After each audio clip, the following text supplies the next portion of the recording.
Good morning and welcome to America's Spaceport here in Florida. This is a live look at Space Launch Complex 40 spaceport here in Florida. This is a live look at Space Launch Complex 40 at the Cape Canaveral Space Force Station, where Crew-9 is in the process of suiting up for their mission. Today's T0 is 1:17 and 21 seconds p.m. Eastern Time. That's when a Dragon spacecraft sitting on top of a SpaceX Falcon 9 rocket that you can see right there will launch to the International Space Station. Crew-9 is a continuation of regular crewed flights from U.S. soil to station as part of NASA's Commercial Crew program. What a beautiful shot outside as we circle Launch Complex 40. I'm NASA's Daryl Nail, and this is the official launch broadcast of Crew-9. With me to help commentate to what's happening this morning is our special guest, NASA astronaut Zena Cardman. Zena, so good to have you here with us for what is hopefully going to be a great launch today. Thank you, Daryl. Good morning, and good morning, everyone tuning in with us. I'm so grateful to be here. And we are very grateful to have you here as you look at the launch pad now. Such a great shot by our flight operations team here at Kennedy. The mission today is a new configuration for NASA's Commercial Crew program as we go back into the suit-up room. We are flying one commander and one mission specialist, a crew of 2 instead of a crew of 4 as originally planned. Now, the reason is to use those 2 empty seats to return astronauts Butch Wilmore and Sonny Williams. They flew up to the ISS in June, but remained on the International Space Station to prioritize their safe return. Meanwhile, their Starliner spacecraft, which had technical issues during a test flight, returned to Earth uncrewed earlier this month and returned successfully. And we'll have more on that in just a bit. Today, the crew's ride to space is the Dragon Freedom spacecraft, its 4th flight to space. As we look inside the suit-up room at the operations and checkout facility here at the Kennedy Space Center, we see both the astronaut and the cosmonaut sitting in their seats inside the suit-up facility. They've got their suits on, and now, Zena, of course, it's time to check them out. That's right, Daryl. This is the first time that the crew have gotten in their suits on launch day. Of course, this is not the first time they've been in their suits. We spend a lot of time training and practicing in these suits so that we are ready to go on launch day. But this is the first of multiple checkouts of the suits that will actually take them to the International Space Station. It's great to see. You can tell they're a little puffed up. When the helmet goes above the chin and the mouth area, you know that they're being pressurized, right? That's exactly right. Yeah, we're doing leak checks in these seats, and so it's great to see Nick Hague and Alexander Gorbanov here in suits that are looking good.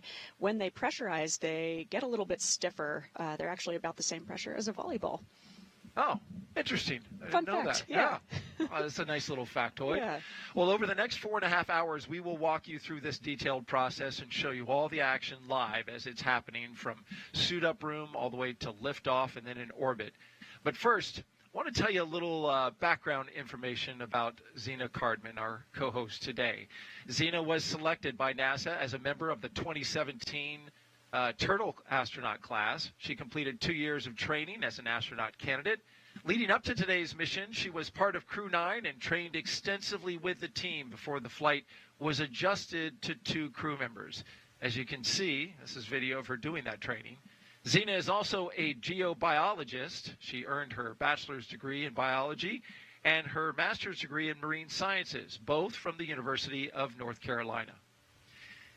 There, she also researched geobiology and geochemical cycling in subsurface environments such as caves.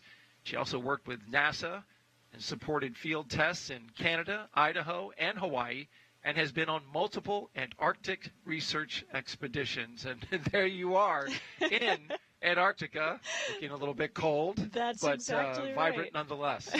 Yes, in some ways a very different environment than the one that I am training to work in now, but it's also, I think, really exciting to see a continuation of scientific research in remote environments and research that is collaborative and uses people who are not necessarily the scientists themselves actually doing the research, just like Nick and Alex are going to do on ISS. And you found actually a lot of similarities with training to go to a place as remote as Antarctica and similar to space. Yeah, that's exactly right. Of course, the reason that we're going to these places is to do research and for exploration, but it also takes an entire team of people to get us there. We also need to do training on maintenance, how to live and work in this environment and not just do the research. All right, as you look here at Commander Nick Hague, I want to talk a little bit about him. U.S. Space Force Colonel Nick Hague is your CREW-9 commander. He was selected by NASA as an astronaut in 2013. This will be his second space flight to the International Space Station. In 2018, he and his Soyuz crewmate experienced a catastrophic rocket booster malfunction after launch. They were forced to abort but landed safely. 5 months later, Hague launched on another Soyuz and served as flight engineer for expeditions 59 and 60, and of course, a safe mission to the ISS. He spent a total of 203 days in space and performed 3 spacewalks. The Kansas native is a test pilot and a distinguished graduate of the United States Air Force Academy. Nick spent 5 months in Iraq in support of Operation Iraqi Freedom.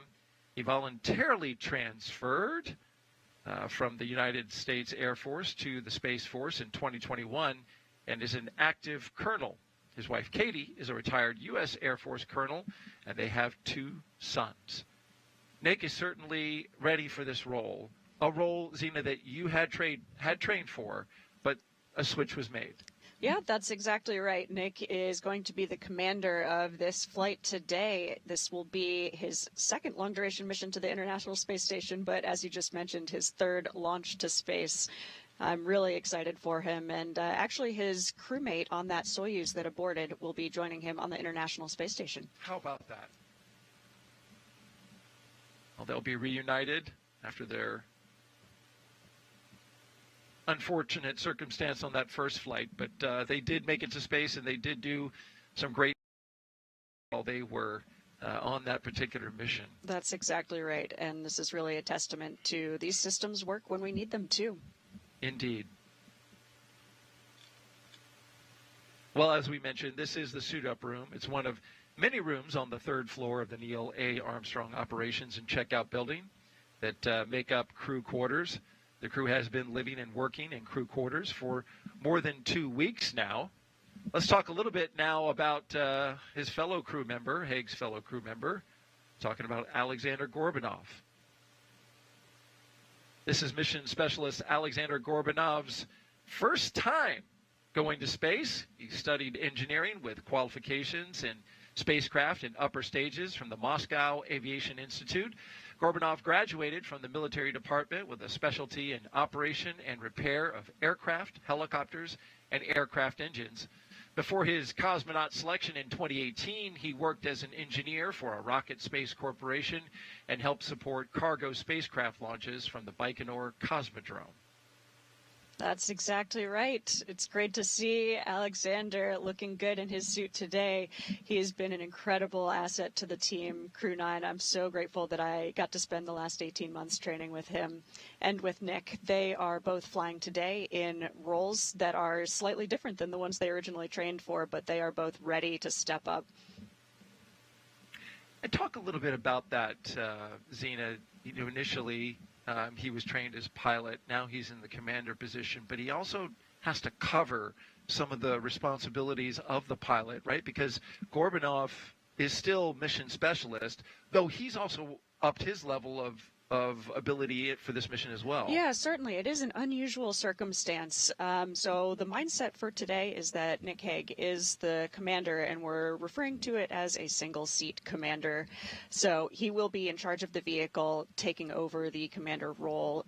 It's a step up, certainly, from the pilot role, but something that he's well trained to do. And the difference between transitioning from the pilot to the commander role is less of a difference than it would be to transition from mission specialist to pilot. And we simply did not have enough time to complete all of that training, although Alex is an incredible crewmate and a very capable cosmonaut. And so Alex will be flying in the seat that Nick was physically training in. Nick will be flying in the seat that I was physically training in. But they will both be sharing these duties. Alex will be backing up Nick in a lot of the duties, but Nick will be the commander of the spacecraft. And a little more insight into the decision that you touched on that was made on the crew assignments once this mission was changed from a crew of 4 to a crew of 2. NASA Chief Astronaut Joe Acaba, of course, made the call to fly Hague as the spacecraft commander. Acaba had to balance flying a NASA crew member with previous spaceflight experience to command the flight, while also making sure that the agency maintains an integrated crew with a Roscosmos cosmonaut who can operate that agency's critical systems aboard station for continued safe station operations. So a lot went into that decision, and we heard from NASA leadership in the press conference yesterday, and they said, look, you know, we had to make that call of experience in which it leaned, but they said it was a very, very close call between you and Nick. Very, very close. But it went to the experience, and you've been a professional about this. You're here on the broadcast talking about it, which, you know, I got to commend you for that as well. Thanks. But they said, look, you're going to fly. You're going to get a mission, and it'll be soon. Yeah, absolutely. I mean, this is a very privileged problem to have. If I can say, I don't know exactly when my launch to space will be, but I know that I will get there. That's a really great position to be in. I am here today to support my crewmates and to support the astronaut office and to support the International Space Station mission as a whole. As you just mentioned, it is really important to us that we maintain these international partnerships. It is an international space station, and so flying Alexander in that role enables that international partnership. It also facilitates my colleague Don Pettit and his seat launching on a Soyuz rocket just a few weeks ago. So they will all be together on the space station as an expedition crew, and I'm really proud to be supporting my crewmates here. Well said. Back into the room here, you can see everyone who is in the room. We have some supporting astronauts. You see Shannon Walker there off to the left, Deputy Chief of the Astronaut Office. And you see the folks who are dressed up in black. Those are the SpaceX support team. Yeah, that's exactly It looks like right. Norm Knight made it back from Russia. Yes, indeed. Director of flight operations. Yeah, Norm Knight there in the beige jacket. He was supporting the Soyuz launch just a few weeks ago, but made it back in time to be with the crew. It's really amazing to have his support as the head of the Flight Operations Directorate. And in the blue suit just behind Alex there is Kostya Borisov. He was a mission specialist on CREW-9, actually, and is here supporting Alex. Right, and right between him, that's Luke Delaney. That's he's correct. an astronaut, but he's in the SpaceX outfit there. There he is in his That's blue right, suit. Luke Delaney, yes. So he is a member of the Flies class, the class just younger than the Turtles. And so it's been great to see him taking over this role. He is the astronaut support person, or ASP, so he will actually be riding in the Teslas with Nick and Alex and helping them get to the pad and get to their capsule safely. And then in between Luke and Norm Knight is Chaz Tacheny. He's our VITO, Vehicle Iteration and Test Office mission lead for CREW-9. Zena, how long does it take for crews to train together for a launch, and what does that training entail? Yeah, so as a crew, we are training for about 18 months together, and that training includes a lot of training in Hawthorne. As you see pictured here, this is Nick and Alex in Hawthorne, California, and we also have some simulators in Houston, Texas, training in the Dragon capsule itself. The large majority of our time is spent training for the International Space Station as opposed to our launch vehicle. But the launch vehicle is something that we don't train for until about the last 6 or 8 months of training before we get to the ISS. So it really takes a lot of work, a lot of practice, so that on launch day, everything is very familiar. Oh, there they are coming out of the hatch. That's exactly right. Doing that training you're talking about. Yep. This training pictured here is for an unassisted egress in case they landed somewhere and rescue forces weren't immediately available to help them out of the capsule. So something that we practice for, but hope to never use. Right. But of course, as we know, it's always good to practice for unexpected situations. And the red stuff, those are the life-preserving items. That's right, yeah. Like a raft. And there's a some life flotation. raft on board the Dragon, exactly right. Very good. And so, as you can tell, Zena has great knowledge and insight into the mission today and into spaceflight in general. And so, if you're watching right now, we want to invite you to participate in the show. If you'd like to ask a question over the next 4.5 hours, just jump on X, Facebook, YouTube, or Twitch. Send your question in. Countdown T-minus 3 hours, 50 minutes. Suit leak checks are complete, and then side hatches coming open imminently. All right, good update there from the SpaceX launch director. 2 good suit leak checks, and they're opening up the hatch out at the pad. But again, the hashtag #AskNASA, use that on the platforms X, Facebook, YouTube, or Twitch, along with your question, and we will try and answer that question live. While they get ready to go here, take a few pictures and with some of the team and talk to the crew before they get ready to head out here. I want to talk a little bit more about what led to the configuration of this mission today.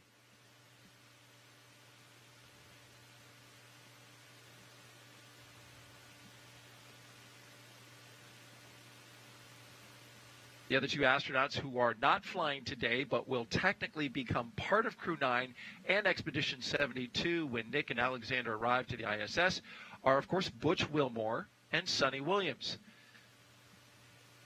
Butch Wilmore, he has flown on 3 missions, performed 4 spacewalks, and flown in 3 spacecraft, Shuttle, Soyuz, and Starliner. And Sonny, she has flown on 3 missions, performed 7 spacewalks, and also flown in 3 spacecraft, Shuttle, Soyuz, and Starliner. Starliner arrived to the International Space Station on its test flight. This happened back in June, and we have video of it. There it is.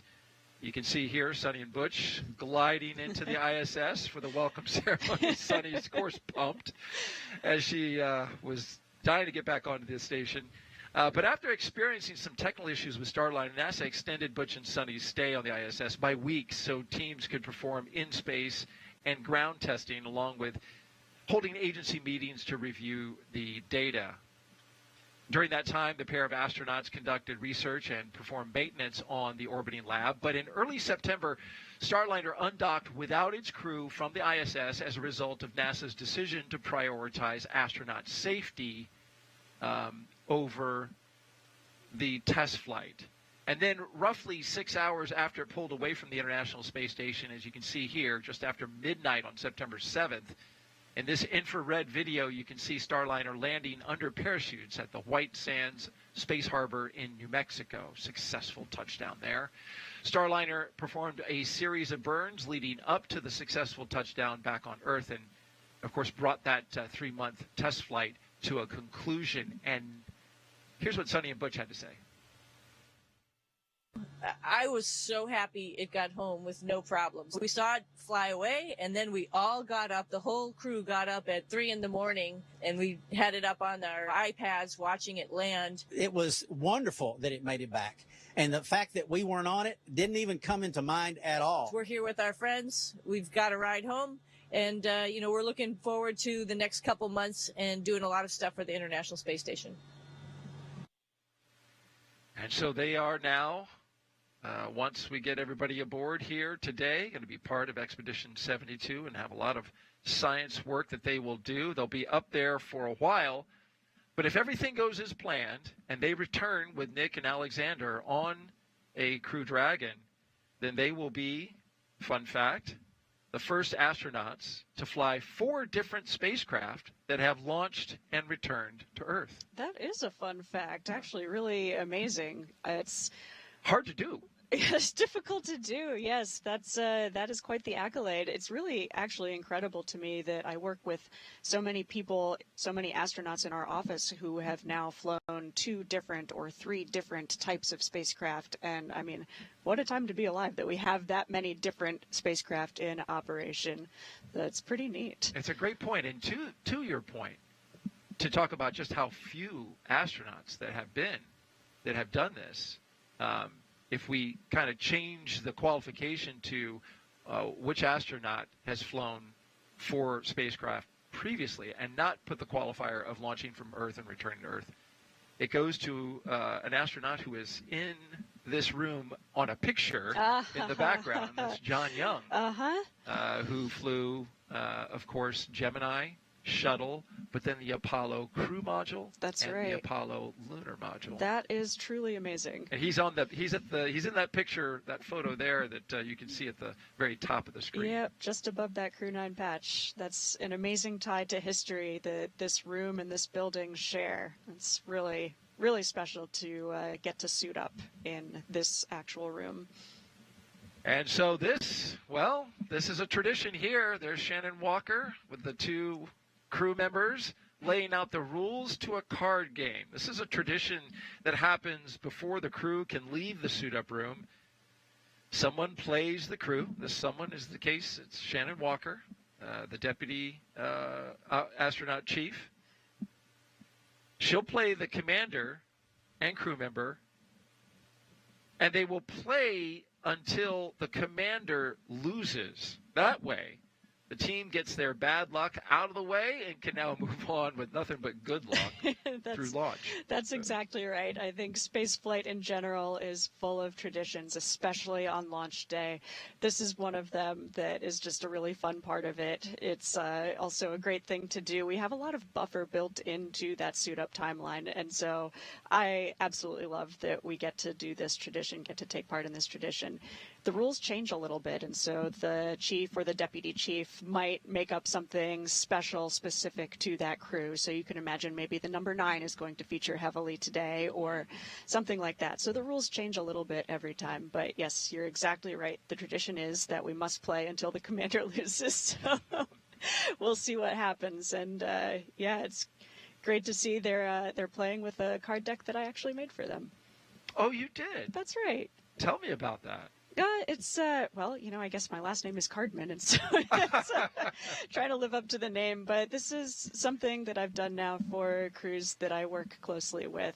So I've worked closely in the past with Crew 4, Crew 5, now Crew 9. And it's a really fun way to send them off on their launch day. And it's been really neat to draw the crew members as the face cards, actually. So I've got... Oh, that's cool. Nick Hague as the king for each suit, and Alexander Gorbanov is the jack of each suit. Any reason that you chose for those particular? Well, that just happened to just work out that way. Yeah, I followed my instinct there. For Crew 5, it was fun because they had Anna, Koichi, Josh, and then I made so Nicole King, Jack, the Queen. queen. Yeah, that's right. So their initials kind of lined up nicely with the face cards. So do you happen to know, it looks like they're getting ready to start the game. Do you know what game they're going to play? I don't know exactly the rules of today's game. Well, only Shannon Walker knows right now, yeah. and perhaps, hopefully, Nick and Alex as they're about to start playing. She's been laying out the rules. Yeah, it's fun to see them laughing with each other. Yeah. It must have been pretty funny. Yeah, this is something to me that just is really the human side of spaceflight. Absolutely. And it's fun to get this insight. This isn't something that we saw in the past, although it was happening, all the way back to the shuttle missions. But now the astronaut office has said, hey, we'll share this with the public. I greatly appreciate it. We started doing this back in Crew 7, I believe. That's right. Yeah, I love that we get to share this now. I think it's such a privilege to get to fly and represent our countries and the international partnership here. And the more of that story we can share with everyone watching, I think the better.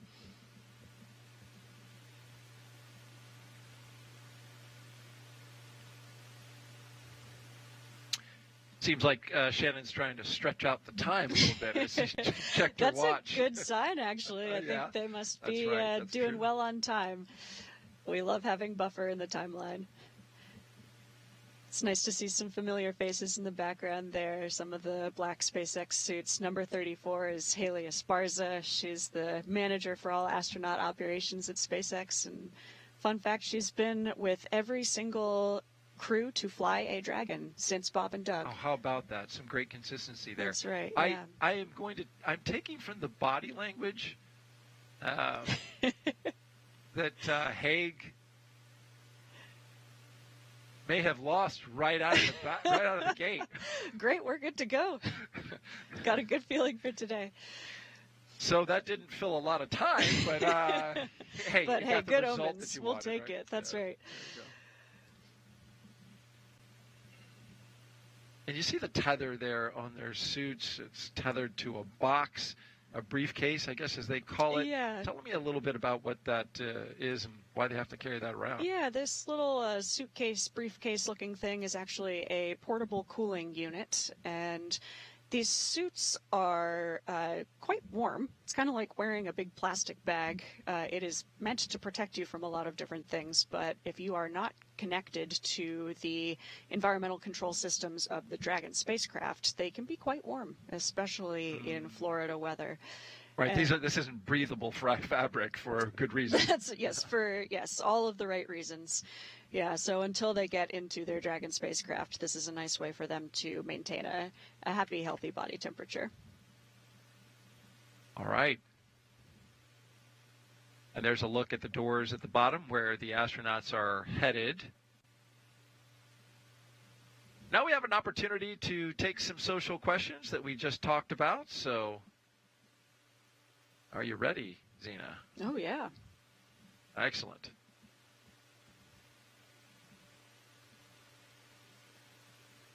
All right, first up, Dustin Burnham asks on X, can you share a surprising or funny story about the preparations for this launch that highlights the human side of space exploration? Oh, that's a great question. Oh, man.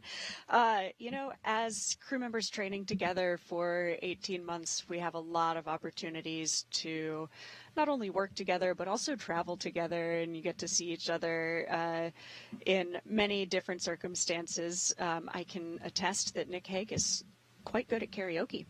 You don't say. I do. Yeah, so that's what like he can really sing. Oh, well, I would say he's very enthusiastic. Oh, okay. Absolutely. Oh, I see.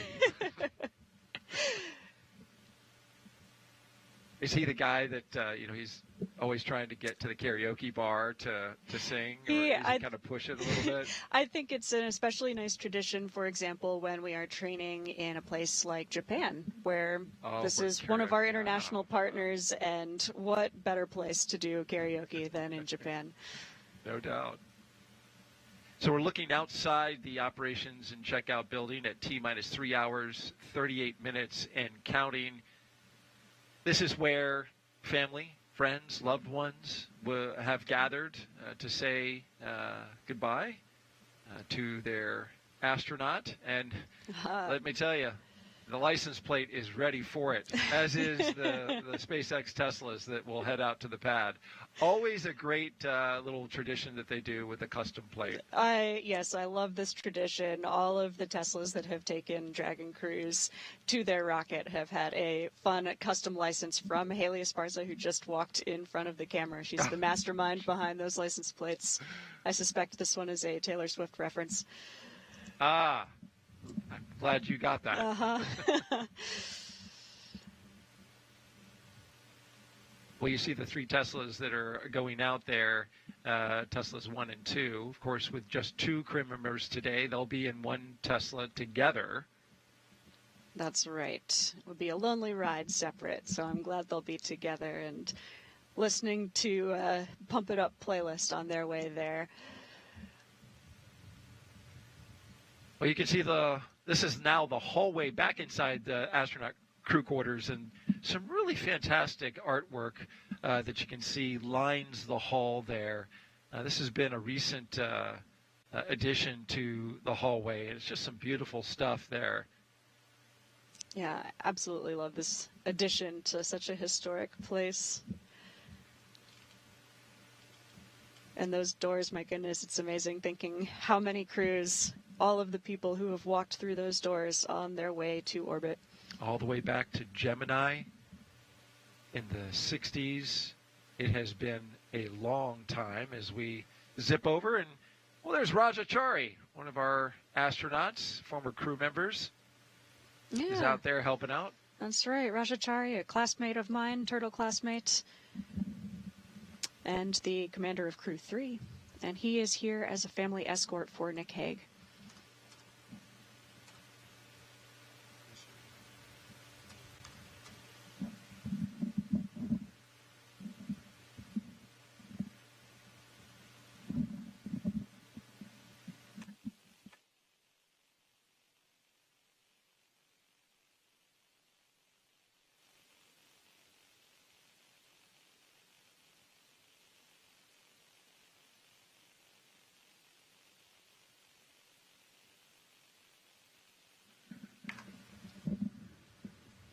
Okay, so we're looking at the doors that are at the bottom of the elevator, and still haven't had the crew walk out of crew quarters, but there's a lot of stuff to do. They have a schedule. They want to keep to it, and they're going to walk out of there right on time.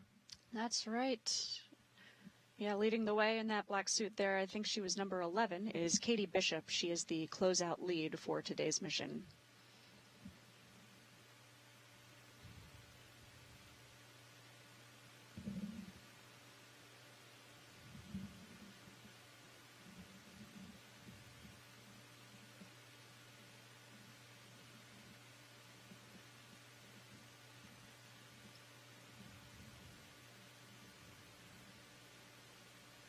Crew quarters is a pretty big place as you look into the hallway there. Talking about 26,000 square feet, and it takes up the entire third floor. Yeah. And the West Wing. That is true. That's true. Yeah, not all of that is used as crew quarters specifically. It also includes a lot of other goings on. Oh, here we see the crew coming down the hallway. Oh my goodness.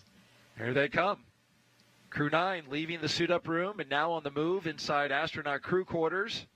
This is a big moment, and there's so many people who have supported them in quarantine who are lined up in these hallways, wishing them well on their journey. You can see them waving goodbye as they get in these elevators. Yeah, Alexander Gorbunov on the right, Nick Hague on the left, stepping into the elevator with Shannon Walker.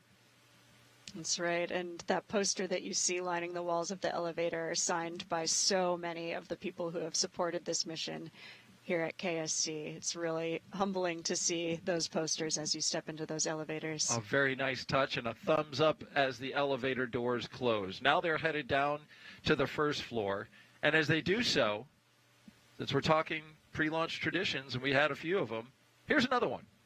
Both Nick and Alexander signing their mission patch inside crew quarters. The patch shows, of course, the trail of a rocket launching. And you can see a Falcon 9 in there with the number 9 on its beak, along with a crescent moon as its eye. That's a nod to the Falcon 9 rocket in the patch. And we'll have much more on this mission patch with a deeper dive into the design coming up later in the broadcast, which, you know, Zena, your team, when it was your team, all contributed to the design of this That's patch. right, yes. So this is a patch that I have so much affinity for, and I love the design. Nick and Alex will represent it well today.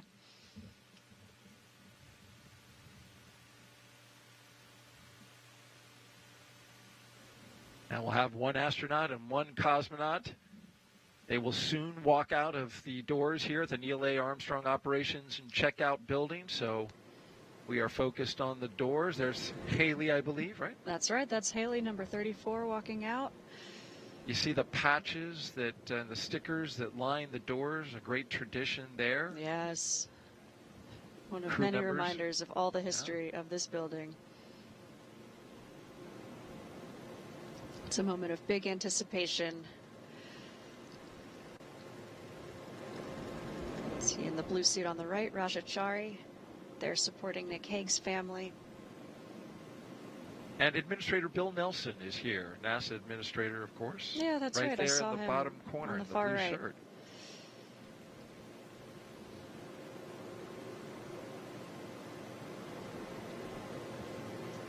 The doors are open on the Teslas. They've allotted about 25 minutes to the pad with a security escort that will lead the way. We've got a on-car camera. We'll follow them as they go out there, so we'll get to see the same things that the astronauts see on their first ride ever out to Launch Complex 40 this time, which has been certified for human spaceflight, a recent addition to the capability of that launch complex out there at the Space Force, the 45th Space Force Wing, the Cape Canaveral Space Force Station. Yeah, that's right. This is one of many historic aspects to this CREW-9 mission, and it's neat to have Nick Hague, who is the first person to launch as a Space Force member. Ah, yes. Of course, Mike Hopkins transitioned over to the Space Force while he was already on orbit. So he launched as Air Force, landed as Space Force. An important distinction there, and I believe Nick said in his little crew pack, he's taking the Space Force flag. Yeah, we get a really small volume of personal items, much of which we tend to take up with gifts. Oh, here they come. There they are. Nick Hague, commander of CREW-9, with his crewmate, Alexander Gorbanov.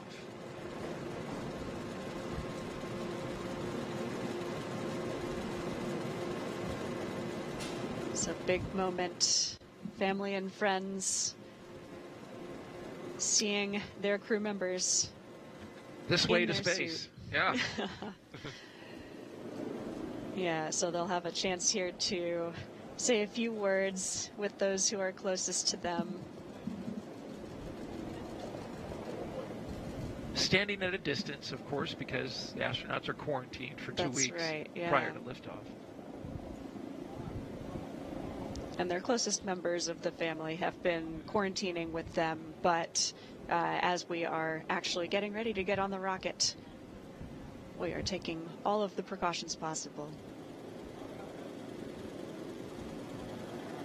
What's this like for you, Zena, seeing your former crewmates in this moment? Oh, gosh, at the same time, it is absolutely joyful, and it is also surreal. It's really fun seeing people I know so well in their suits, ready to go.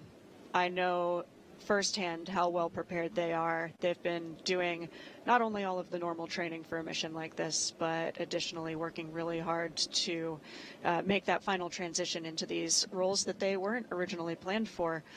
I know that they're ready, and gosh, it's amazing. I know how many people have put a ton of work into this.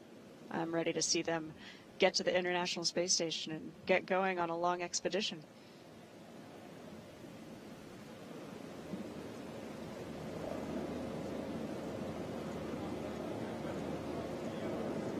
And they'll have a few minutes here to say hello, say some words with their family. There's Haley letting them know it's time to move towards the Teslas. And we'll hopefully have one extra chance for families to come up to the window of the Teslas as they're ready to roll off to the pad. A few final cheers, some photos.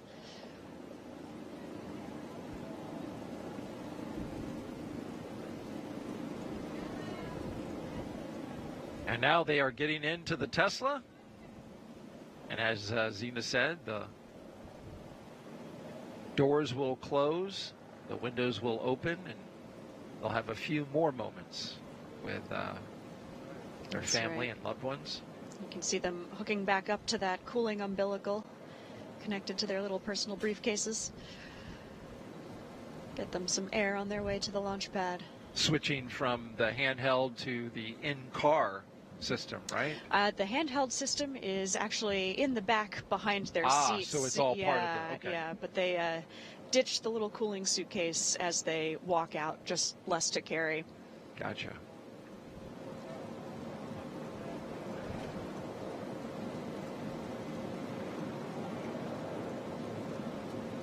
This moment is such a mix of emotions.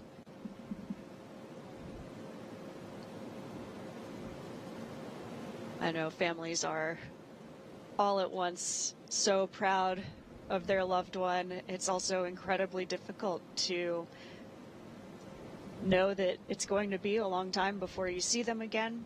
Of course, we have a lot of great communications assets. It's really easy to stay in touch, but it is nevertheless really challenging to be a family member on the other side of this. And as a crew member, you are feeling so excited for this launch that's about to happen. You're so ready for it, as this license plate says.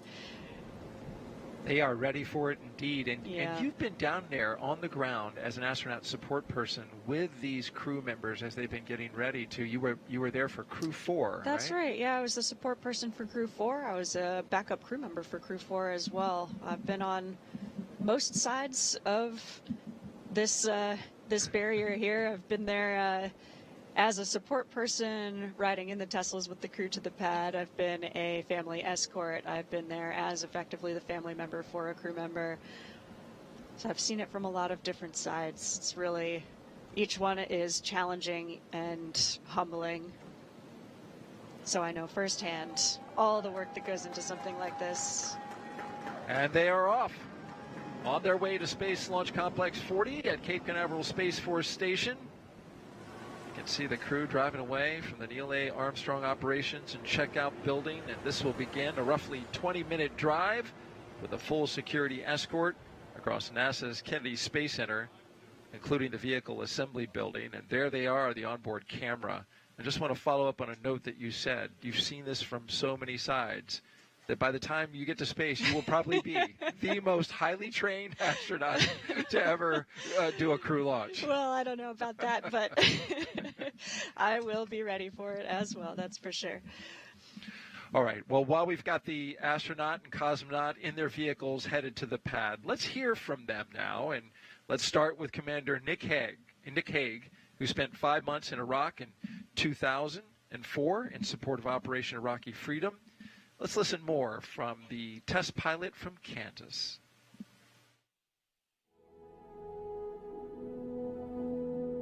The point of the human exploration of space is to benefit everyone on Earth. My name's Nick Hague, and I'm the commander for NASA's SpaceX CREW-9 mission to the International Space Station. Space is really hard. It's dynamic, it's unpredictable, and we've seen that play out over the last several months. But that's no different than the way it's always been. And so it's phenomenal to be part of a team that you see them respond to that and throw themselves at these new challenges and figure out ways to make it happen. It just makes you really proud to be part of the NASA team. I grew up on a farm out in western Kansas, looking up at the night sky, staring at the stars, dreaming about exploring space. At some point when you're growing up, the childhood dream of going to space transitions to a professional ambition. And for me, that time was at the test pilot school at Edwards Air Force Base. I've been to the space station before. My first launch was not quite successful, and we aborted about 2 minutes into the flight. So what was supposed to be a 200-day mission ended up being a 20-minute mission. I was able to try again 5 months later and complete the job that I was asked to do, which was go to the space station and spend 6 months on board. So I was part of Expeditions 59 and 60. Our mission hasn't changed. It's to get to the space station, conduct research, and come home.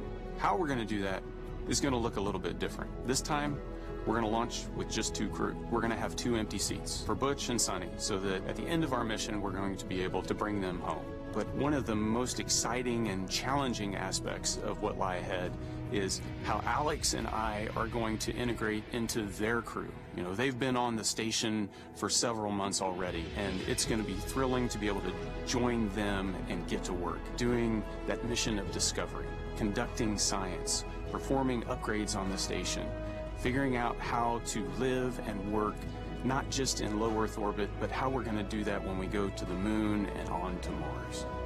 Safety culture at NASA is so critical. We manage risk every day.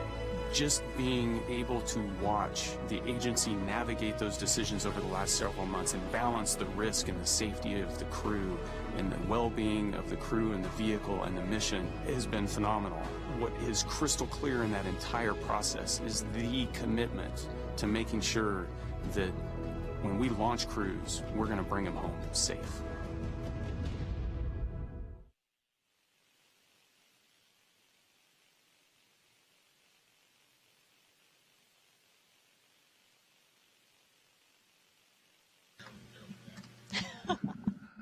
And we are on the road after hearing some really wonderful words from Commander Nick Hague. I like the part about him looking up at the sky and dreaming about space and translating that to a professional ambition. And here he goes. We also want to invite you to jump in to the conversation we're having right here on air.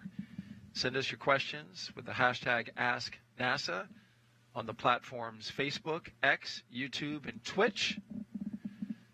Astronaut Zena Cardman is here, and she is answering your questions and doing a great job of it.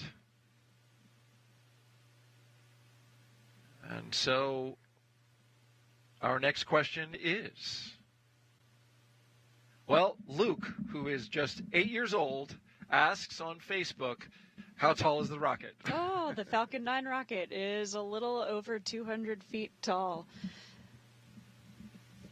So that's roughly 20 stories. If you think of a 20-story building, a hotel or a condominium. Right. That's right. I mean, it is a really tall rocket.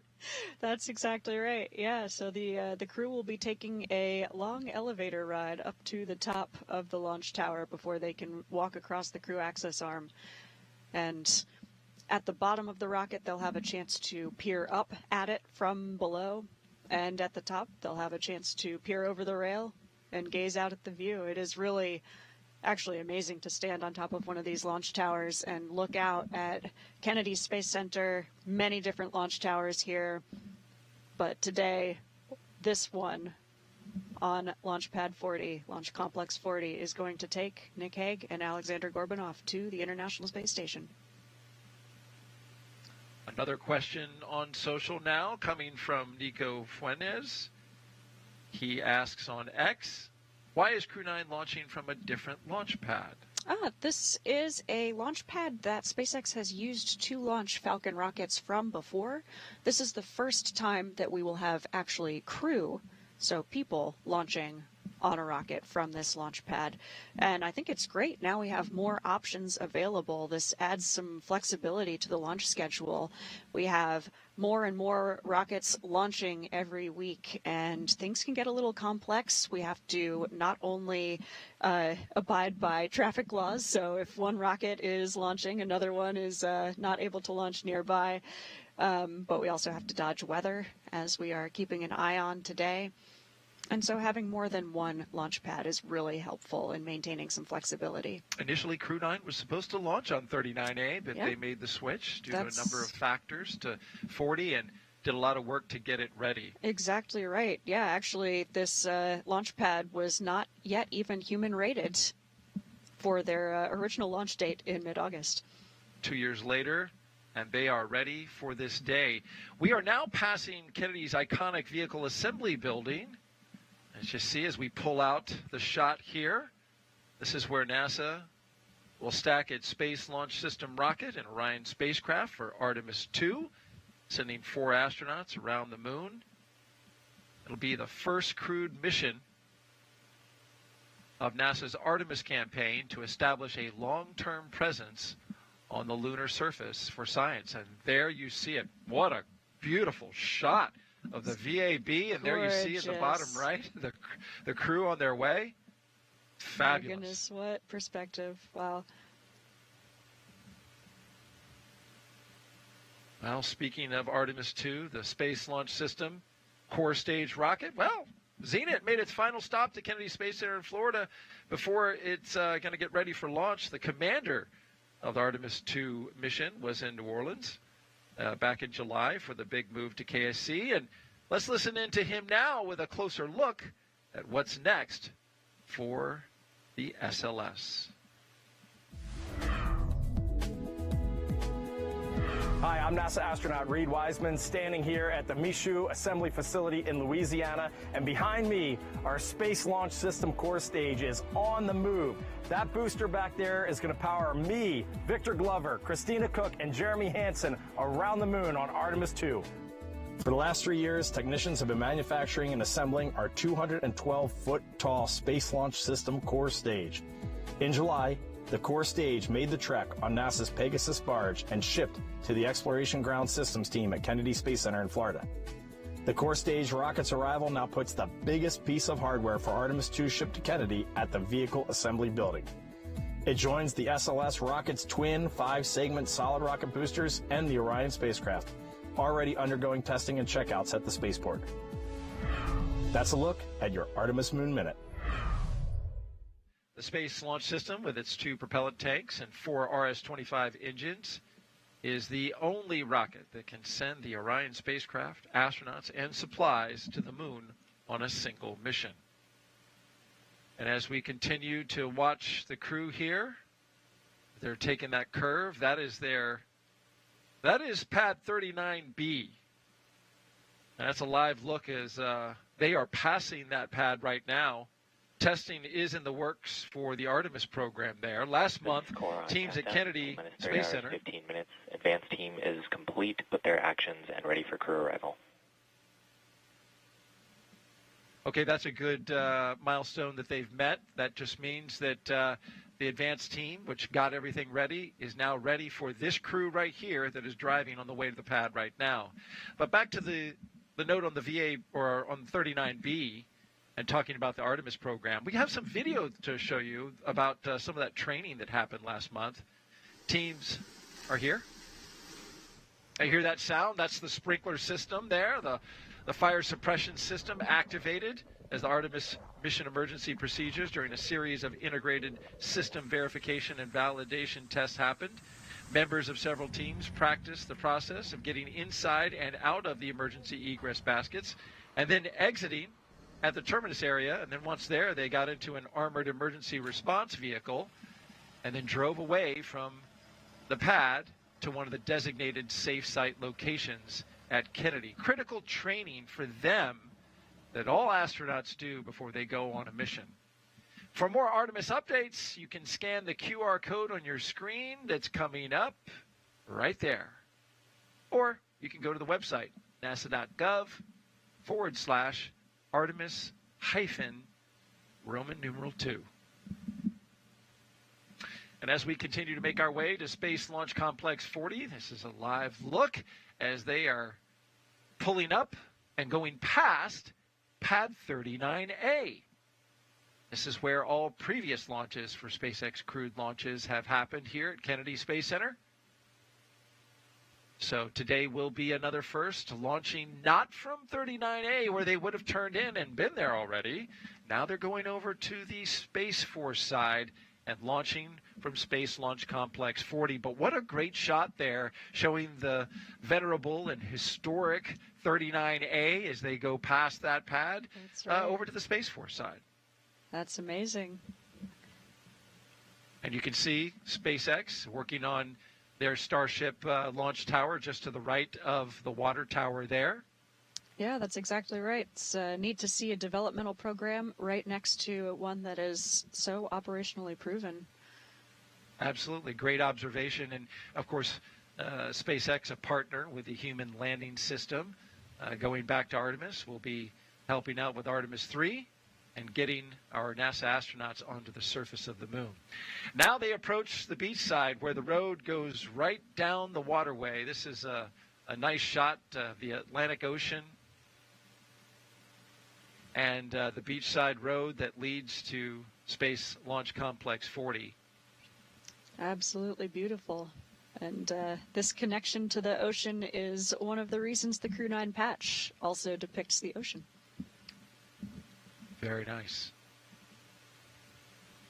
As we take in this lovely view, we also want to give a chance for, nice wave. Oh, wow. That's awesome. For the surfers out there, boy, that was a sweet one. Back to our crewmate here on CREW-9, cosmonaut Alexander Gorbachev is CREW-9's mission specialist, a first-time flyer who studied engineering at the Moscow Aviation Institute. Практически самое неизвестное, что сейчас у нас есть. Поэтому мы все время стараемся изучить этот космос как можно больше, изучить, как устроена Вселенная. Исходя из этих знаний, эти фундаментальные знания, мы, может быть, получим в дальнейшем какие-то новые технологии. My name is Alexander Gorbanov, and I'm the mission specialist for NASA's SpaceX CREW-9 mission to the International Space Station. Я родился в городе Железногорске, Курской области. Это примерно в 500 километрах на юг от Москвы. Мне нравилась, например, биология. И когда я был совсем маленьким ребенком, я хотел быть биологом. Затем я познакомился с авиамоделированием. После этого меня мысль о том, чтобы стать инженером, в частности в космической отрасли, полностью захватила. И в старших классах я уже осознанно готовился. Я закончил Московский авиационный институт по направлению космические летательные аппараты и разгонные блоки. По образованию я инженер. Учась в институте, я также параллельно работал. И после этого я поставил себе цель попасть в отряд космонавтов. На это ушло примерно 10 лет. В 2018 году я был отобран в отряд космонавтов. Международная кооперация – это одна из самых важнейших частей при исследовании космоса. Мне кажется, что когда человек выходит за пределы земной атмосферы, то он становится не только представителем своего государства или своей нации, но также представителем всего человечества. Когда я учился в институте, то ходил в горные походы, в зимние походы, научился нырять с аквалангом. Но самое вдохновляющее увлечение, которое у меня сохранилось до сих пор, это парапланеризм. Это невероятное, непередаваемое ощущение, когда ты летишь, и тебя сопровождает только звук ветра. Ну, я думаю, это похожее увлечение. С каждым годом все выше и выше. Чем больше занимаешься парапланеризмом, тем выше получается подняться на параплане. Соответственно, следующая ступень — космос, но без параплана. Minus the paraglider. Well, we saw some beautiful waves for surfing, and then there were some beautiful views of paragliding. I haven't been, but that looks amazing. Yeah, absolutely. I know that's something that Alexander is very passionate about. Hopefully I get to give that a try with him someday. T-minus 3 hours and 9 minutes, and there you see the access road as we're going towards Launch Complex 40. The lead vehicle, part of the security team that's leading the caravan. That's right. A little bit longer of a drive than it is to 39A. Gives you extra time for your launch playlist. There you go. And I don't know what the playlist is for the car this time around. Sometimes the astronauts, as you know, post it on social media. We didn't get one for Nick, but you know, it got me to thinking. Sometimes it's just nice to just drive and just have the sound of the tires underneath you. You know? That is true. Though I don't know if that's the case, but, yeah. Today I know that they are listening to some tunes. Okay, so it is a good thing to rock out and get the adrenaline going. That's Absolutely. Certainly what the astronauts did on Demo 2 and many missions afterwards. Oh, for sure. Yeah, it's interesting. Some people choose to have some pump it up jams. Others really want to relax and just get in a calm mindset. And it's really up to the crew members. So this is pretty cool, Zena, as you're driving up and seeing the rocket in through the front windshield. Oh, yeah.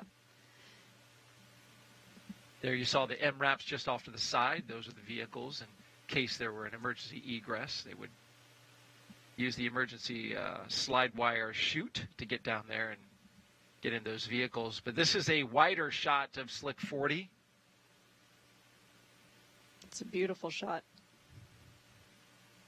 It is a smaller footprint than 39A. Of course, 39A, a very large NASA facility that has a very long flame trench. This one a little shorter, a little smaller footprint, about the third of the total footprint, but all the hardware is there that's necessary for successful spaceflight. And today, the first time that we'll have a crew launch from this launch pad. And a lot of work, about 2 years worth of work, went into getting this pad configured and outfitted with hardware that can support a crewed launch. And you need a tower, you need an access arm. So I want to give you a little closer look at what we're dealing with. You can see there's the entire complex. And if you look to the right of the screen, that's the launch tower. You see the elevators. Astronauts will be going into those elevator doors. They'll then go up to the top and pop out right here at the top of the, not the very top, but the launch tower level that leads them to the spacecraft. They'll walk in the direction of those chevrons into this crew access arm, where you see a couple of the advanced team members from SpaceX looking out the window, and what incredible views they have there as well. And then that crew access arm leads to this, the spacecraft Freedom.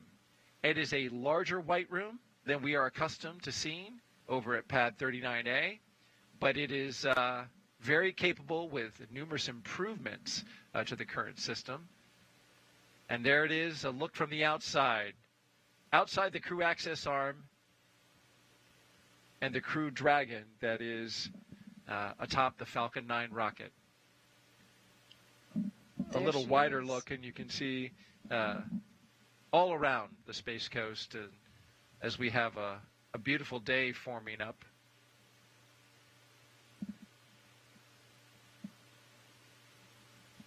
And that Dragon spacecraft Freedom is looking good on top of a Falcon 9 today. Absolutely beautiful shot.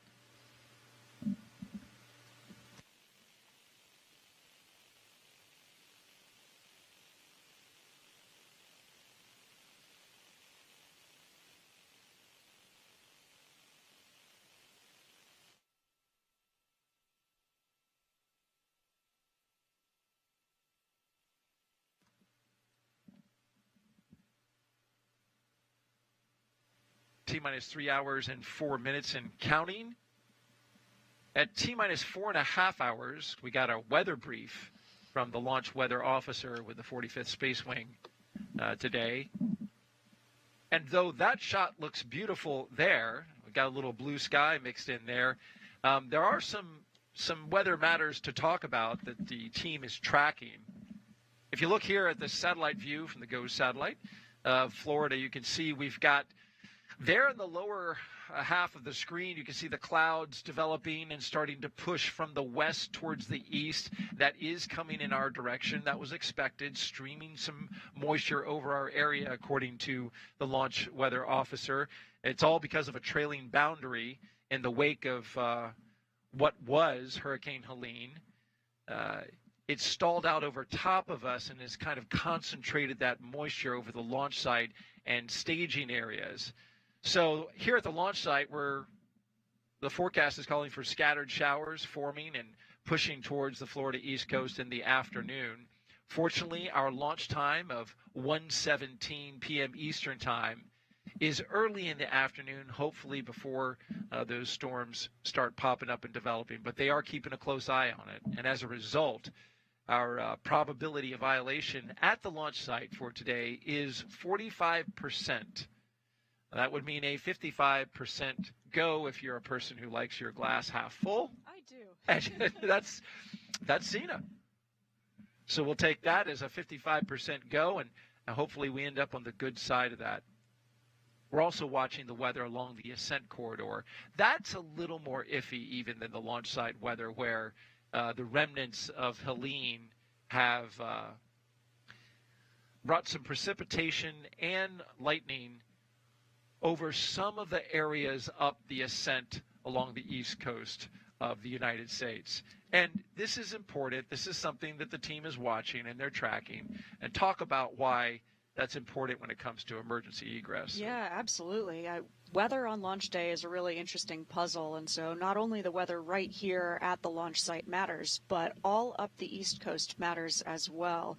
And as Nick Hague knows firsthand, if you needed to abort and escape from the top of your rocket, your Dragon would come down on this launch trajectory somewhere on the east coast of the U.S., all the way up to about Shannon, Ireland.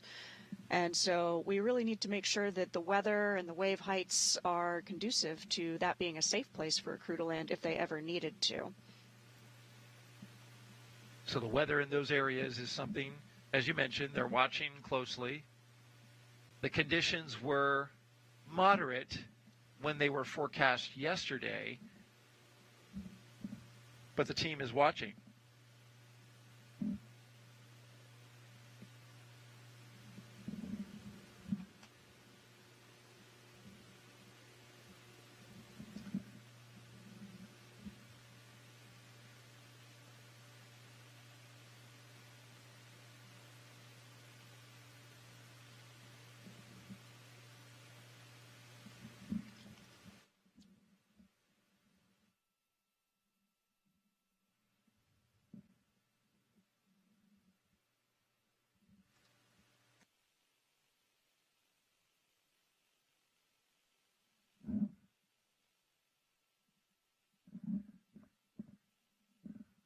A quick note, Zena and I are listening into the weather brief that's happening right now. We're going to update you once that's complete.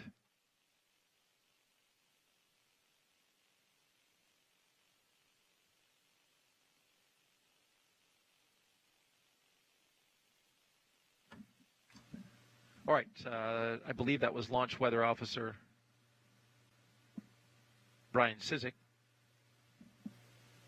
Stand by.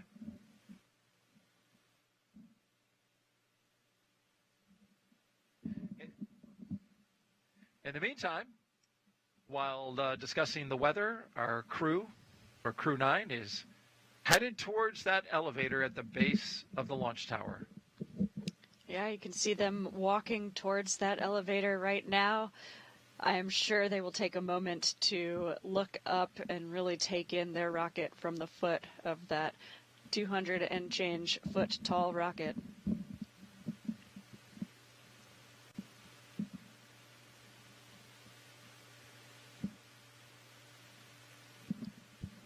You can see them doing the quintessential SpaceX flight suit lean back. There it is. The suit is designed to be most comfortable when you're in the seated position, so that Not staring up at a 200-foot exactly, tall rocket. yes, This not is core on exactly countdown. ergonomic for T-minus these 3 hours. Crew have operations, arrived but at the pad on I time. can't imagine standing at the foot of your own rocket and not stopping to take a look at it. Isn't that something? What a view that we just saw there as they No were kidding. craning backwards. We call it the rocket recline. The rocket recline, I love that. And Should into be the a elevator smooth. they go.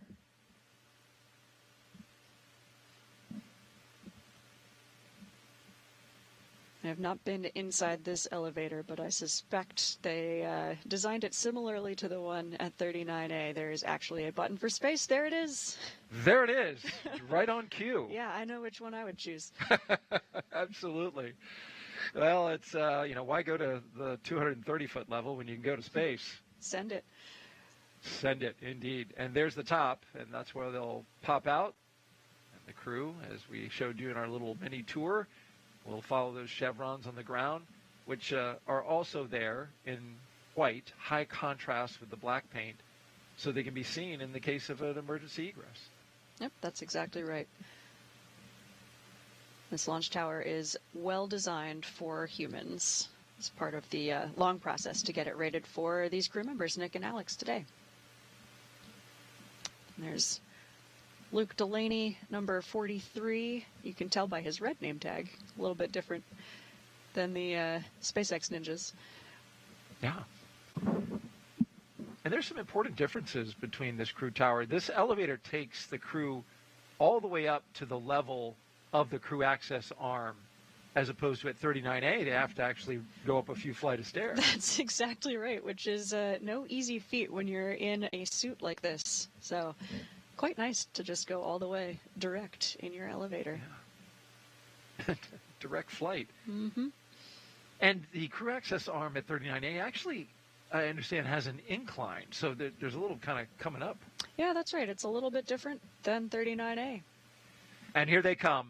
Commander Nick Hague and mission specialist Alexander Gorbanov walking the crew access arm towards their Dragon Freedom capsule. They are all smiles, and I can understand why. With phenomenal views to either side of them, walking confidently and certainly anticipating these next few moments where they'll get into the spacecraft and get seated and strapped in. There's Katie Bishop, who is in charge of today's operations here at the Cape as the closeout lead for the SpaceX team. She handed a Sharpie to Alexander This Gorbunov. is CORE on countdown, T-minus 2 hours, 56 minutes. Another Crew one have of those arrived many at the White Room. spaceflight traditions, signing the wall of the White Room before you get in your Dragon capsule. And these will be the first signatures on the wall, unlike 39A, Yeah, which is here actually we go. full They of get signatures. to be the first. Isn't that something? Choose a good spot, Alex. Yeah. No pressure. Oh, yeah. Very nice. Good. Boy, yeah. He went big, too. There's only two of them. They can take up twice as much space as they would. That's right. Nick is a lefty, apparently. That's true. Strangely, the astronaut office has, I think, a higher percentage of lefties than most of the U.S. population. How about that? Wonder why Random that is. fact. I don't know. Who knows? I Don tried to Pettit. make some kind of observation of left hand, right brain, but Yeah. I don't know if that would work. Well, look at this. What a Taking in that view. Yeah, absolutely.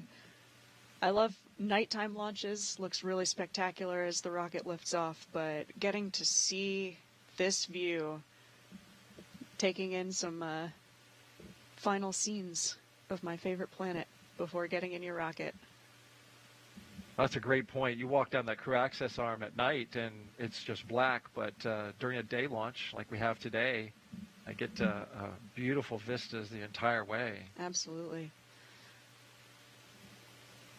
But night is fun for people who watch launches. Yes, And yes. it lights up the sky. Yep.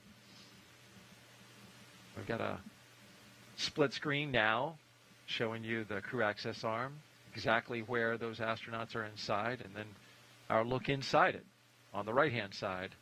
Nick Hague and Alexander Gorbunov having a little chat there about their final instructions to ingress, which means just get inside of the capsule.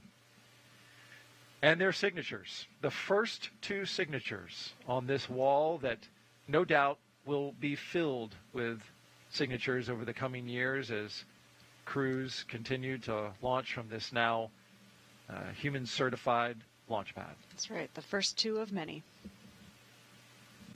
And we've got one already in the seat. There we Alexander go. Gorbunov taking his spot in what is typically the pilot's seat, but as the mission specialist in a crew of two, he'll be sitting there right next to Nick Hague, who now takes his or kind of falls into it. Yeah, so this is that was really funny to watch, This is actually, CORE Nick, on because countdown, he is T-minus 2 hours, used to 53. training. Crew have ingressed the capsule. Used to training in seat number 3, so the seat that Alex is sitting in. You saw Nick lean to the right. He's used to dodging location 8, where the displays are, to the right to get around it. Ah, It's one of the many human aspects of training for something like this. yes.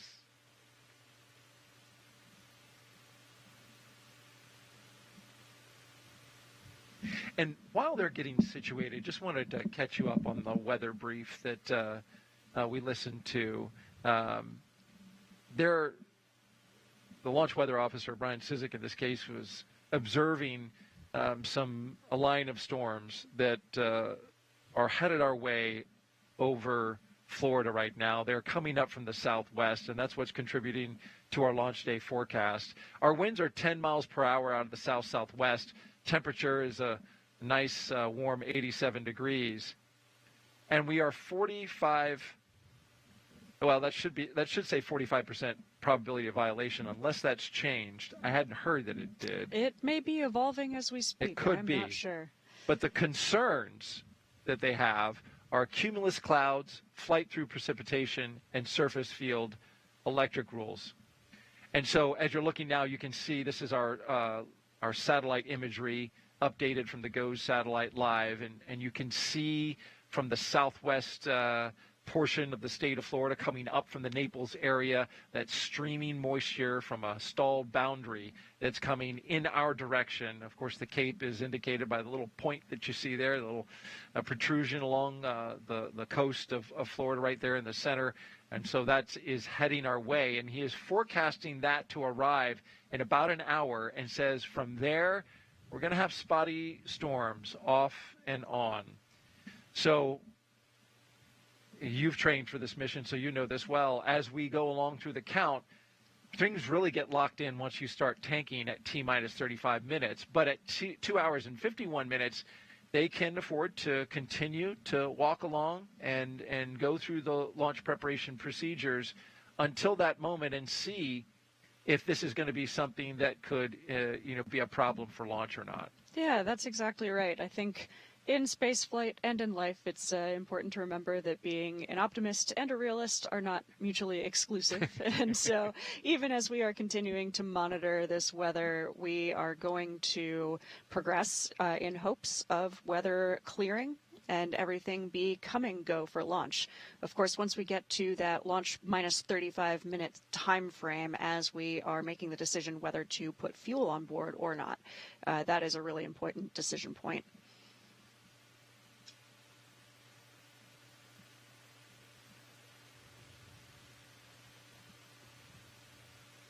And so our crew are now getting settled into their seats. It looks like Alexander has his 5-point harness on already and moving through his procedures there. That's right. Yeah, it's really nice to have some help from these suit techs strapping us in on the ground. The seats are in a slightly more upright configuration than they will be for launch, and so that helps you with ingress, with getting in your seats. But it is still difficult to strap yourself in. You can see Nick is taking care of his shoulder harness straps right now, plugging it into the center point where all 5 points of that harness attach. It certainly is cozy and comfy, isn't it? I mean, they're elbow to elbow.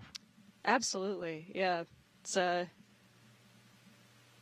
pretty roomy inside as spacecraft go. It's a really nice cabin interior.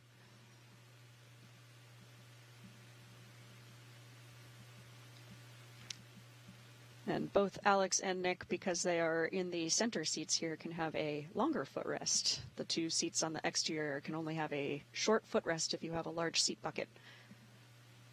So I'm sure they're grateful for the extra leg room. Absolutely, because they're going to be there a while. Uh-huh. We got a 28-hour transit to the International Space Station once they lift off, and we've got another just a little under 3 hours in this position now. So absolutely, yeah. And of course, once they get on orbit, they can get out of their seats and out of their suits as well. But they've got a few more hours to go.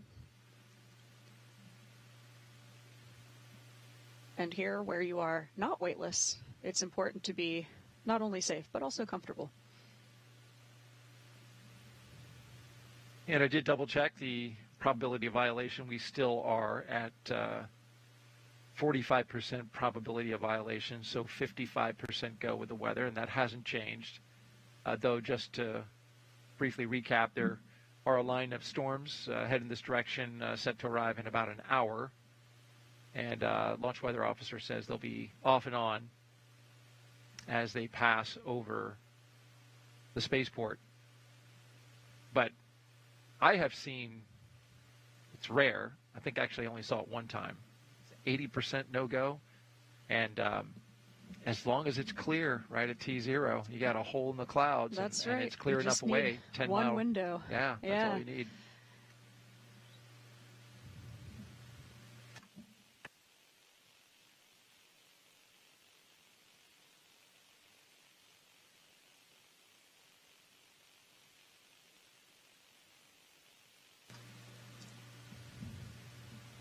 Throughout the program, we've been taking your questions from our hashtag AskNASA sites, which include Facebook, X, YouTube, and Twitch.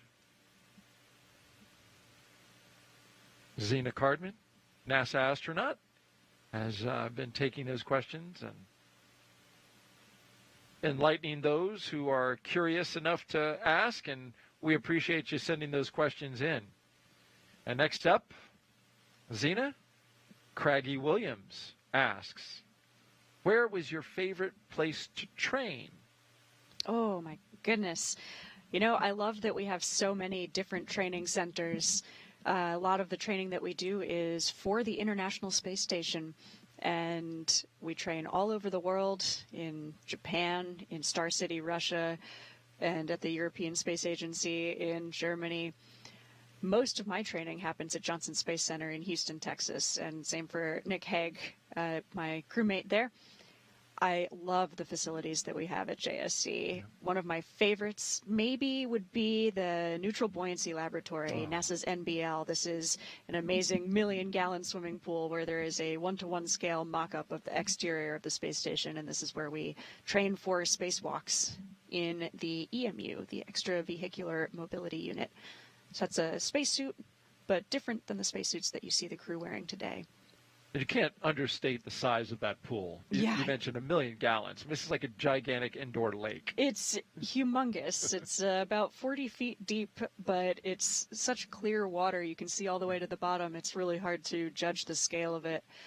But I still remember the first time that I was submerged underwater in the NBL. You look down and your hands are in spacesuit gloves. And that was one of the first moments where things felt really real.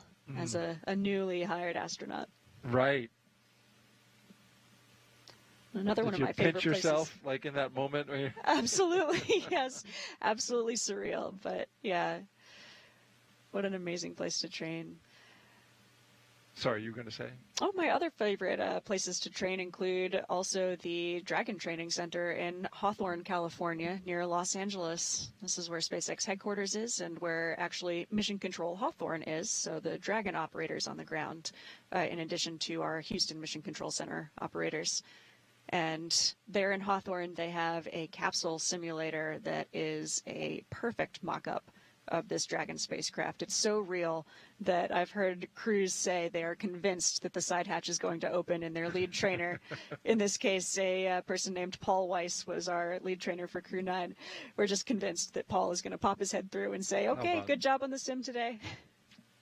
I have heard other astronauts say the same thing. Absolutely. When they get in, this moment we're seeing right now with Nick Hague and Alexander Gorbanov is so familiar because of all that training. Absolutely. That the day, even the day of launch, that familiarity just takes over and says, oh, this is just the way we train. Absolutely. It's so important to train in as high fidelity an environment as possible. And of course, there are some aspects of space, for example, the weightlessness, that are very challenging to simulate on the ground.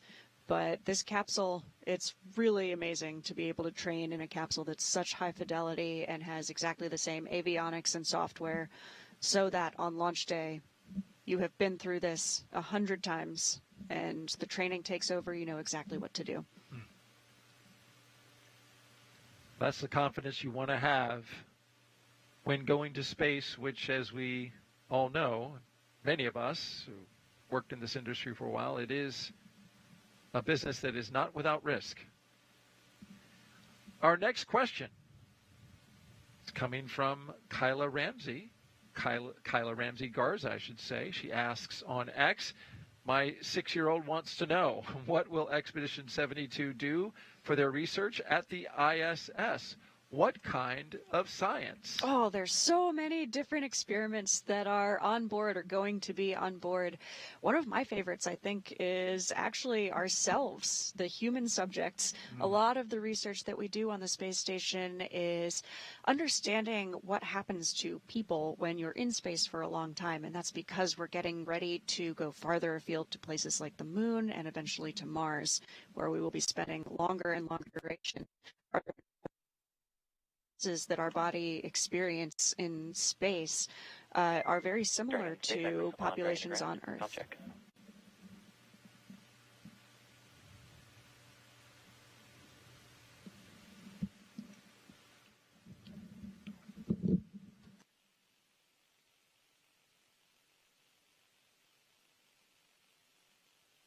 Tex Frieden, I'm with you. Got you loud and clear.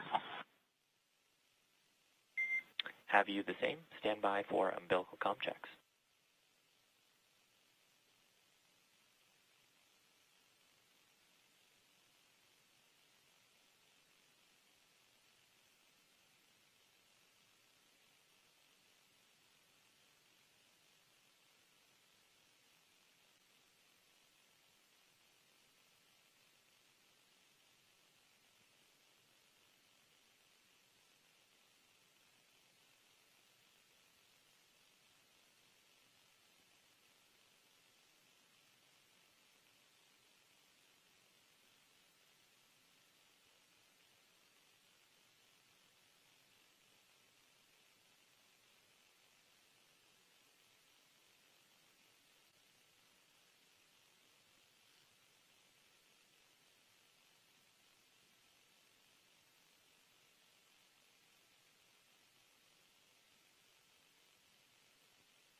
C2, C3 for umbilical comm check. C2's got you loud and clear. We got you loud and clear. Core has you loud and clear. Umbilical comm checks are complete. Report when you are ready for seat rotation.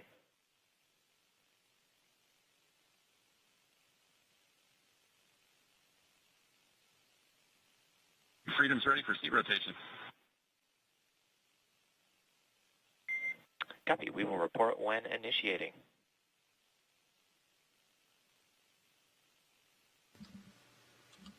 Starting off with some comm checks there, which is a routine part of this procedure. That's right. That was the core. His name's Shiva in Hawthorne, California, talking to the crew just before seat rotation here. Shiva is a former SpaceX broadcaster. Yes, Dragon, we are initiating seat rotation. A good communicator. Yeah, good to hear his Ready. voice.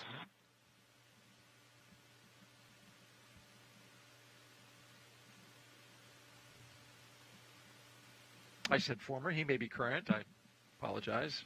But he has done launch broadcasts, so I recognize his voice. Absolutely. And this is someone that Nick and Alex have had the chance to do simulations with in Hawthorne before. So it's nice to have a familiar person on the team. And there they go, articulating the seats into launch position.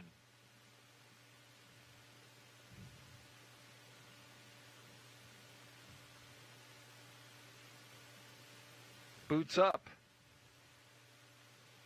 And now this gives them a vantage point to work those heads-up displays a lot better. Yeah, that's right. With the seats in the reclined position, it's a lot easier to see and access those displays. Freedom, seats are in the launch position. Copy. And also puts them in a much better configuration for the G-forces that they will feel on launch.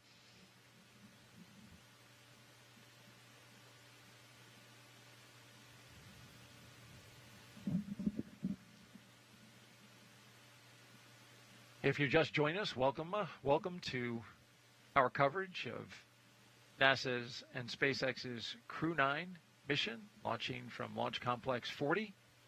On the left, our flight operations team from the Kennedy Space Center is orbiting Space Launch Complex 40. Dragon SpaceX, you are go for 4.100, Section 2, suit leak check prep. Freedom copies. Go in Section 2 of 4.100, suit leak check.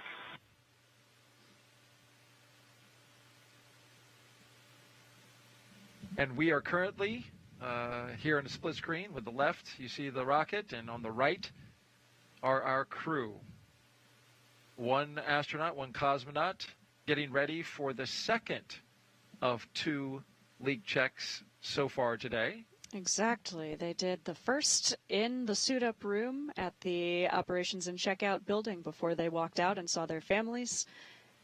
The second one is because they have actually had a chance to open up the zippers of their suit, And we are now also zipped back up and connected to all of the systems of the Dragon. So their actual umbilicals connecting to the Dragon vehicle itself is one place where you might have a leak. So in the suit-up room, we've eliminated the variable of the suits themselves, and now we're just making sure that our tear complete, ready for leak checks. all of those interfaces with the vehicle itself are going to be good to go.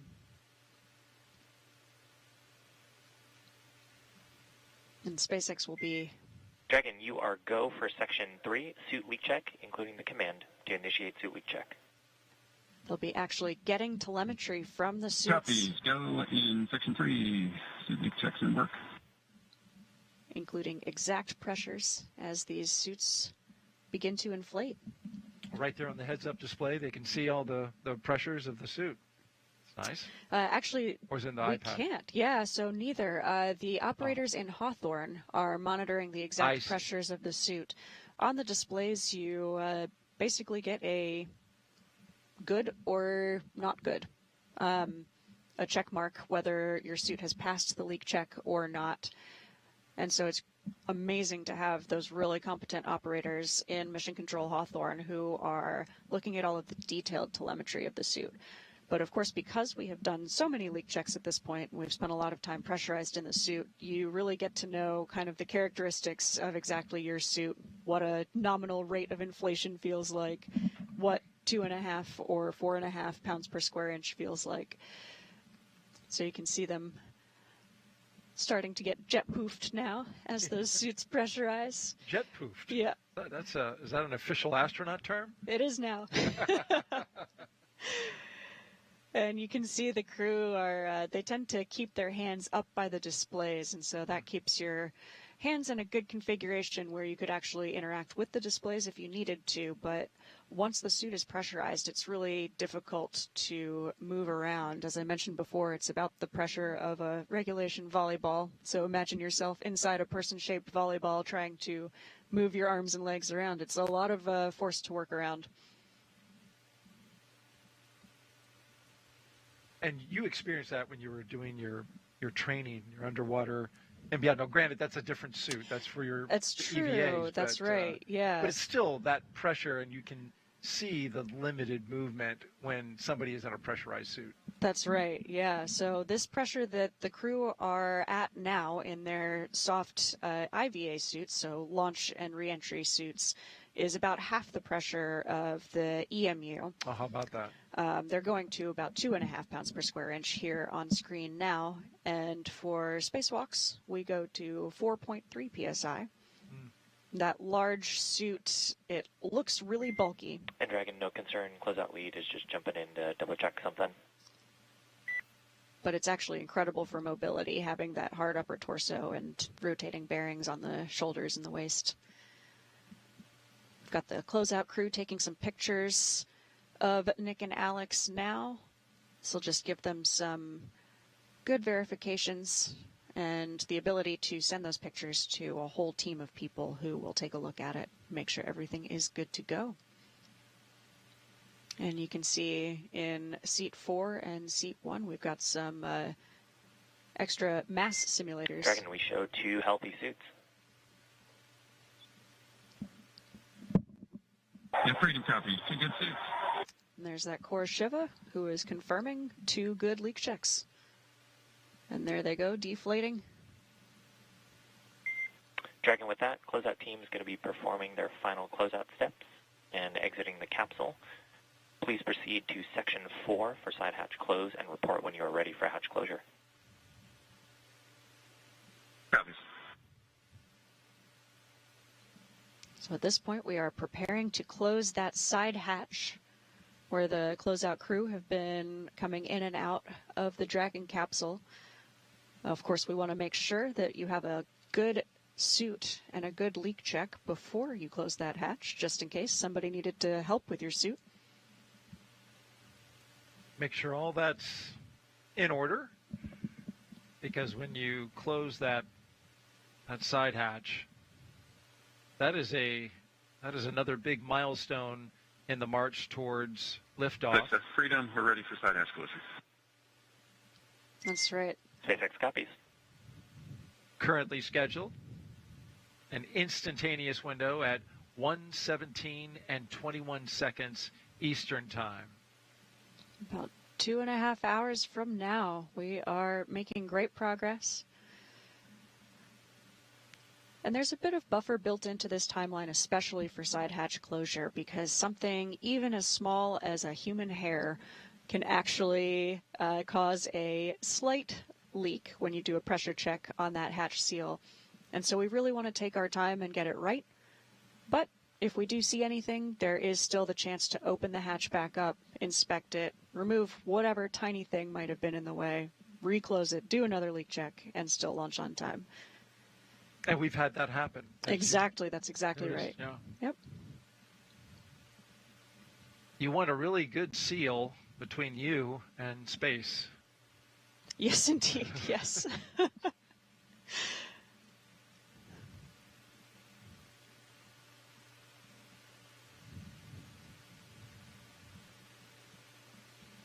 Hatch closure coming up next. This is really momentous, and even in the capsule simulator, it still feels like a really significant moment when they close that side hatch. You really feel like a crew in your spacecraft getting ready for launch.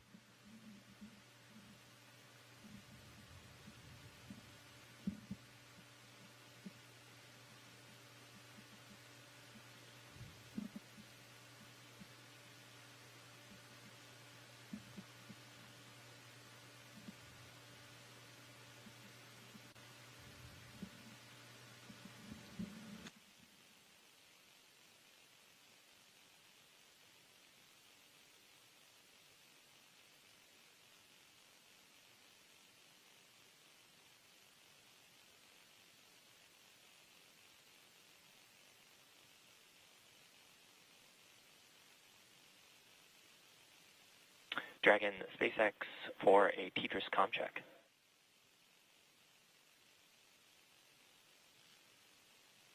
Freedom's with you. And Core has you loud and clear. Tetris comm check is complete. Stand by for comm checks with the DC, MD, and LD in the launch configuration.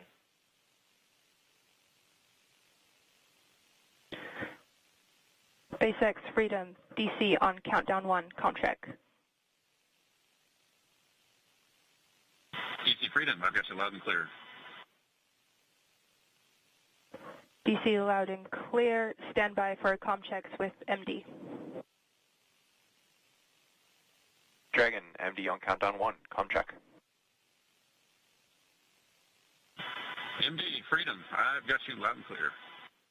MD, loud and clear. Stand by for comm check over Dragon to ground.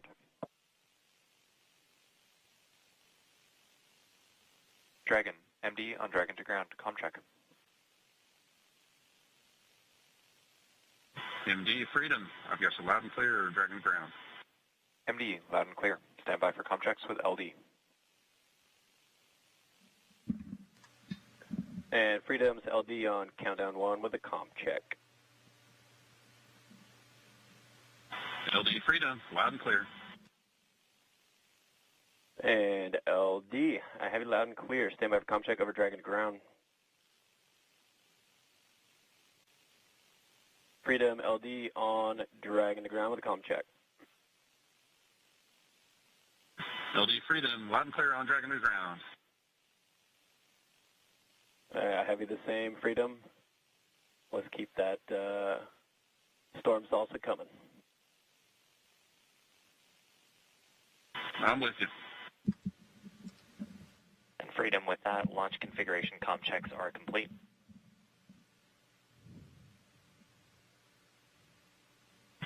Copy all, Sulu. So, Zena, they just completed a number of communication checks with the crew, and there are a number of paths, right, that the launch team has in order to communicate with the crew. Absolutely. There are multiple different communication loops to the Dragon capsule, and with multiple different ground operators We have some people actually here in Florida with us. So that's the launch director, the mission director in Hawthorne, the core, who is like the Houston Capcom. And so we want to check all of these different communications loops with the crew before we close that hatch and lift off.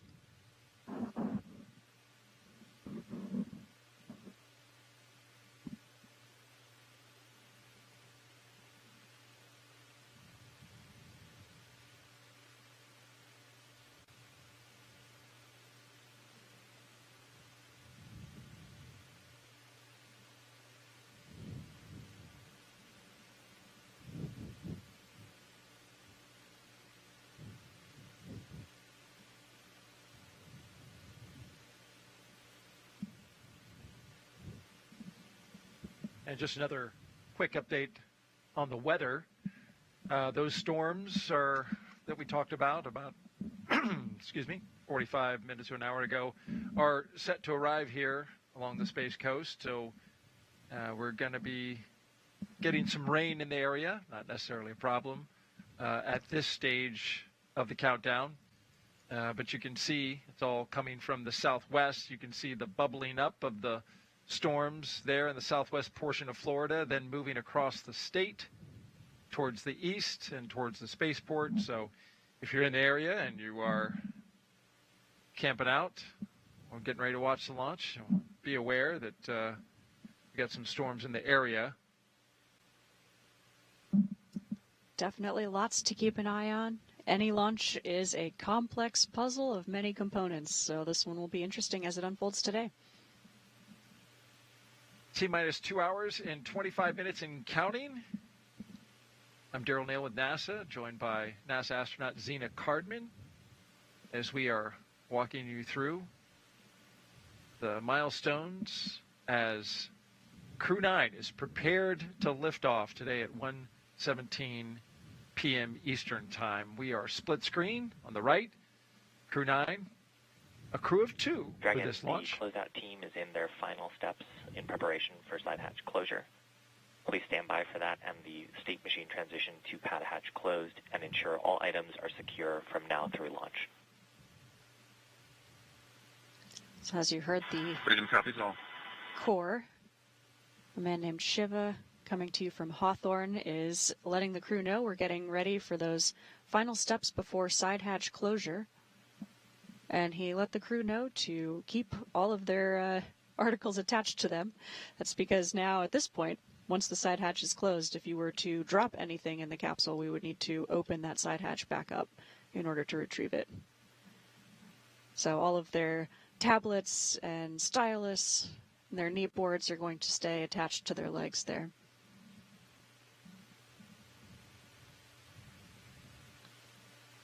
On the left, you can see the closeout crew removing some of the final pieces of protective material that you have over the side hatch seals as the crew ingress the capsule. You would not want to damage the seal or anything related to the hatch on your way in. And we remove that just before side hatch closure. The closeout team is now taking photos, all per procedure, so that we have something to reference in case the leak check is even slightly different than expected. And we saw just earlier on the left-hand side of the screen the flashlight, bright light, shining, taking That's a close right. look at that seal. Exactly, doing some really thorough inspections here and photo documenting as we go.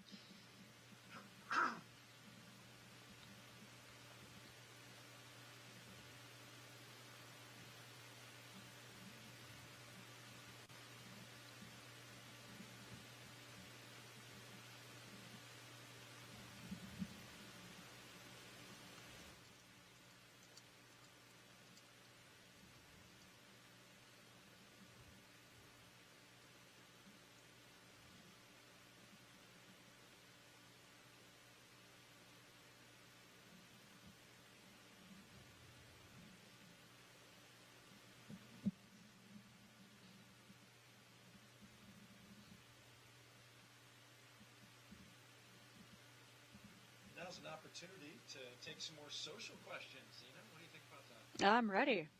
All right. Of course, if you want to submit a question, we are taking your questions throughout the broadcast. Just punch in hashtag #AskNASA to following platforms, Facebook.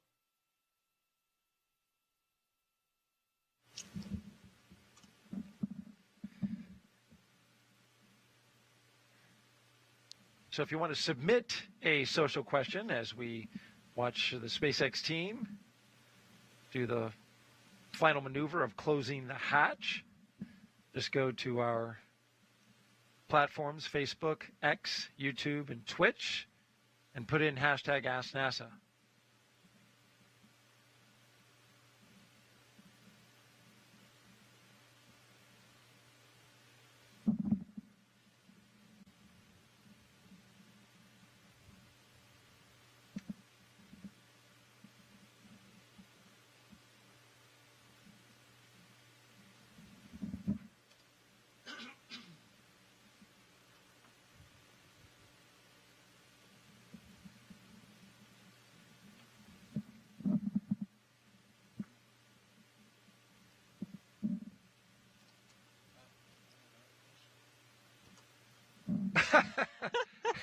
This question coming in from SpaceX's Haley Esparza. Zena, why are you so cool? Oh my goodness, probably because I have such cool friends. Like SpaceX Ninja number 34. Is she out? She's not out there, is she? Not today. She's not on the launch tower, although she has certainly been there in the past.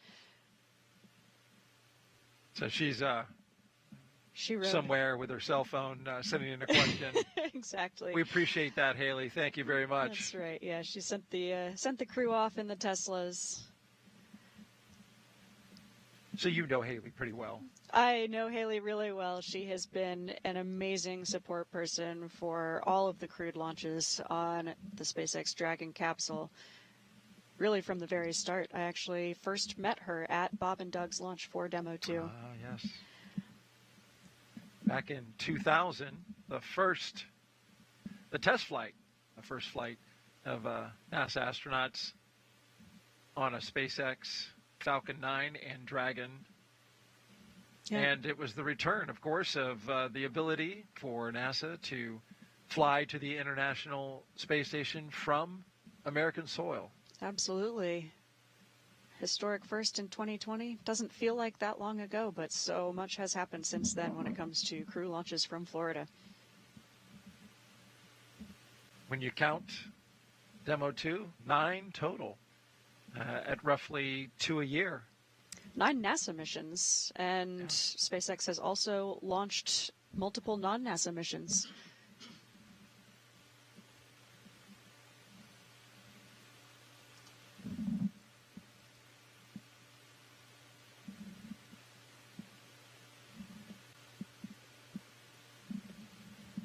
It's really amazing to see how much diligence it takes to get this side hatch closed.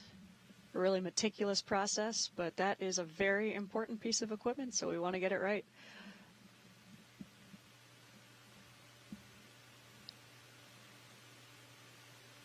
And that side hatch needs to stay closed throughout the space flight for the 6-month increment. It sure does. All the way until, and it won't open again until they splash down in the ocean. That's right. Yeah, its current planned next reopening would not be until February 2025. So close her up good. Yes, indeed.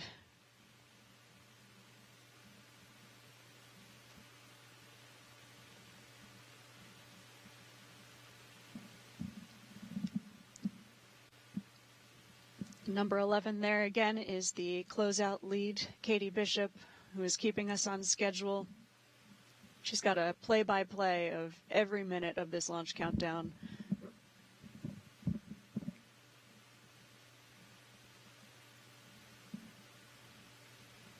Keeping everybody on time. Yes, indeed. Integrating many teams who are working together to make this launch happen today, including the crew inside the Dragon capsule, the closeout team in the White Room there, as well as teams on the ground. which is quite the coordination because there are so many people supporting this launch today. It really is, absolutely. I think that's one of the most humbling aspects of being an astronaut is realizing how many people support an endeavor like this.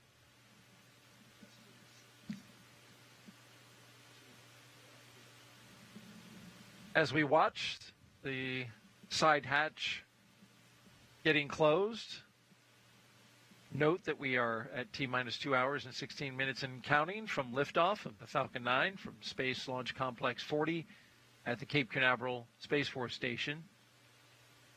To bring you up to speed, if you're just joining us, CREW-9 is currently inside Dragon Freedom. It's a crew of 2 today. Commander Nick Hague. It's his second flight to the International Space Station. And we also have a first-time flyer on this mission, Mission Specialist Alexander Gorbanov. So far, they have completed their comm checks and making sure they can communicate with the teams here on the ground. You see the technicians on the outside on the left screen working to close the hatch, but they got to make sure that seal is clean first and documented. And on the right-hand side, we see our 2 crew members. Their seats have rotated from upright to their reclined launch position, which allows them to see and access their display panels. They have also completed their suit leak checks to make sure their spacesuits are working properly, and we got a good confirmation of that. The closeout lead verified the cabin environment was good, and they all exited or I should say egressed the spacecraft and began their procedures to close the side hatch of the Dragon spacecraft.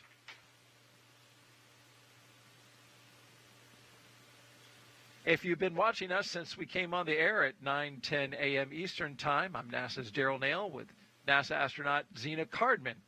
And we're providing you audio commentary right now, but we will expand our live coverage around 12 p.m. Eastern when we will come on camera and invite additional commentators to walk us through today's launch and ascent. It's going to be a really exciting day here. We're a little over 2 hours from launch, and I am just so excited to be here with you, Daryl. This is a crew I know really well. I'm excited to watch them launch to the International Space Station today. And we couldn't be happier to have you, Zena, here as well. You trained with this crew, you know this crew, and you have great insight, and we appreciate you sharing that with the audience. Absolutely, yeah. These 2 especially feel like not only colleagues, but family and friends. We've been working really hard together for about the last year and a half, getting ready for this mission. And as we've said before, it takes a huge team of people to make a space flight like this happen. I'm proud to be one of them. And Dragon, we're doing final photo verifications on the side hatch seals. We'll let you know when we're stepping in the side hatch closure. Freedom copies, thanks.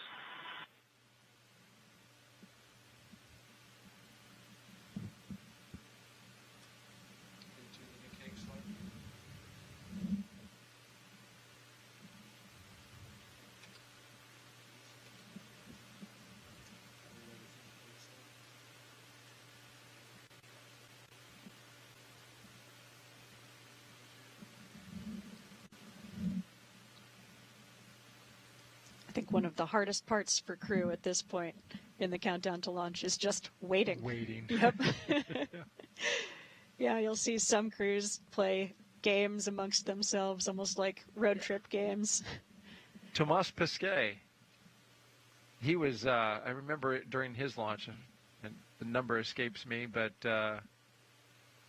they were playing some games. I remember training with Crew 4 and playing some word games with them. Yeah. Try to guess your crewmates to guess the word, almost taboo style.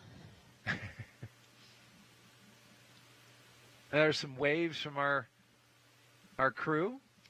Waving goodbye to their closeout team, and this is... There they go. And Dragon, side hatch is coming closed. Expect a state machine transition to that hatch close shortly. a big moment during the launch countdown. Freedom copies. And that state machine transition that they mention is the flight computer state on board the Dragon. So that software is transitioning now to a state where the vehicle knows its side hatch is closed. What does it feel like and what does it sound like when they close that hatch?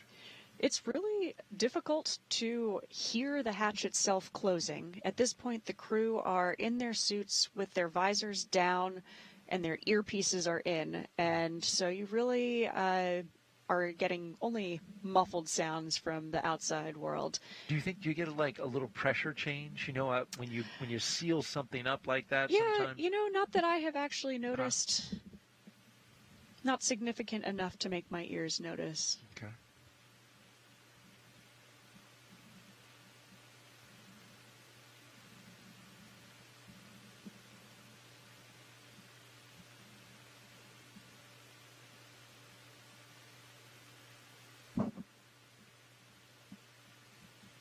As they're working to secure that hatch, let's talk a little bit about the crew. And we'll start with Nick Hague. He's a U.S. Space Force colonel, and he is the CREW-9 commander today. He was selected by NASA as an astronaut in 2013. This will be his second space flight to the International Space Station. In 2018, he and his Soyuz crewmate experienced a catastrophic rocket booster malfunction after launch. They were forced to abort, but landed safely. 5 months later, Hague launched on another Soyuz and served as flight engineer for expeditions 59 and 60. He spent a total of 203 days in space and performed 3 spacewalks. The Kansas native is a test pilot and a distinguished graduate of the United States Air Force Academy. Nick spent 5 months in Iraq in support of Operation Iraqi Freedom. He voluntarily transferred from the United States Air Force to the U.S. Space Force in 2021 and is an active colonel. His wife, Katie, is a retired U.S. Air Force colonel, and they have 2 sons. Absolutely. Nick is an amazingly qualified astronaut. He is brilliant. He basically taught orbital dynamics, actually, at the Academy. So he's quite smart, but he's also incredibly kind, a really thoughtful teammate. He's the kind of person when you're out doing some training in the field in a very cold winter environment who is up late boiling water so that his teammates can have a hot thermos before they go to bed. Oh, wow. Really thoughtful teammate. I absolutely loved Dragon, we are commencing health checks for the launch escape system. Expect a momentary state change followed by a transition back to pad hatch closed. Okay. Progressing along nicely. And Freedom copies. Thanks for the heads up. It's an expected call from the core, the communicator Shiva in Hawthorne. I really loved doing spacewalk training with Nick. He's a veteran of multiple spacewalks, and so for myself, a rookie of both spaceflight and spacewalks, it was incredibly valuable to get to train with him. He's the kind of person where if you have stored one of your bits for one of the tools in a difficult to reach location and you're sitting there struggling, he's just reaching over and helping you retrieve it and has put it on your tool before you can even think to complain out loud. Exactly. Wow. Great teammate. And in this configuration today, he has a lot to be thinking about, to your point there. He is commander, but he's also does not have a pilot per se. He has a fellow crewmate, mission specialist, who's sitting in the pilot seat, but he's not trained to be a pilot today. So more responsibility is on Nick in this position. Yeah, that's exactly right. He's really in a mindset today of being both spacecraft commander and pilot. Alex Gorbanov, our crewmate there, who would normally be sitting in the seat all the way to your left, is moved over. We specifically wanted him at the displays so that he can help Nick monitor and be value added as able. But it takes, as you know, many months of training to be fully qualified as a pilot. And so Nick is taking on a lot of responsibility today. He is well qualified for the job. Speaking of Gorbanov, He is our mission specialist today and a first-time flyer. So Nick will get to see his reaction as he goes into space for the first time. He studied engineering with qualifications in spacecraft and upper stages from the Moscow Aviation Institute. Gorbunov graduated from the military department with a specialty in operation and repair of aircraft, helicopters, and aircraft engines. Before his cosmonaut selection in 2018, he worked as an engineer for a rocket space corporation and helped support cargo spacecraft launches from the Baikonur Cosmodrome.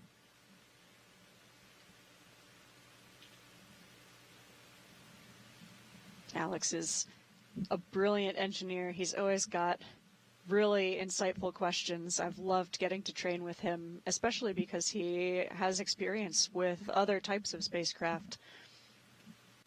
And knows a lot about it. Absolutely. Yes, he was trained in the mission specialist role. He was always very engaged, asking thoughtful questions, keeping track of procedures. One note on that storm that we were telling you about that is now here. You can see it on your screen there, and the raindrops hitting the lens. So it is raining at the launch site right now.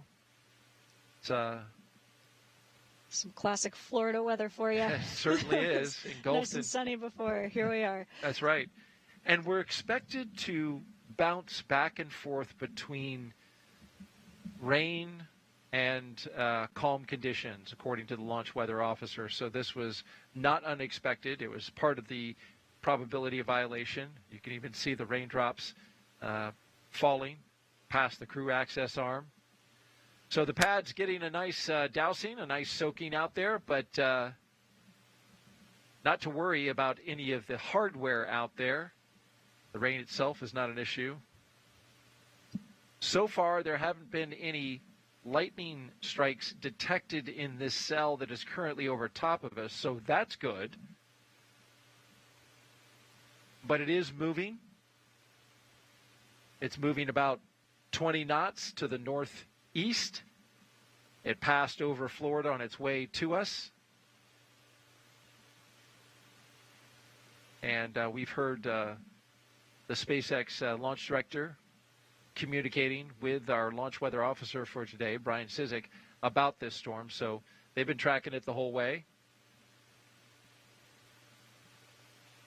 And it's worth noting, even as we're getting a little rain, that as once hurricane, has now been downgraded, Hurricane Helene passed over a few days ago, it left this, which is a stalled boundary over the middle of the state of Florida. And you can see there, it's really bubbling up to the southwest and then funneling over top of us.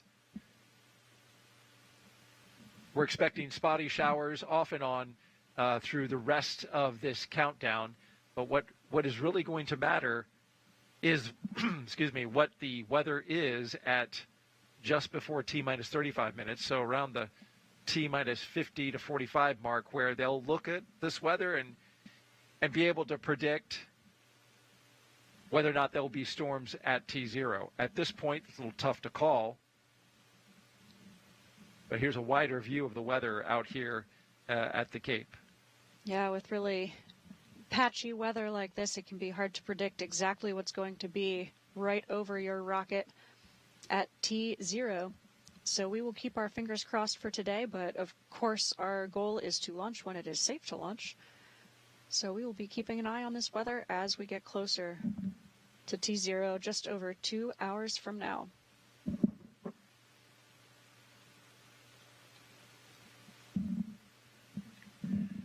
We're currently at T-minus 2 hours and 2 minutes and counting until the liftoff of NASA's SpaceX CREW-9 mission. We have one astronaut and one cosmonaut inside of Dragon Freedom, the top of Falcon 9 rocket from Space Launch Complex 40 at the Cape Canaveral Space Force Station. They are headed to the International Space Station to help maintain the orbiting lab as well as conduct science, critical science that benefits all of us. Both Nick Hague and Alexander Gorbunov will launch as CREW-9 and then join flight engineers Butch Wilmore and Sonny Williams and others to become members of Expedition 72 once on board the International Space Station. There you can see the complete CREW-9 crew.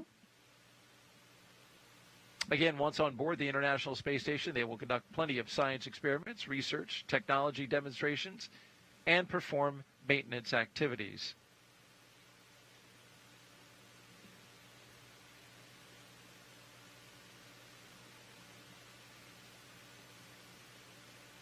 We kick things off here at a little after 9 a.m. Eastern Time. Just a couple hours ago. And we've had a real smooth countdown so far. The astronauts woke up. They were treated to a light breakfast. And they got their weather brief, understood the conditions. Were 45% probability of violation for liftoff. Moderate conditions along the ascent corridor. After the weather brief, they proceeded to get suited up. And then they jumped into their Teslas, drove out to the pad, ascended the launch tower. SpaceX, we had a good side hatch leak check. Climbed into their capsule, climbed into Dragon Freedom. Copies, good side hatch leak check. Good news on that leak check. And just shut the door. That's right. So another big milestone complete. Things going really smoothly. Up next at T-minus 1 hour and 54 minutes, just about 6 minutes from now, they'll reset the crew arm, GSE, for launch. GSE. Ground support equipment. And so the crew access arm, you can see it on the left-hand side of the screen there, is kind of the breezeway going from the launch tower to the Dragon capsule, which is how the crew get inside. And before launch, of course, that crew access arm will need to be retracted so that the rocket can depart the ground. And we'll get to see that first time that crew access arm will pull away from a Dragon with 2 astronauts on board at this launch complex. The first time ever. First time launching humans from Complex 40. It's an exciting day. It is indeed a historic day. We're coming up on 1 hour and 59 minutes and counting. Definitely see some clouds rolling through on the left-hand side there, but it's definitely worth giving it a try, just in case we get that Dragon launch. SpaceX for post-ingress briefing. Good window of weather at launch time 0. Freedom's with you. Dragon, so good news is we've got a healthy pad, Dragon is healthy, and Falcon is looking good. The story remains weather, as previously briefed. We're watching radar data in real time. Currently, we'd be no-go to launch, but we think there's a real shot of getting a clearing in the weather around T-minus 0, and the ascent weather continues to look good, so we've got a chance of going to space today. We'll check in as we have more updates. How copy? Freedom copies, good pad, good vehicle, and you're saying there's a chance with the weather. Outstanding.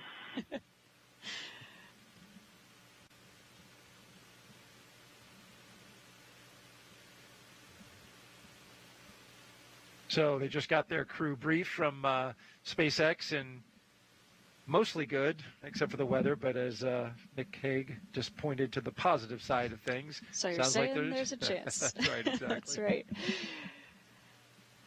Well, from that left-hand side, you can certainly see it. It's a small storm with rain on the left-hand, left part of the screen, and a little more of a clearing area on the right hand. That is exactly how it is on radar. Yep, we've got some patchy weather rolling through, but it sounds like the vehicle itself is in great shape. That launch countdown going really smoothly. Hatch closure right on time with a good leak check. The suits are in a good configuration. Crew members are doing well. So we'll just keep hoping for a good weather window just under 2 hours from now. And of course, we'll have a big decision point before we start to put fuel on board the rocket, because that's something that's harder to back away from once we start that process. So we really want to commit thinking that there is a very good positive shot of launching today before we start fueling the rocket. That's right, because when that fueling operation begins, it's all very tightly choreographed. It's autonomous. All of the procedures, the flowing of the propellants, they're automated. It all happens. So it kicks off at T-minus 35 minutes and rolls all the way to that T0, locking in that exact second for launch. Absolutely. And for the crew, it's a little bit different for every rocket, but for Falcon, the way we would do that is we would actually take all of that fuel that we've loaded onto the vehicle and take it off of the vehicle before the crew themselves would get out of their Dragon capsule. But weather scrubs certainly happen. Of course, we don't want to launch if the weather doesn't say it's a good day to launch. Throughout the broadcast, we've been engaging you, the viewer, handing off your questions to Zena Cardman, NASA astronaut, through the hashtag AskNASA on Facebook, X, YouTube, and Twitch. And so we've got another question now from Santosh. See, I want to be accurate with the pronunciation. Santosh on X asks, do they, astronauts, eat something before liftoff to space? Yeah, absolutely. It's a long journey. These astronauts will be on a roughly 28-hour ride from the ground here to the International Space Station. Of course, they can eat while they're on board the Dragon spacecraft, but today is a long day, so they do have some breakfast. But their bigger meal was dinner last night, and we have an amazing support staff in crew quarters where these crew have been quarantining for the last week. And you actually get to put in some requests for a special meal of your choosing for that. We call it the ultimate meal. And the chefs here are amazing. I hear they can Phenomenal. Make just about anything. Absolutely. They are incredibly talented, and we have those people in place because the crew are in quarantine, and so we really want to keep them healthy and make sure that all of the food that they're eating is not going to be one barrier of many little puzzle pieces that all have to come together on this launch day. Right. You wouldn't want any food poisoning happening, any kind of shaking, any kind of chance no, with indeed. the food. No, indeed. Not on this day. Absolutely. And probably good to get a really good meal as your last meal on Earth, because space food is different. Yeah, it's different. It's actually, in my opinion, really quite good. I've had a chance to try a lot of it. Of course, everybody's different. Some people are more food motivated than others. And for crew members like Butch Wilmore and Sunny Williams, they didn't necessarily have exactly the menu that they would have chosen for this longer than expected mission. And so we all have to learn to be flexible and share our food with each other. But the ability to have a hot meal that you can share with your friends and colleagues is still really, really amazing for morale when you're in space. For their free flight on the way to the space station, they will, of course, have food in their Dragon capsule, but they don't have a way to heat it up, and so they'll be eating room temperature food, which is better than nothing. So if you're a severe foodie, space food will be an adjustment. I can imagine. Yes. That's something you can live with for 6 months. Absolutely. I certainly would. Yes. We've got another question now. K Aerospace asks on X, how does the astronaut underwater training significantly simulate in-space conditions and microgravity? Yeah, so being weightless is actually pretty similar in some ways to floating underwater. And it's really difficult to find an environment here on Earth where you could be weightless, but floating in a pool is a great way to practice. One difference is that, unlike in space, underwater in a swimming pool, you experience water drag. And so that can be both a blessing and a curse. In the swimming pool, it is really difficult to get moving, but it's pretty easy to slow down. Whereas if you're doing a spacewalk on the International Space Station, it's pretty easy to get going, but it can be harder to stop. So you have to really think ahead and remember to decelerate yourself. The spacesuits that we use for doing spacewalks, unlike these launch and landing suits that you see Nick and Alexander wearing today, they weigh about 350 pounds. So, and of course that's on Earth. They're weightless in space, but they still have mass, and so they still have inertia. So it's really, really valuable to get to train for those spacewalks here on Earth. Getting to know all of the procedures, all of the equipment, and how to move in a spacesuit that doesn't necessarily move exactly like your body does. And there's an extra spacesuit going up on board this Crew-9 Dragon today, and that is the SpaceX spacesuit for Butch Wilmore. That's right. Yeah, there is one already on board that Sunny has tried on, and we're sending up an additional one for Butch Wilmore, and that is so that when they come back home on this Crew-9 Dragon capsule, they will, just like Alexander and Nick, have a way to connect to the communications and the life support systems of the Dragon capsule. All right, T-minus 1 hour and 50 minutes and counting. Let's take you inside Mission Control in Houston now, where flight controllers are constantly monitoring the International Space Station and the people living on board. We welcome in NASA's Nilofer Ramji, who is live there at Johnson Space Center. Nilofer, good afternoon. Hey, good afternoon, Daryl. Thanks so much. This is Mission Control Houston here in the International Space Station's Flight Control Room here at NASA's Johnson Space Center.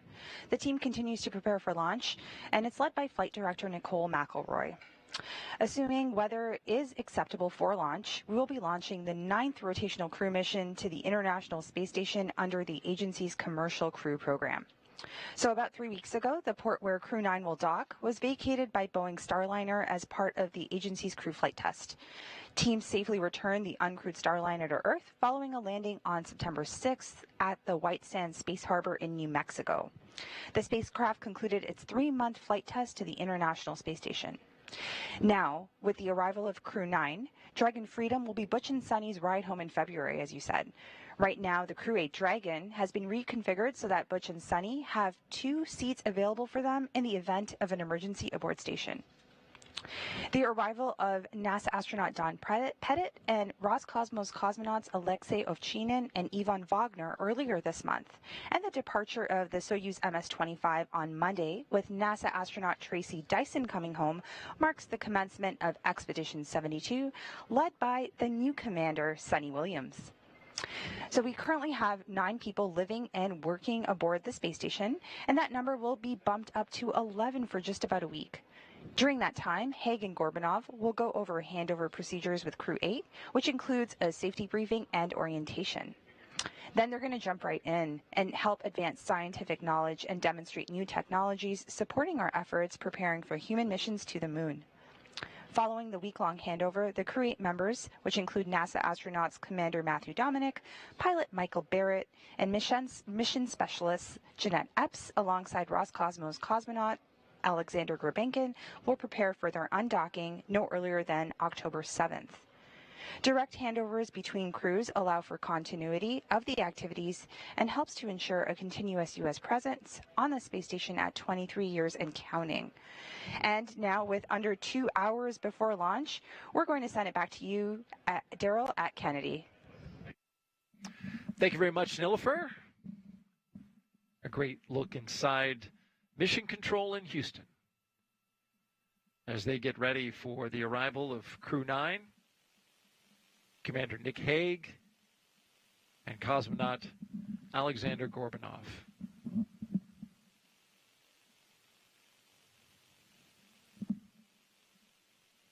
We're launching today from Space Launch Complex 40, and it's a historic day, should we be able to get a launch off through the weather. Slick 40 previously hosted NASA missions NG-20, CRS-30, and NG-21. Those are cargo resupply missions.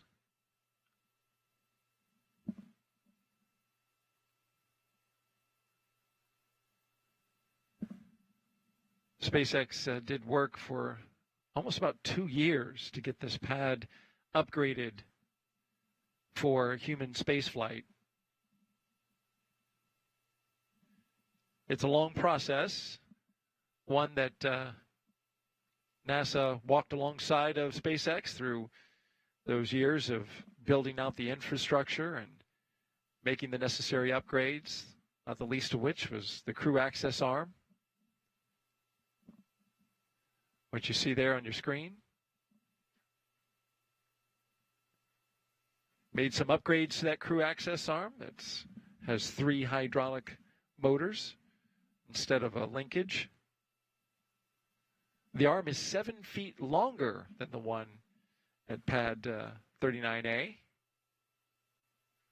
It's got a larger white room. It's built different, stiffened plate construction instead of truss.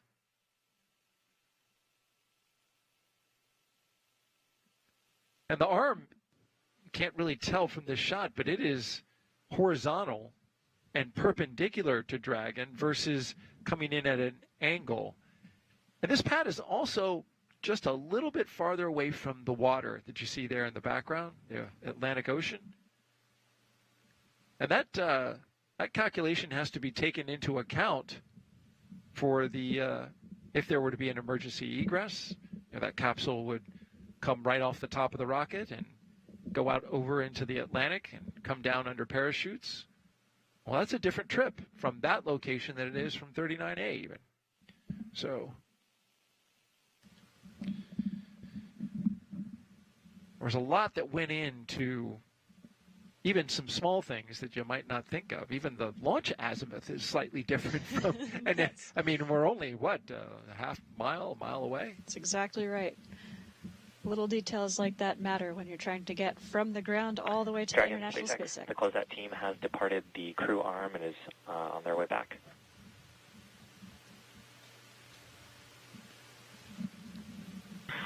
Freedom copies, and if they're listening, thank you guys. Some kind words there. We'll relay to them. Nick Hague to the closeout crew who have strapped them in to their Dragon Freedom, closed the side hatch, and now leaving these two as the only one who will be on the pad for launch.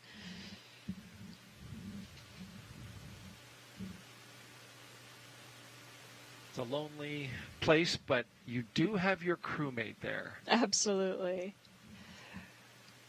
Yeah, it might seem, but you know how many people have been rooting for you the whole way, prepared you for this day, and are there supporting you for liftoff. So we have an enormous team of people here at Kennedy Space Center, in Mission Control Hawthorne, in California, and in Mission Control Houston in Texas.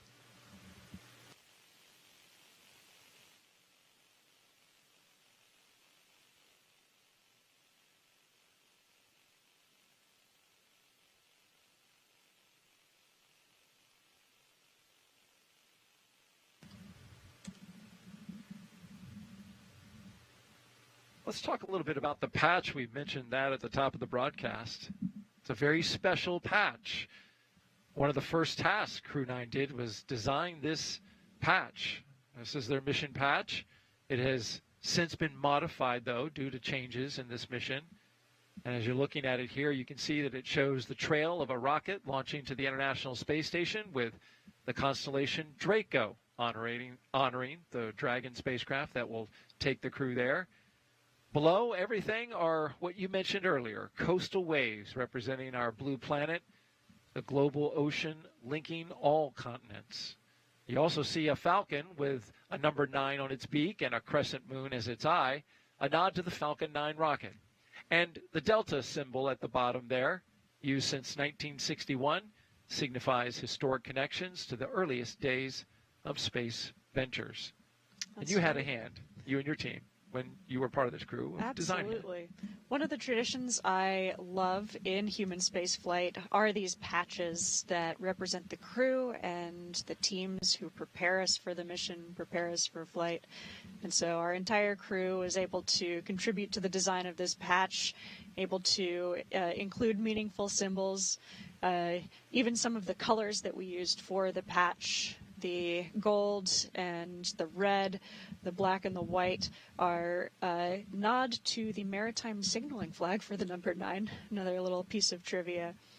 So there's so much symbolism that goes into a patch like this, and a patch that I've been really proud to wear on my shoulder for the last year and a half.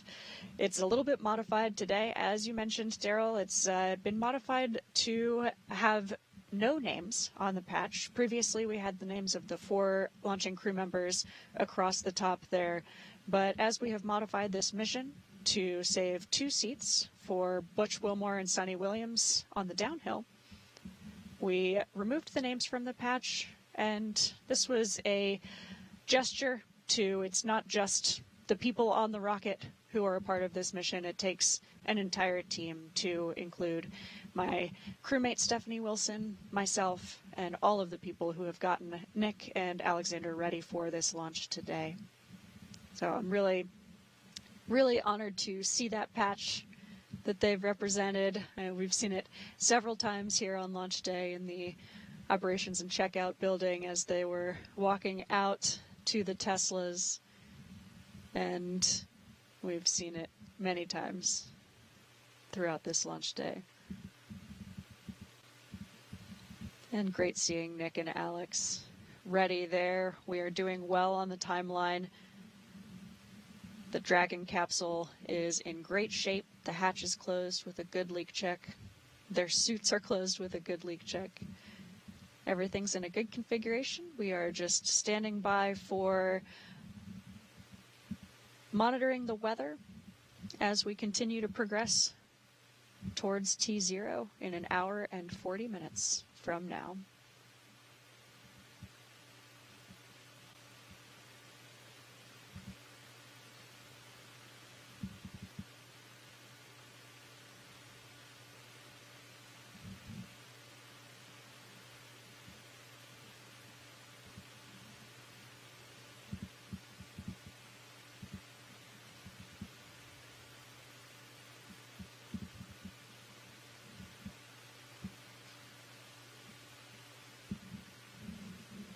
Things will get a little more dynamic in just over half an hour from now as we get ready to do final checks before we put any fuel on board the Falcon 9 rocket. But for now, because we have some extra buffer built into the timeline for things like the side hatch leak check, we're in great shape. And the number one job of the crew right now is to just be mellow and be ready. You might see them wiggling their toes a little bit in their boots, keeping their legs from falling asleep as they're in this position. It's a long time to be lying on your back.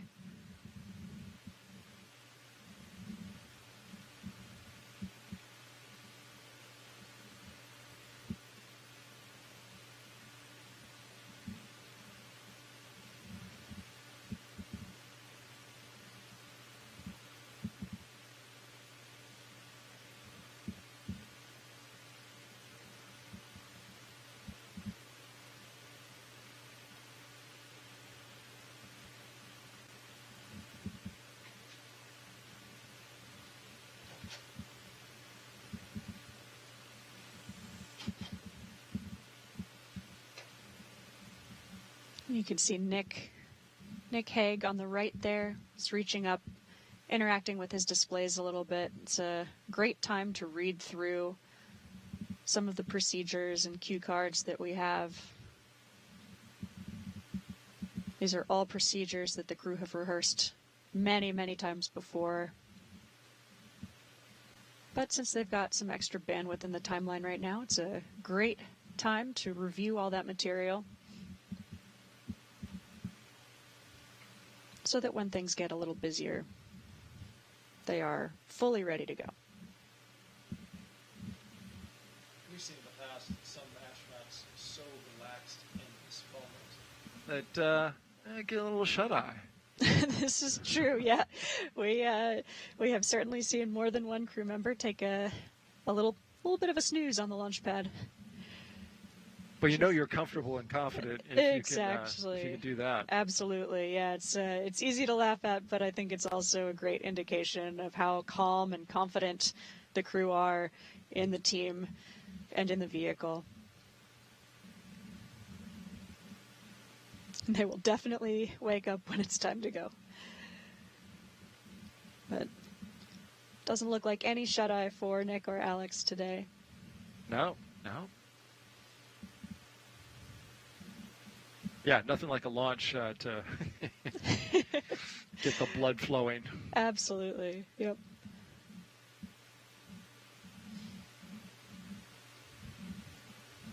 Well, this crew, they both got to bring on some special items from Earth to space. A few personal items for their roughly 5-month stay. And for this particular crew, here's a few of the items that they're taking up in space with them. Nick Hague, on the right, is taking a Space Force flag with him. It's, of course, something different than what he took the last time because Space Force, well, didn't even exist last time he flew. Nick said it's a privilege, though, to support all Guardians, the Space Force Guardians, who support human spaceflight and keep the crew safe by watching the skies and the cosmos every day. Absolutely, and it's really exciting as well because Nick and Alex, as Crew-9, will be taking off from Pad 40, which is actually on the Space Force base. Great note there, great tie-in. For Alexander, he has pictures of his family and friends and other personal items that represent different milestones of his life. They include the patch of his 2018 class and the flag of the higher education institution where he graduated from back in 2014. And during interviews on board the ISS that we see from time to time, you will see some of the astronauts bearing the collegiate paraphernalia, maybe a sweater or a flag or something. Absolutely, yeah. I think that's a common theme. Of course, everyone feels an allegiance to their alma mater or to their hometown. It's part of what makes us who we are, which is really a huge, important part of the reason why we make it to the International Space Station. We're bringing with us not only our professional backgrounds, but this incredible personal history.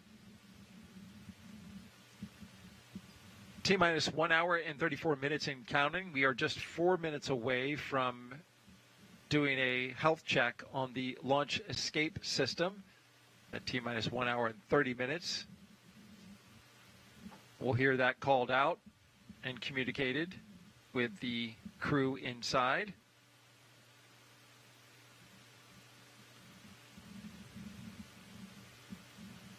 As Crew-9 launches today, we get a launch. That only means that Crew-8, it will be their turn to come home. That's exactly right. I know there's a picture of Crew-8. Yeah, this is them as they walked out. NASA, many months ago. Yeah. Matt Dominic, Michael Barrett, Jeanette Epps, and Roscosmos cosmonaut Alexander Grebenkin. There you see them launching from the Space Center, and then, of course, they've been living and working on the space station now for 6 months. Once Crew-9 arrives, there will be what's called a handover for about 5 to 7 days, and then Crew-8 will undock. Yeah, absolutely. That handover period is really, really useful. I mean, you can train for months and in most cases years to live and work on the International Space Station, but it's really hard to know exactly what it's like until you get there. So for rookie flyers, first-time flyers, that handover period is a great time to get a lot of advice from the people who are the experts who have been there most recently. And even for a veteran flyer, someone like Nick Hague, this is not his first trip to the International Space Station, so in many ways he's an absolute expert. But the International Space Station is changing and evolving constantly. So it's a great time to get to know what is new on the space station, what little quirks have changed, stowage locations, how things are working now, and a great chance to get that institutional knowledge from the people who have spent the last many months there. So I know CREW-8 is anxious for CREW-9's arrival because that means that CREW-8 can get home to see their families after a long and successful mission that's actually a little bit longer than even they anticipated. Indeed, and a little longer of, a transition period. One of the first things we're going to do is get the Dragons deconfigured from what they were, where CREW-8 was configured in order to bring Butch and Sunny home in the case of an emergency. That's right, yeah. Deconfigure that, right, and then get CREW-9 configured? Absolutely, yeah. So that is one of the most important things that we do during handover is configure the Dragon capsule to be a lifeboat in case you needed to leave the space station quickly. And so that's something we do for every mission. It's one of the most important pieces of handover that we do. So Nick is going to get that handover from Matt Dominic, who was the previous Dragons commander. But in this case, it's a little bit extra special because they've been configured to bring Butch and Sunny home for the last couple weeks. And so that would have meant 6 people coming home in a Dragon, but there are not, as you will notice, 6 seats. And so this required a lot of extra special engineering that a great team in Hawthorne especially led with the help of a lot of NASA personnel, NASA flight surgeons, and engineers, making sure that that would be a safe enough option. But the better option would be bringing Butch and Sunny home in suits that interface with seats so that they have all of the life support systems and communications that you normally would in a spacecraft.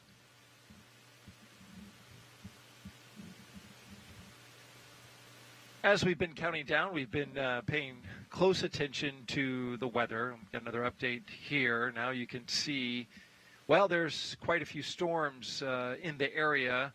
We're right there at the Cape in the middle, dead middle of the screen. You see the outline of the state of Florida. We've got moisture that has been flowing over the state of Florida throughout the countdown today, and it's bringing with it some storm clouds. Our current probability of violation is at 45%, according to the launch weather officer, and that's a reason why. All of this is a remnant from Hurricane Helene's passage through and over the Gulf, which our thoughts and prayers are very much with the people who have been severely impacted by that storm, not only the Gulf of Florida, but also Georgia, North Carolina, and up into Kentucky, with some of the flooding that they've been dealing with, and some of the tragic loss of life as well. The conditions aren't they were not as nearly bad here. Had some winds in the area, but we're still seeing the effects of that storm having passed through from a meteorological standpoint, and this has left us with a band stalled out with moisture over the state that's firing up some storms. But all we need is just a little gap. So we know that it's not going to be a complete rainout today. We are having off and on storms. I just briefly stepped outside, looked out, and it was dry all around. But as I looked off into the distance, about a mile away, got a little rain coming down. So it's very spotty, and we'll see how it all plays out here. Everything else is good. We got an update from the Corps that said the spacecraft is healthy, the booster is healthy, the pad's good to go. So we're in a good position to take advantage of a little break in the weather, which is what we have for our forecast today. Yes, indeed. With all of those other components all coming together, the vehicle is good, the crew are in good shape, downrange weather is looking good. So we'll just hope for a window in the weather right here at Pad 40.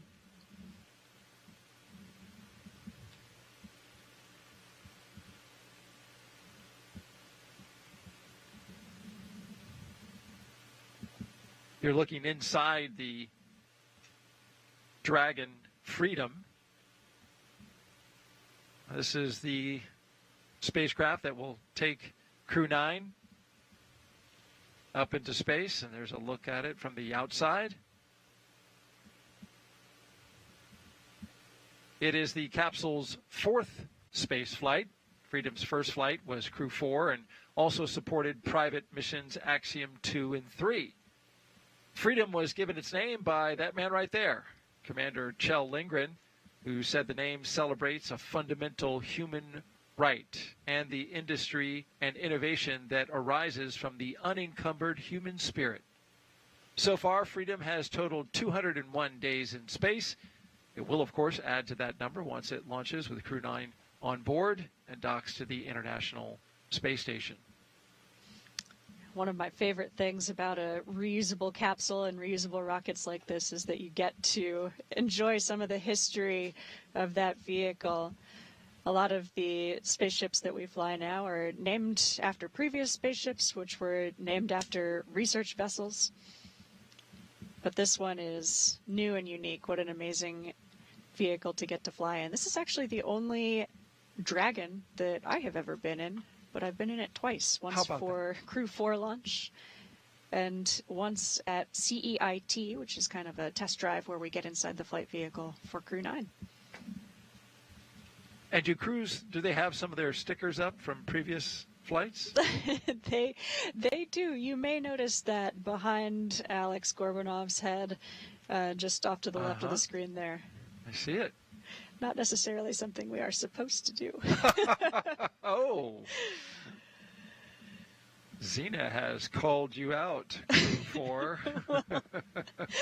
Well, I can also say if I were in that spacecraft, I would be adding a Crew-9 sticker Oh, right there. there you go. There you go. I mean, yeah, puts a little, mark there on the capsule, and I mean, you spend so much time in it, the training, the flight. It's with you there on orbit. Yeah, I mean, this place starts to feel like home, absolutely.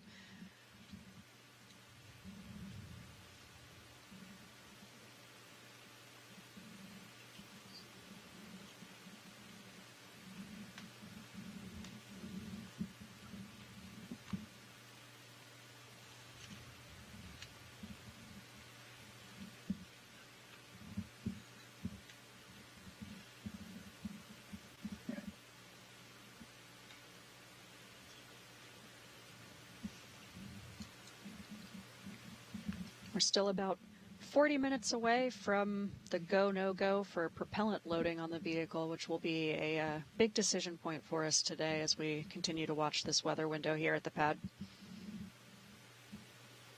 Yeah, that's the big one.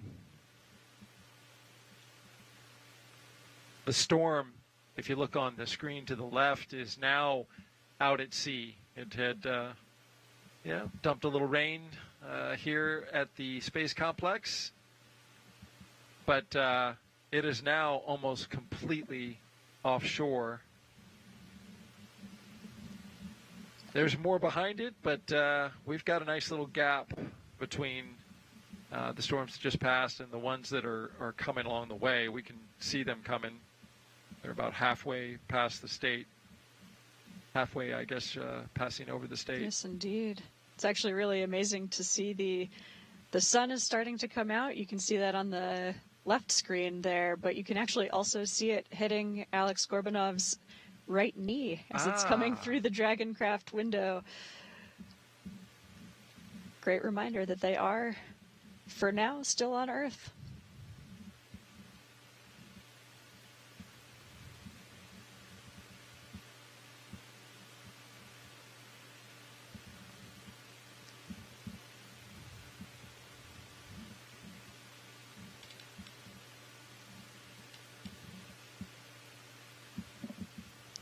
This is certainly not the first time it's been down to the wire for weather on a launch. I remember being here for Demo 2, the first Crew Dragon launch. Oh, yeah. We got so close. There was a weather scrub. That's right. And then I believe on the second attempt even, there was also a storm cloud that was in the area, came into the... Absolutely, the zone of... That first attempt, I thought we were going to go and we didn't. That second attempt, I thought we wouldn't go and we did. That's exactly right. That's exactly how it played out. So it goes. Thought the same thing. Yep. Well, we just got a few minutes before we welcome in our teams from our broadcast teams from SpaceX in California and Johnson Space Center in Houston, Texas. And before that happens, though, how about we take another social question?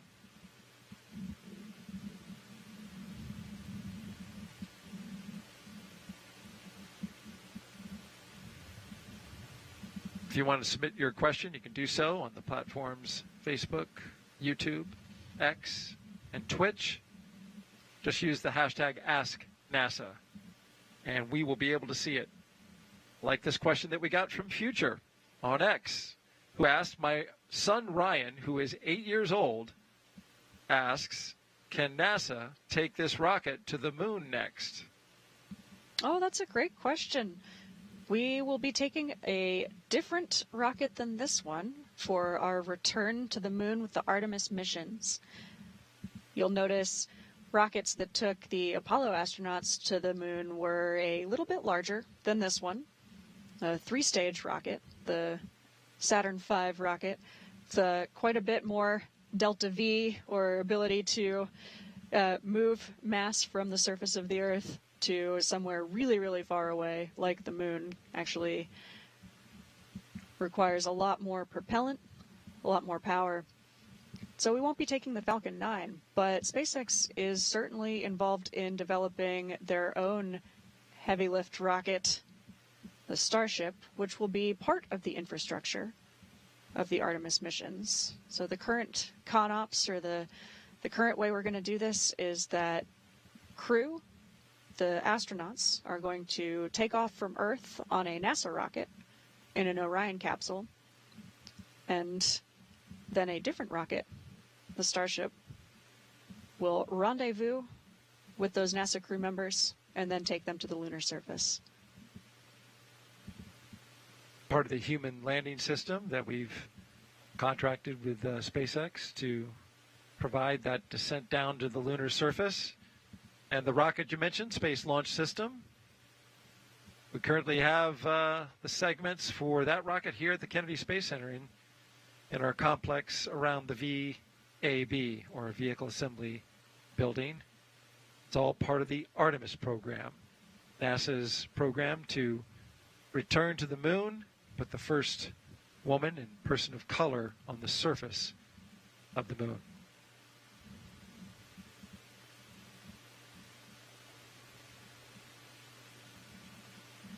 So we have time to slip in another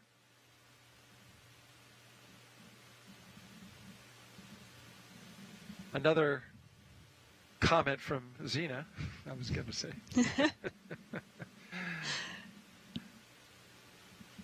About just the history of the flight today. This is a crew of 2 versus a crew of 4, and that was changed in order to provide seats, which you can see there on the left and the right. They're empty. Those seats will be filled by Butch Wilmore and Sonny Williams when they return about 5 months from now. That's right. This is a crew of 2, although we spent the last 18 months or so training as a crew of 4. My crewmate Stephanie Wilson and I are very much alongside Nick Hague and Alex Gorbanov as they prepare for liftoff today. It takes a whole team, and so even though we will not be leaving Earth today, I am really proud to have been part of this team getting them ready. It's a huge collaborative effort, and it's something that I feel really humbled and honored to be part of.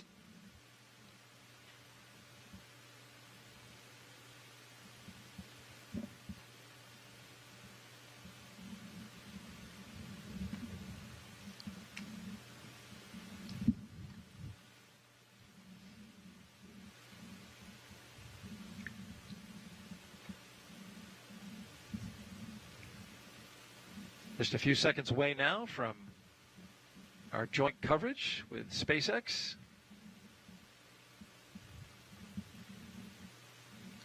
Very exciting, means we're getting closer.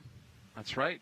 Liftoff currently at 1:17 and 21 seconds p.m. Eastern Time.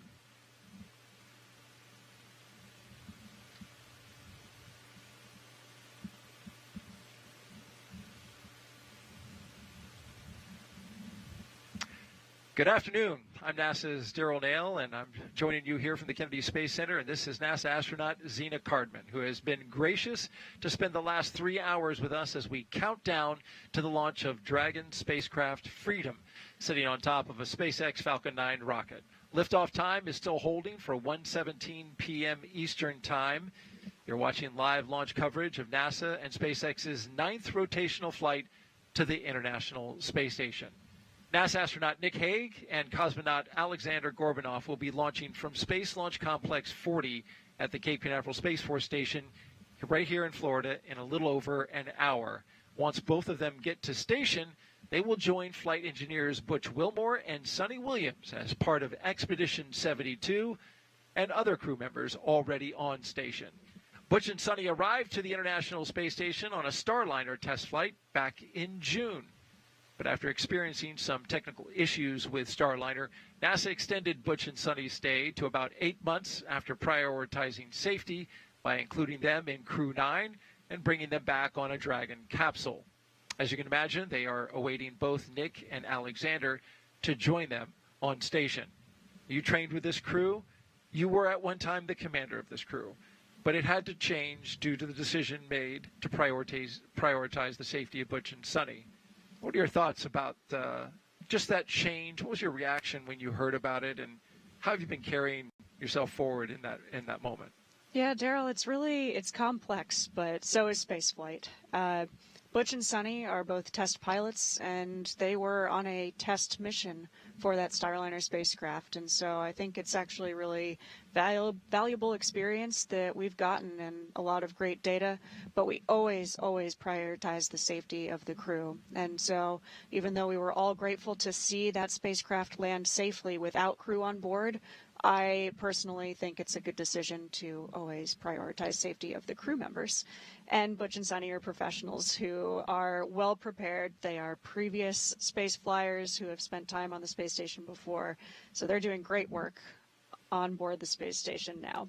And you're quite the professional as well, Zena, caring not only about your team and supporting them as they've continued to make these changes, but also being here with us to walk us through the milestones as we get ready for launch. Yes, it's my pleasure. Yes, absolutely. Let's take you through CREW-9's launch day preparations so far this morning. After waking up and having a bite to eat, SpaceX helped Nick and Alexander into their suits inside historic crew quarters suit-up room. They also played a card game, a tradition, to beat the commander, to use up all his bad luck before the flight. Then the crew followed in the same footsteps as every NASA astronaut since Apollo 7 in 1968, walking out to greet a crowd of family and friends. Freedom's with you. Dragon, just wanted to check in. Falcon and Dragon are still looking healthy for a launch attempt today. We're still watching the real-time weather for conditions at the T0. Ascent corridor does still remain go based on the latest forecasts. At this time, we are trending to continue, and we expect to have the next update around the T-minus 1 hour mark. How copy? And Freedom copies. Ascent corridor is good, and we're just looking at the local weather. We'll get an update at the T-minus 1 hour, and the crew's doing good. Great to hear. Well, there you got the update. We got to listen in as SpaceX updated the crew right there, CREW-9 inside their capsule. And just to complete the thought, you see them now. The crew drove out to the pad. They ingressed the capsule, and they got buckled in, had their suits pressure checked, and are in good shape for launch at this moment. So at this time, we are expanding our coverage and would like to welcome SpaceX and NASA commentators joining us live from Hawthorne, California. Welcome to Leah and Atticus. Thanks, Daryl, and hello to those of you joining us today. I'm Leah Cheshire with NASA Communications. And I'm Atticus Federa, a propulsion engineer here at SpaceX. We are excited to be joining you from Mission Control here in Hawthorne as we count down to liftoff of CREW-9 just over an hour from now. So far this year, we've launched 5 missions to the space station, which includes 3 resupply missions, and those are CRS-30, Northrop Grumman 20 and 21, as well as 2 human spaceflight missions, CREW-8 and Axiom-3. Overall, this will be Dragon's 44th visit to the space station and its 13th human spaceflight mission to the orbiting lab. As Daryl mentioned, today's crew will fly aboard the Dragon spacecraft named Freedom, which previously flew the NASA CREW-4 mission, in addition to Axiom missions 2 and 3. Over the last 3+ hours, CREW-9 has been going through the detailed process of getting ready for their mission to the International Space Station. So let's introduce you to the crew. In the commander's seat, NASA astronaut and U.S. Space Force Colonel Nick Hague. He is making his second trip to low Earth orbit. This Kansas native and test pilot was selected by NASA as an astronaut in 2013 and has spent a total of 203 days in space conducting 3 spacewalks. Next to him is mission specialist Alexander Gorbanov, who was selected to be a cosmonaut in 2018. He studied engineering with qualifications in spacecraft and upper stages from the Moscow Aviation Institute, and he is a first-time flyer. We are so excited to have Nick and Alexander on board today. To date, SpaceX has flown 54 passengers to space since the Demo 2 mission in May of 2020. And coming up here at about T-minus 45 minutes, we'll be listening to the team to report their readiness for the propellant load with a final go-no-go pull. So far, it continues to be a smooth countdown, and we're looking good for an on-time liftoff at 1:17 p.m. Eastern Time from Slick 40 in Florida. Today's launch is a big day for spaceflight. It will be the first time in history astronauts will launch from Space Launch Complex 40. So while we wait for that go pull, let's learn just a bit more about how Slick 40 was prepared for today's flight. SpaceX acquired the lease for Slick 40 back in 2007, and 3 years later, Falcon 9 made its inaugural flight from the pad. Since then, Slick 40 has launched dozens of notable missions for SpaceX, including our first demonstration missions as part of NASA's Commercial Orbital Transportation Services program, as well as the very first Dragon commercial resupply services missions. As of today, Pad 40 has hosted over 200 Falcon 9 launches. In 2023, in order to accommodate for the growing Dragon manifest, we added a tower and access arm to support human spaceflight missions. So we now have the flexibility to launch Dragon missions at either Launch Complex 39A or at Slick 40. And in March of this year, the CRS-30 mission to the space station was the very first to use this access arm for the late loading of time-sensitive cargo. And today, for the very first time, a crew boarded Dragon using this new access arm to fly to space. To help prepare Slick 40, the team also added emergency egress chutes that provide a new way to rapidly evacuate anyone off the tower to maximize human safety across a variety of scenarios. This is a bit different from the slide basket system that is used at Launch Complex 39A, where baskets are suspended from slide wires that extend from the launch tower to a landing zone. This is something that, we hope we never have to use, obviously, but it is really amazing how quickly it unfolds and how quickly it allows someone to get off of the pad or out of the kind of danger area, get into that car and move away. Yeah, certainly. So sorry about that. No worries. As a reminder, 2 of the seats will be empty for today's flight, and they will be filled during our return next February by NASA astronauts Butch Wilmore and Sonny Williams, who are currently living and working aboard the space station. Butch and Sonny launched on June 5th as part of NASA's Boeing crew flight test on the Starliner spacecraft. As Starliner approached the space station for docking, NASA and Boeing identified helium leaks and experienced issues with the spacecraft's reaction control thrusters. Following weeks of in-space and ground testing, technical interchange meetings, and agency reviews, NASA made the decision to prioritize safety and return Starliner without its crew. Starliner did safely land uncrewed on Saturday, September 7th. To prepare for those manifest changes on today's flight, Nick Hague and Alexander Gorbanov ran through a number of training exercises to allow Alexander to build his expertise on Dragon operations. They also performed emergency scenarios with stand-ins for Butch and Sonny to simulate the conditions they could face during the downhill or return portion of flight, and that is targeted for February of 2025. For each crew, SpaceX suits are custom tailored to fit each astronaut and provide oxygen, cooling, communications, and protection during the dynamic phases of flight. For Crew-9's return, there was already a reserve spacesuit on the space station that NASA astronaut Sunny Williams will wear for the journey home. In fact, Sunny helped SpaceX fit test their spacesuits a few years ago as part of the preparations for crew missions. SpaceX built a prototype of the IVA, or intravehicular activity, flight suit design for the original CCP cadre, which included Sunny, as part of the overall commercial crew development process. Butch Wilmore's suit was created using measurements provided by NASA based on his sizing for an extravehicular mobility unit, or EMU, which are the suits astronauts wear on spacewalks outside the space station, and that's being delivered on today's launch. So everything is set for Butch and Sunny to return with Nick and Alexander when Crew-9 comes home next year. Now we're just at about T-minus 1 hour and 7 minutes, counting down to today's launch.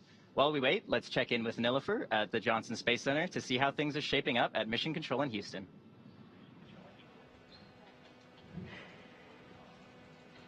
Yes, and thank you so much, Atticus. Welcome back to Mission Control here at Johnson Space Center in Houston, Texas. We are here in the hub of human spaceflight at NASA. The team has pulled go for launch. The International Space Station is ready for the crew to lift off as they begin their journey to the orbiting laboratory. In the home of Rendezvous Tomorrow, NASA and SpaceX flight controllers will enter into integrated operations. This means that both flight control teams will conduct a series of go and no-go polls for Dragon Freedom's docking to the space station. Rotation missions like Crew-9 help NASA to continue to maximize the important research and technology demonstrations made possible only in the International Space Station's unique microgravity environment. The space station is critical for NASA to prepare for future commercial low Earth orbit destinations and to understand and overcome the challenges of long-duration spaceflight necessary for a long-term presence on the Moon and crewed missions deeper into our solar system, including Mars. So now let's take a closer look at the mission and what Crew-9 will have to look forward to during their 5-month stay aboard the International Space Station. Dragon, heads up that we are going to be cycling The mission hasn't changed in 25 years. It's to get to the space station, conduct research, and come home. How we're going to do that is going to look a little bit different. Alex and myself are going to launch with 2 empty seats, so we've got room for Butch and Sunny to join us once we get there. They've been on orbit months already, and one of the biggest challenges ahead for Alex and I, one of the most exciting aspects, is how are we going to integrate into their crew and get to work on the space station, doing the research and performing the spacewalks and the station upgrades and helping us continue that mission of discovery.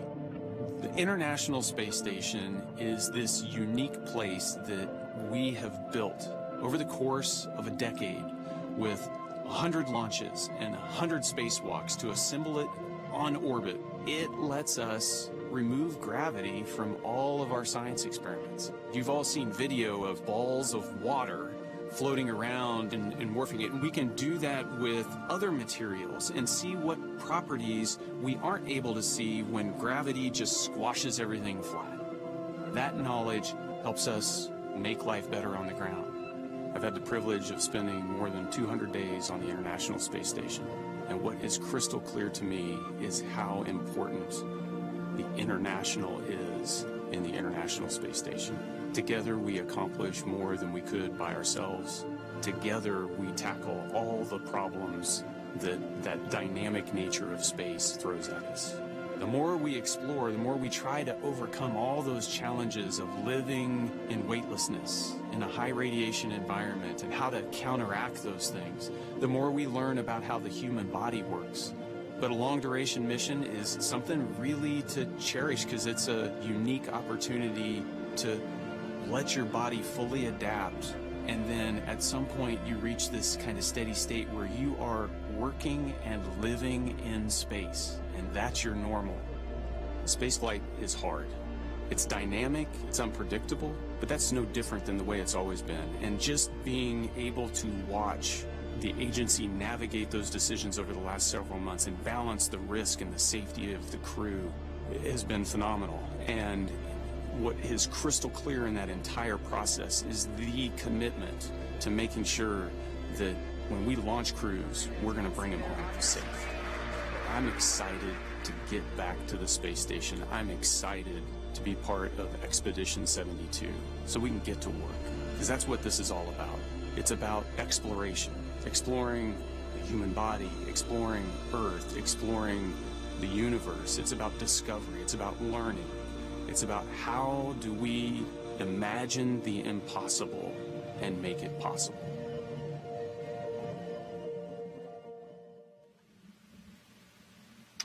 And welcome back here to the Kennedy Space Center in Florida. Just a quick programming note. If you're watching us on YouTube, make sure you refresh your browser because that will allow you to chat with us, not us specifically, but with our producers and our support folks who will answer your questions. But then also, if you use the hashtag AskNASA, we'll get the questions to our astronaut, Zena Cardman, so she can answer them. And she's been doing a great job of answering all the questions leading up until this point. Thanks, Daryl. It's been a blast to be with you. It's been a several hours long process, actually, just part of an even longer process to get astronauts to the International Space Station. And we're just a little more than an hour away from liftoff now as we look forward to a launch from Space Launch Complex 40 here at the Cape Canaveral Space Force Station. We have been monitoring the weather. One of the factors in today's launch, we have a good spacecraft, we have a good rocket, Dragon and we have a good you pad. are go for section 5 of 4.100. Please report when you are go for launch.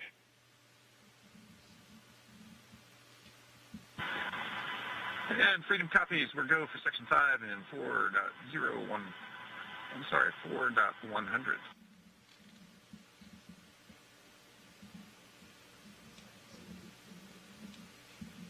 And there you heard communication between Commander Nick Hague and SpaceX Core, the Crew Operations and Resource Engineer. This is communication we're going to be hearing throughout this point leading up to liftoff. That's right. Core, that voice from Mission Control in Hawthorne, is the one voice who is communicating directly with the crew today. You'll hear a few voices, but for the most part, we really like to keep those communications to a minimum. But our core, whose name is Shiva, just told the crew that we are continuing to progress towards launch. The next big milestone coming up will be the go, no-go decision to start loading propellant onto the Falcon 9 rocket. And that's a big decision, Zena, because as you know, that is going to take the weather into account. And SpaceX Freedom, section 5, 5.4, we're go for launch. SpaceX copies. Crew are ready for launch. Some very exciting words to hear from Commander Nick Hague. They are ready to go. Is the weather ready to go? We'll find that out in just a bit. They're going to make that decision, as you mentioned, about the weather before they start fueling the rocket, because once they do that, that locks it in at T-minus 35 minutes, and we're tanking the rocket at that point, and it's a pretty strong commitment at that point. As you can see on your screen, the radar is showing a storm that just moved offshore. That dumped some rain around the area, certainly on the launch pad. It didn't cause any harm. There were no problems with that. We can handle some rain on the rocket and on the launch pad. But what is more concerning is the stuff behind it. And from the satellite view, you can see that there is a plume of moisture that's developing in the southeastern part of the state of Florida and is moving its way upwards towards the northeast, directing over top of us. The idea, though, is, and what launch managers are hoping for, and certainly what the crew is hoping for, is that in between the rain, the lightning, and those storm cells are some clear patches of sky. All they need is a 10 nautical mile stretch around the launch pad, and they can launch into space. That's what we're hoping for. We got our fingers crossed. Yes, we sure do. But weather or not, the crew themselves are ready. You see what I did there? I did. Yes, and so you can see there that is the condensing of the warm Florida air from the ground side of the liquid oxygen. We haven't started loaded yet, but certainly getting the tanks ready to start loading that up. In the meantime, let's head back out to California and join SpaceX. Thank you so much, Daryl. All types of human spaceflight missions are taking flight this year, including our recent Polaris Dawn mission. Polaris Dawn was the first of up to 3 missions in the Polaris program, which will demonstrate new technologies, conduct extensive research, and culminate in a flight of SpaceX's Starship with humans on board.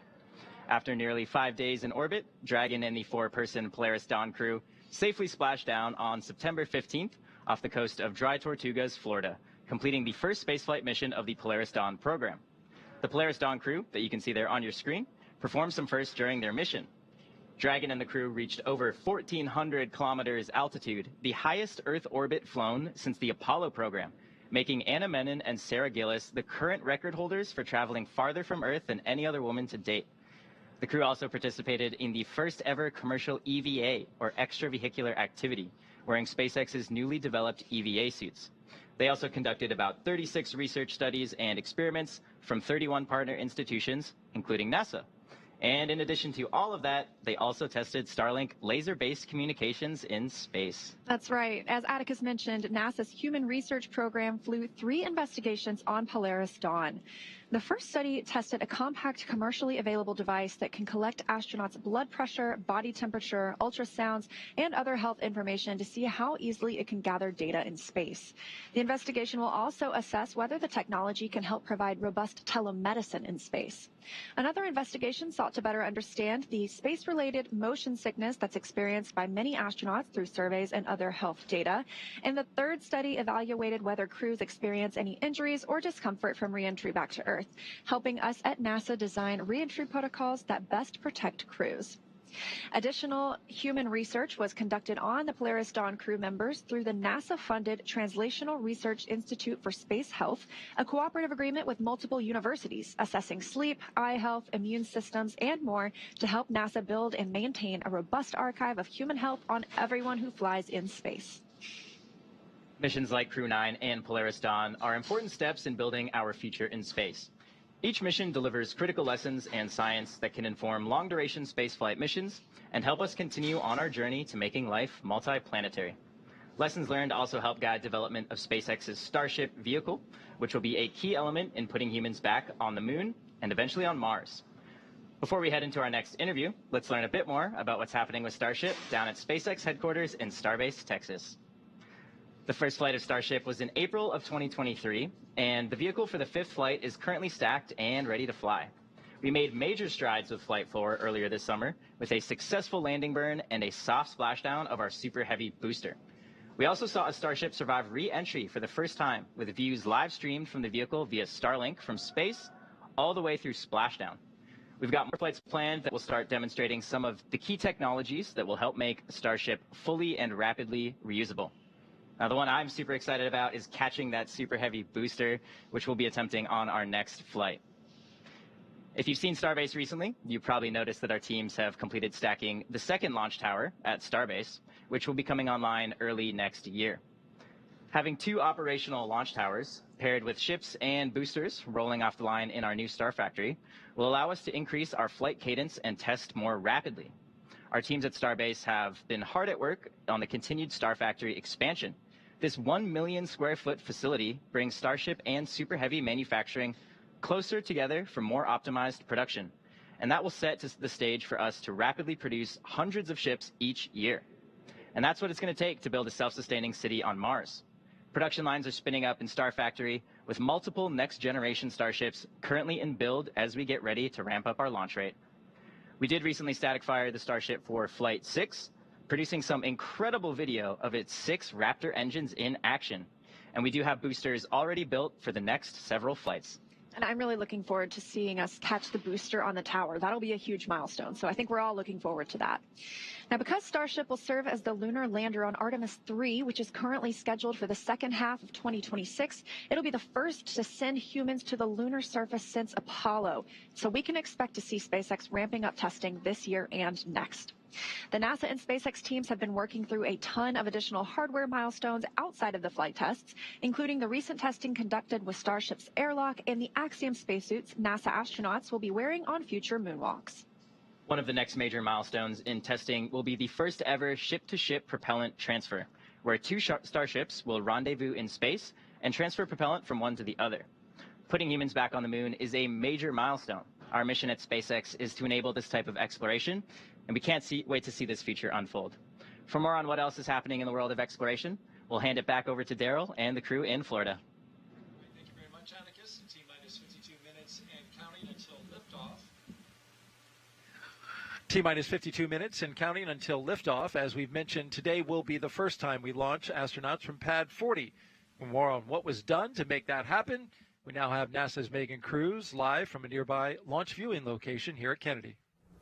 Hey, thanks, Daryl. And I'd also like to introduce Alec Jacobs. You see him right there next to me on the screen. He's the launch site integration lead with the Commercial Crew program. And we wanted Alec on today because, Alec, you were part of certifying Slick 40 for this inaugural crewed launch. Can you tell us about that?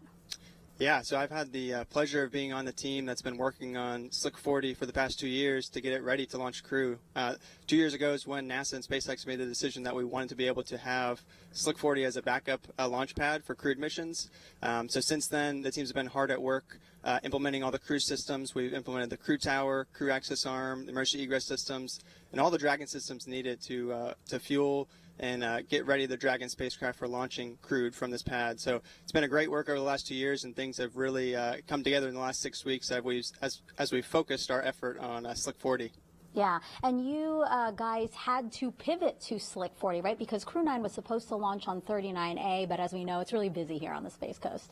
Yes, it is really busy on the Space Coast, like you said. So a lot of launches going on from both 39A and 40 across the Space Coast. One of the ones we were looking at closely was NASA's Europa Clipper, which is actually planned to go off of 39A in October timeframe. So because of that and because of the move to the CREW-9 launch date, we were able to move to Slick 40 because of the crew capability we've been working on for the last 2 years. So really glad we put all that effort into that backup capability at Slick 40. And now it's all coming together today as we hope to launch here in just a little bit. Yeah, so it sounds like agility, flexibility, that was really key to getting us to launch day today. Can you walk us through some of the other changes that maybe the program had to navigate? I mean, including, obviously, launching 2 members instead of 4. Yeah, so a lot's happened in the last 6 weeks, and like you said, Megan, launching 2 crew members versus 4. Our teams have had to adjust to that, make sure we have the right training protocols and plans in place for the 2 versus 4 contingent. We're also able to let our first stage booster fly on its first mission out of Slick 40, get a flight on that booster, and now we're using it for the second time. And like you said, we're moving from 39A to Slick 40 for this launch, so a lot of flexibility among our teams and a lot of capability within our program and within NASA for our crew launch capability. So it's really great to see that we're able to accommodate all of these changes kind of at the last minute and still be able to get to launch today. Yeah, really talented people that we work with here. So thank you so much, Alec. We're now just minutes away from polling the launch team to see if we're going to load propellant into the Falcon 9. So let's introduce you now to Ronnie Foreman, live at SpaceX headquarters in Hawthorne, California. Thanks, Megan. I'm Ronnie Foreman, a senior commercial sales manager here at SpaceX, and I'm excited to be joining you all. We are coming up on just under 50 minutes to launch. Dragon SpaceX for a weather update. Call out there from our core about a weather update. Freedom's with you. Dragon, have good news that the most of the concerning weather that we saw from earlier has either cleared the pad or is trending to clear. We are still watching some precipitation, and we are expecting our next cross-check at around the T-minus 45-minute mark. We'll let you know, along with the go-no-go for a prop load, what that weather looks like. How copy? Freedom copies. Outstanding news. Thank you. Good news from our core there from Mission Control. We are coming up on just about 49 minutes to launch, and obviously our teams are carefully moving through the pre-flight process. A lot of preparations have brought us to this point, including a dry dress rehearsal and static fire on Tuesday. A dry dress rehearsal is a practice run before launch, where all of the steps are conducted except for the loading of propellants, which is why we call it dry. The integrated spacecraft and rocket are rolled out to the pad and raised vertically, and the crew and all of the support teams go through their steps exactly as they would on launch day to make sure that they're ready when we do go for launch. However, during a static fire test, which we also did earlier this week, the crew is not present. Propellants are loaded and the engines on the booster are fired for just a few seconds while the rocket is held down to the launch mount. The data from the static fire test is then reviewed and incorporated into NASA and SpaceX's decision to proceed with launch. All of that hard work brings us to today, and next up in our countdown, our launch director will check in with the team for readiness, both for prop load, as you heard earlier, and for launch. The Dragon team, as well as key NASA launch members, are currently at the Launch and Landing Control Center at SpaceX's Hangar X in Florida. The launch director will also check in with the Dragon mission director, or MD for short, and NASA launch manager to make sure they're ready to move forward. Right now, of course, our two-person crew is on board Dragon waiting to get that green light to stow the crew arm for launch and arm the launch escape system. Once our LD gives the go-ahead, we should get a good view of the access arm moving away from the spacecraft. The range continues to be go for launch today, monitoring the clearance area surrounding our launch pad as well as the air and sea space along the flight corridor. If you're joining us on the Space Coast, you know it's about 85 degrees out with just a bit of a breeze, and we're hoping you are going to have a great view of launch today. And of course, as you heard earlier, overall weather is trending in the right direction, and we are currently tracking a 35 to 40% chance of weather violation at our target liftoff time. Our teams will continue to keep an eye on the weather. Propellant load and launch.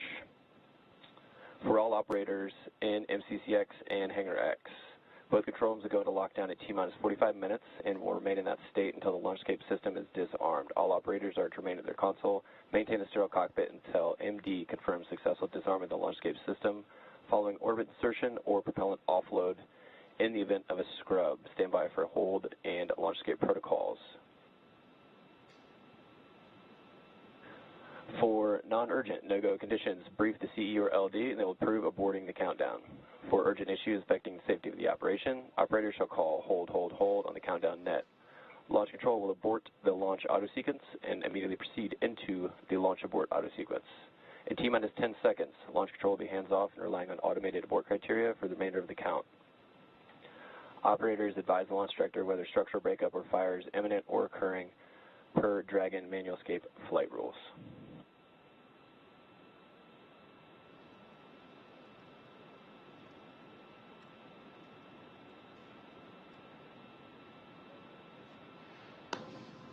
So with those instructions to our team, obviously we are moving forward. And as Shiva mentioned earlier, we are tracking that T-minus 45 pre-fueling weather briefing. Our biggest watch item, as Daryl mentioned earlier, is a few lingering rain and storm systems, but we do think we're going to have a good shot at launch today. Our teams, of course, will be staffed around the clock in mission control, which you've got a great view of on your screen there, to monitor Dragon not just today, but throughout the entire mission, from liftoff to CREW-9's arrival at the space station, all the way through splashdown when the astronauts return home early next year. On console and mission control, there are 6 key positions. The mission director, or MD, is in charge of the room and tasked with making real-time decisions to ensure mission success. The person that you've heard talking to the astronauts is the crew operations and resources engineer, who you'll hear us refer to as the core throughout the broadcast. And launch control, at this time, you may proceed with arming the crew arm for movement. Launch control copies, arming now.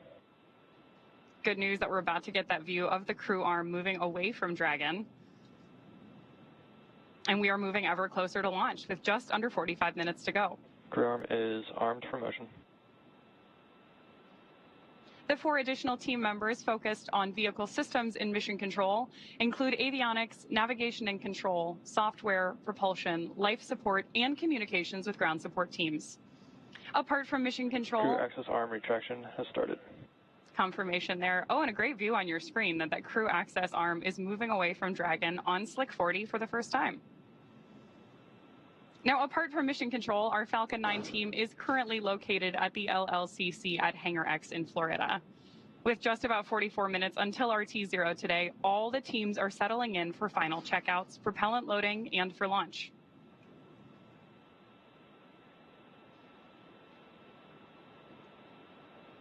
We are expecting propellant loading to begin just in about 8.5 minutes here. So in the meantime, while we enjoy these great views, let's check back in with Daryl. All right, thank you very much, Ronnie. As we've been watching the completion of that crew access arm retracting away from Dragon, big moment, big milestone.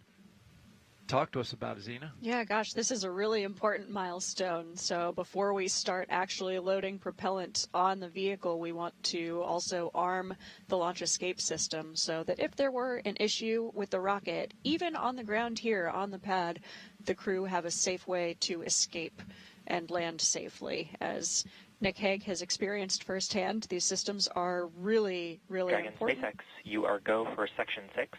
Close visors and arm the launch escape system. And Freedom copies. We're go, Section 6. And there we go. We've got the go from CORE in Mission Control Hawthorne for the crew to arm the launch escape system. The crew actually issue that command themselves from the display of Dragon. SpaceX Freedom, visors are closed, and we are arming the launch escape system. SpaceX copies.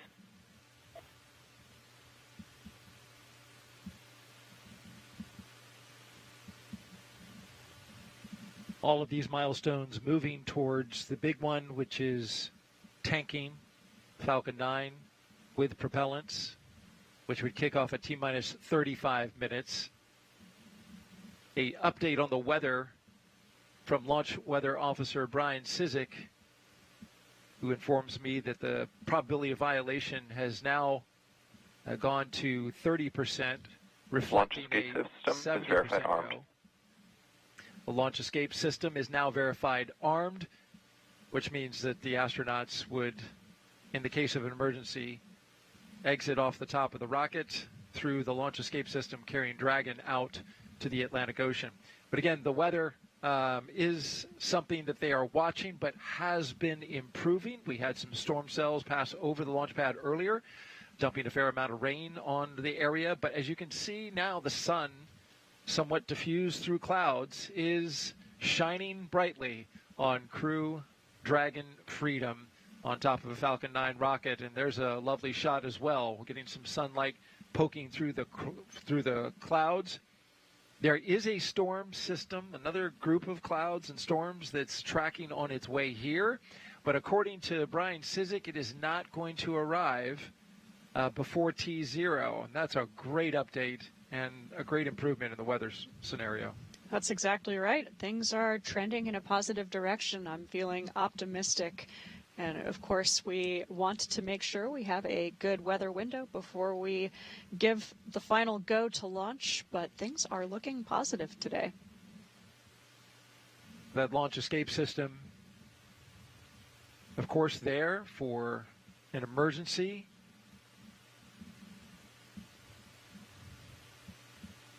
If there was a pad abort, Dragon would lift off either automatically, or if Nick Hague felt he needed to, he could, obviously you understand this as you're in training as a commander, could hit the abort and bring Dragon off the top of that rocket as well, taking it about 2.5 miles off the coast there to land in the ocean.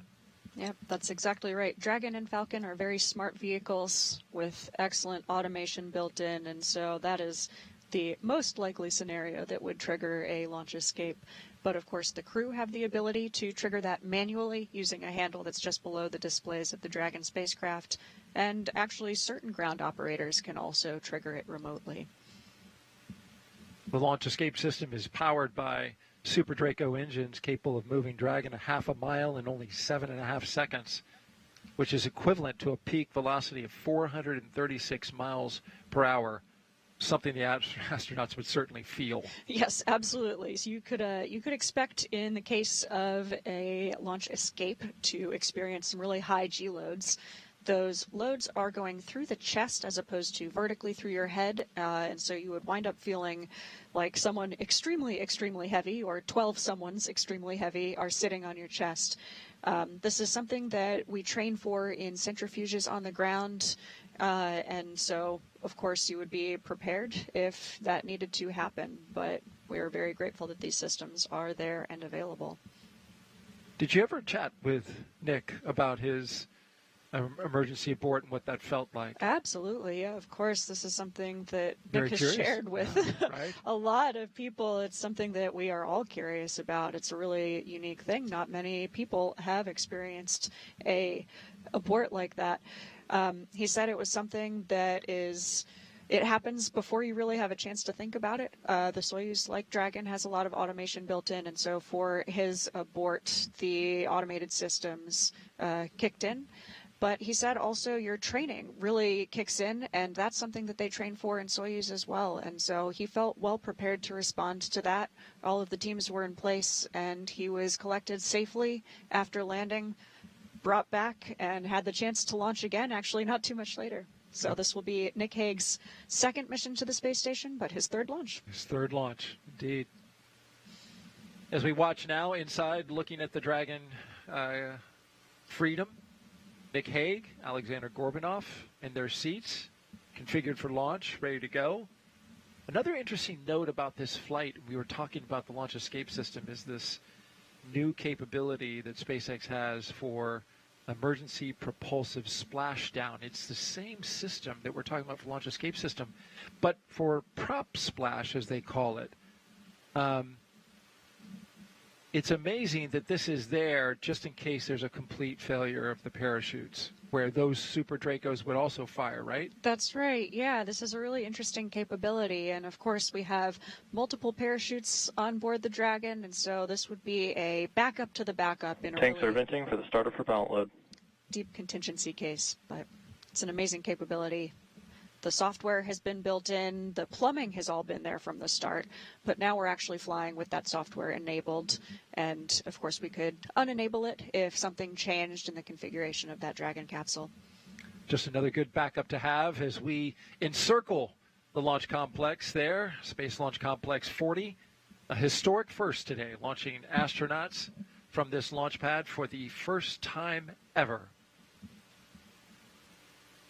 T-minus 36 minutes and 20 seconds and counting. Just a little over a minute away from propellant load. A big milestone on our way to launching today.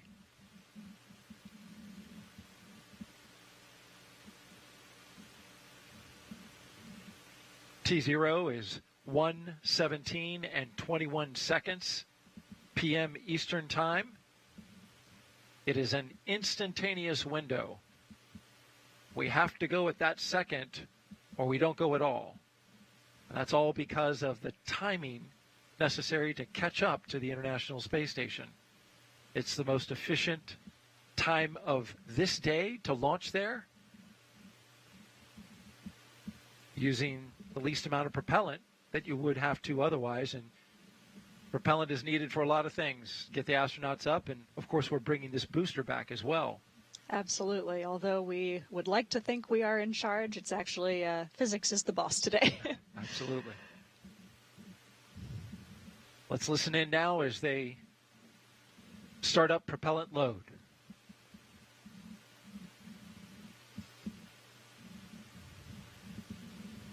Propellant load has started. There we go. There we go. This is a big milestone today. You can see that crew access arm is retracted from the Dragon. That is because we now have the launch escape system armed. Loading propellant is a dynamic operation. Very dynamic operation when you start flowing, kerosene, highly refined kerosene, and then a little bit later, liquid oxygen. That's right, yeah. So we'll be starting to load the liquid oxygen on stage 1. T-minus 34 minutes, 20 seconds in counting until liftoff of Crew-9. We've got them seated inside the SpaceX Dragon at the top of this rocket, spacecraft called Freedom. Alexander Gorbanov, the mission specialist. Nick Hague, the commander. The launch team is now preparing to continue the propellant load. That's right. Yeah, a little over a minute ago, we heard the start of propellant load. We'll be starting with stage 1, then stage 2. Skipping a little bit forward once they launch, get into space, and arrive at the ISS. They've got some incredible science that they will be doing. Here's a closer look at how we're getting that science done.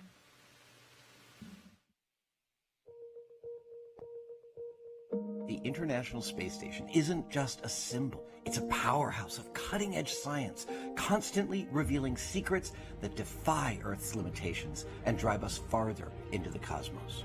Our mission is research and science. We have experiments mounted on the outside of the station that are looking at Earth. We study our own bodies and how they react to space, to weightlessness, to radiation, and that helps not only us go on further in future missions, but also helps for medical research back home. And then we study lots of different things as well, like materials, combustion, all sorts of things that help us understand life back on Earth. Yeah! Microgravity doesn't play by the rules. It flips them upside down, transforming how liquids flow, how flames burn, and unraveling biological mysteries before our eyes. I saw some heart tissues beating in space, and it was incredible. Photon, we see that top one beating. Looks like happy heart cells. But we're not just along for the ride. We're explorers, diving headfirst into the challenge and harnessing the power of this unparalleled platform, just as we have been for decades. We're on a relentless quest for answers, seeking to understand the intricate workings of the human body in space and ensuring future crews stay safe on their daring journeys beyond Earth's orbit. The human aspect of human space exploration is always going to be very important for decades to come. And when it comes to technology, we're not waiting around. We're discovering new ways to grow crops in harsh environments and engineering innovations to tackle Earth's greatest challenges. We have amazing technology that allows us to recycle water and create water for us to drink. It's delicious. Microgravity isn't just a curiosity. It's a game changer in the fight against diseases back on Earth, paving the way for breakthroughs that benefit us all and enabling new economic opportunities in space. Welcome Axiom 3 on board the International Space Station. From our vantage point more than 200 miles above Earth, we are not just spectators. We're gaining unprecedented insights into the world we call home, and we're sharing our findings openly. We're not just achieving results today. We're sparking inspiration in future generations of explorers and embracing the power of global collaboration as we reach for the stars. What was your favorite experiment on the International Space Station? Toby, great question. My favorite experiment was the one that I got to eat. It was us growing hatch chili peppers in our plant habitat. Station Huntsville on 2, we have video in Node 1. Look at those chili peppers. And as we soar through space at 17,500 miles per hour, each moment is a step closer to unlocking the mysteries of our Earth, our universe, and propelling our pioneering spirit even farther into space. So come along for the ride aboard the International Space Station. Well, you heard moving and saw a moving tribute to the science that's going on board the Startup, stage 1 cryogel loading. And there you heard the call out that we're now cryo-loading liquid oxygen into the Falcon 9 rocket. Another great milestone passed. T-minus 29 minutes and counting. And here's now more about the crew that's going into space today. U.S. Space Force Colonel Nick Hague is your CREW-9 commander. He was selected by NASA as an astronaut in 2013. This will be his second space flight to the International Space Station. In 2018, as we've mentioned, he and his Soyuz crewmate experienced a catastrophic rocket booster malfunction after launch. They were forced to abort but landed safely 5 months later. 5 months later, I should say, Hague launched on another Soyuz and served as flight engineer for Expeditions 59 and 60. He spent a total of 203 days in space and performed 3 spacewalks. The Kansas native is a test pilot and a distinguished graduate of the United States Air Force Academy. Nick spent 5 months in Iraq in support of Operation Iraqi Freedom. He voluntarily transferred from the United States Air Force to the U.S. Space Force in 2021 and is an active colonel. His wife, Katie, is a retired U.S. Air Force colonel, and they have 2 sons. This is mission specialist Alexander Gorbanov's first flight to space ever. He studied engineering with qualifications in spacecraft in upper stages from the Moscow Aviation Institute. Gorbanov graduated from the military department with a specialty in operation and repair of aircraft, helicopters, and aircraft engines. Before his cosmonaut selection in 2018, he worked as an engineer for a rocket space corporation and help support cargo spacecraft launches from the Baikonur Cosmodrome. Alexander and Nick are an excellent pair. They've trained together for a long time alongside Stephanie Wilson and myself. Highly trained and ready to go. T-minus 27 minutes and counting until liftoff. Let's head back out to NASA's Megan Cruz, who's joined now by NASA Administrator Bill Nelson and Deputy Administrator Pam Melroy. I am, and it's so great to have them here at Florida always. You know, Administrator, the weather seems to be improving, so we're hopefully poised to send another 2 astronauts to the International Space Station, where, of course, you know, we've had American astronauts there continuously for over 20 years. Talk to us about how international partnerships really help with American ingenuity in space. Well, first of all, it shows that we are looking beyond our borders because we need our friends out there in other countries, and they have contributed greatly to this program. So, for example, on the big rocket that's going to go to the moon, it has the European support module from the European Space Agency. On our space station, there were originally about 15 international partners. Mm-hmm. And the number of countries that have used the space station is upwards of plus 40. So it is very much an international space program, and that's why it's called the International Space Station. And actually, I'm going to ask you one more question since we're talking about how the International Space Station is really a test bed for us as we return back to the moon, go farther to Mars. Let's talk about the Artemis II mission. Are there any updates for that as we look forward to sending 4 astronauts to orbit the moon? Well, we are looking forward to the next flight, Artemis II. The crew has been named. Reed Wiseman is the commander. They're going to do everything in preparation for the 3rd Artemis, which will be the one that will go into lunar orbit, hook up with a SpaceX lander, and we will have then the first woman and the next man will walk on the moon. Yeah, something exciting to look forward to. Now, Deputy Administrator, let's go back and talk about CREW-9 now. So, you know, we're launching with 2 empty seats. That's so NASA astronauts Butch Wilmore and Sunny Williams can return with Nick and Alexander early next year. What have Butch and Sunny been able to accomplish on the ISS since they got there in June? Well, the good news is having 2 extra sets of hands means more than 80 hours a week of extra work that can go into critical science, but also maintaining the station.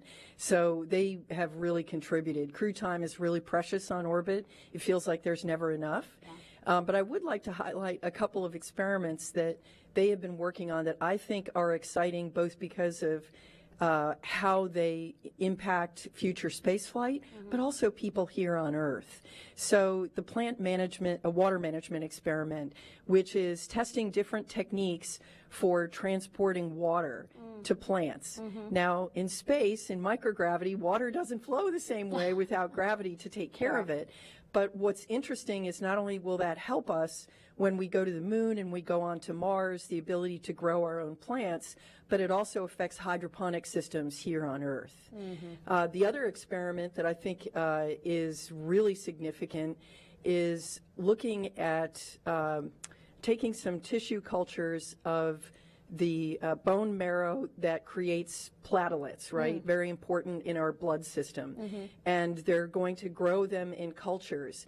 And part of that is to look at blood clotting and how those cells develop and how it might work in space. Right. But it also is going to help us understand blood clots better here in gravity by being able to compare the two. I know, so they are great doing experiments. very significant science. Yeah, it's always so great to have veteran astronauts there as well. All right, so let's head back over now to our commentators in Hawthorne, California. Thank you both. Thank you, Megan. As we continue to count down, let's take a closer look at the vehicles that will be taking CREW-9 to the International Space Station today. Falcon 9 is a 2-stage rocket developed and manufactured by SpaceX, known for its safe, reliable, and cost-effective access to space. It's also the first and currently the only orbital-class rocket capable of reflight. Sitting at the top of Falcon 9, Dragon and its trunk stand over 26 feet tall. There are 2 windows on the spacecraft, plus 1 under the nose cone. The nose cone opens shortly after launch to expose the forward bulkhead thrusters and docking mechanism that will connect to the space station. Dragon's trunk holds solar cells, which power Dragon while it's in free flight. The trunk can also carry unpressurized cargo. Dragon has 16 Draco thrusters that can be used in space to help navigate the spacecraft to its destination, each providing 90 pounds of force. That doesn't include the 8 Super Draco thrusters used for an abort, which are no longer active once the crew is in orbit. Dragon has played a significant role in advancing our future in space by safely transporting crew to and from the space station. There's currently 4 Dragon spacecraft supporting human spaceflight missions that have docked to the station, and those are Endeavour, Resilience, Endurance, and Freedom. Designed to be the safest spacecraft ever flown, Dragon is capable of carrying up to 7 passengers to and from Earth orbit and beyond. CREW-9 is SpaceX's 15th human spaceflight mission since 2020, when Dragon became the first private spacecraft to take humans to the International Space Station. Dragon has completed over 47 launches and flown 54 astronauts representing 14 countries. Throughout all of those missions, Dragon has helped support more than 1,000 experiments. Altogether, the reusable Dragon spacecraft have completed 8 human spaceflight missions on behalf of NASA and visited the station 42 times under NASA's commercial resupply and commercial crew programs. And through all of that, Dragon has proven to be quite a versatile spacecraft. It can autonomously dock to the space station when outfitted with the ISS docking adapter, as it is for today's flight. When not going to the space station and in free flyer mode, the docking adapter can be swapped out for a cupola. Then, of course, you have our newest option, the Skywalker hardware, to support extravehicular activities, which the crew just used for the first time during Polaris Dawn. Continuing down the vehicle, we have the second stage. The second stage is powered by a single Merlin vacuum or MVAC engine, and this engine is optimized to perform in the vacuum of space. After stage separation, the MVAC will ignite and carry Dragon to its target orbit. The Falcon 9's first and second stages are connected by the black interstage, which houses the MVAC engine and the systems that decoupled the 2 stages during stage separation. Below that, of course, is the first stage, which is powered by 9 Merlin engines. These 9 Merlin engines provide the initial thrust to lift Falcon 9 off the pad and clearing the tower through the lower, thicker parts of the Earth's atmosphere. Each of these 9 Merlin 1D engines delivers about 190,000 pounds of thrust at sea level, and that gives Falcon 9 a combined 1.7 million pounds of thrust. After stage separation, Stage 1 will return to Earth for recovery and reuse on a future mission using a combination of the Merlin sea-level engines and the 4 titanium grid fins located near the top of the booster, which will guide it during its re-entry and landing. The Falcon 9 first stage is also equipped with 4 landing legs that deploy just before landing to allow for a vertical touchdown on either a drone ship or a landing pad. And today, we'll be attempting to land this booster at Landing Zone 1 back at Cape Canaveral Space Force Station.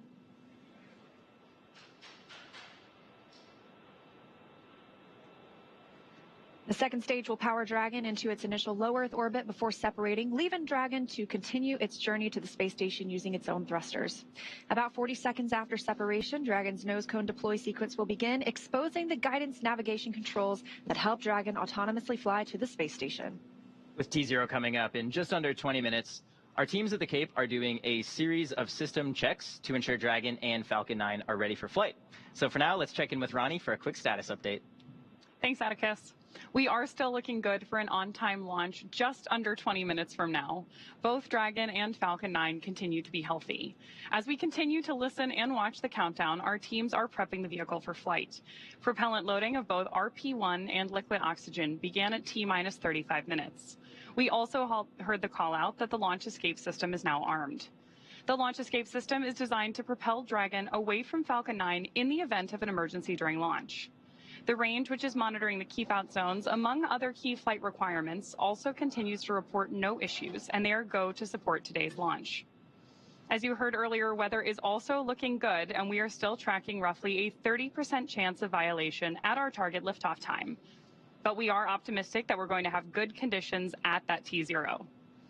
Now, as a reminder, today we have an instantaneous launch window driven by our planned rendezvous point, the point at which Dragon and station will meet in orbit.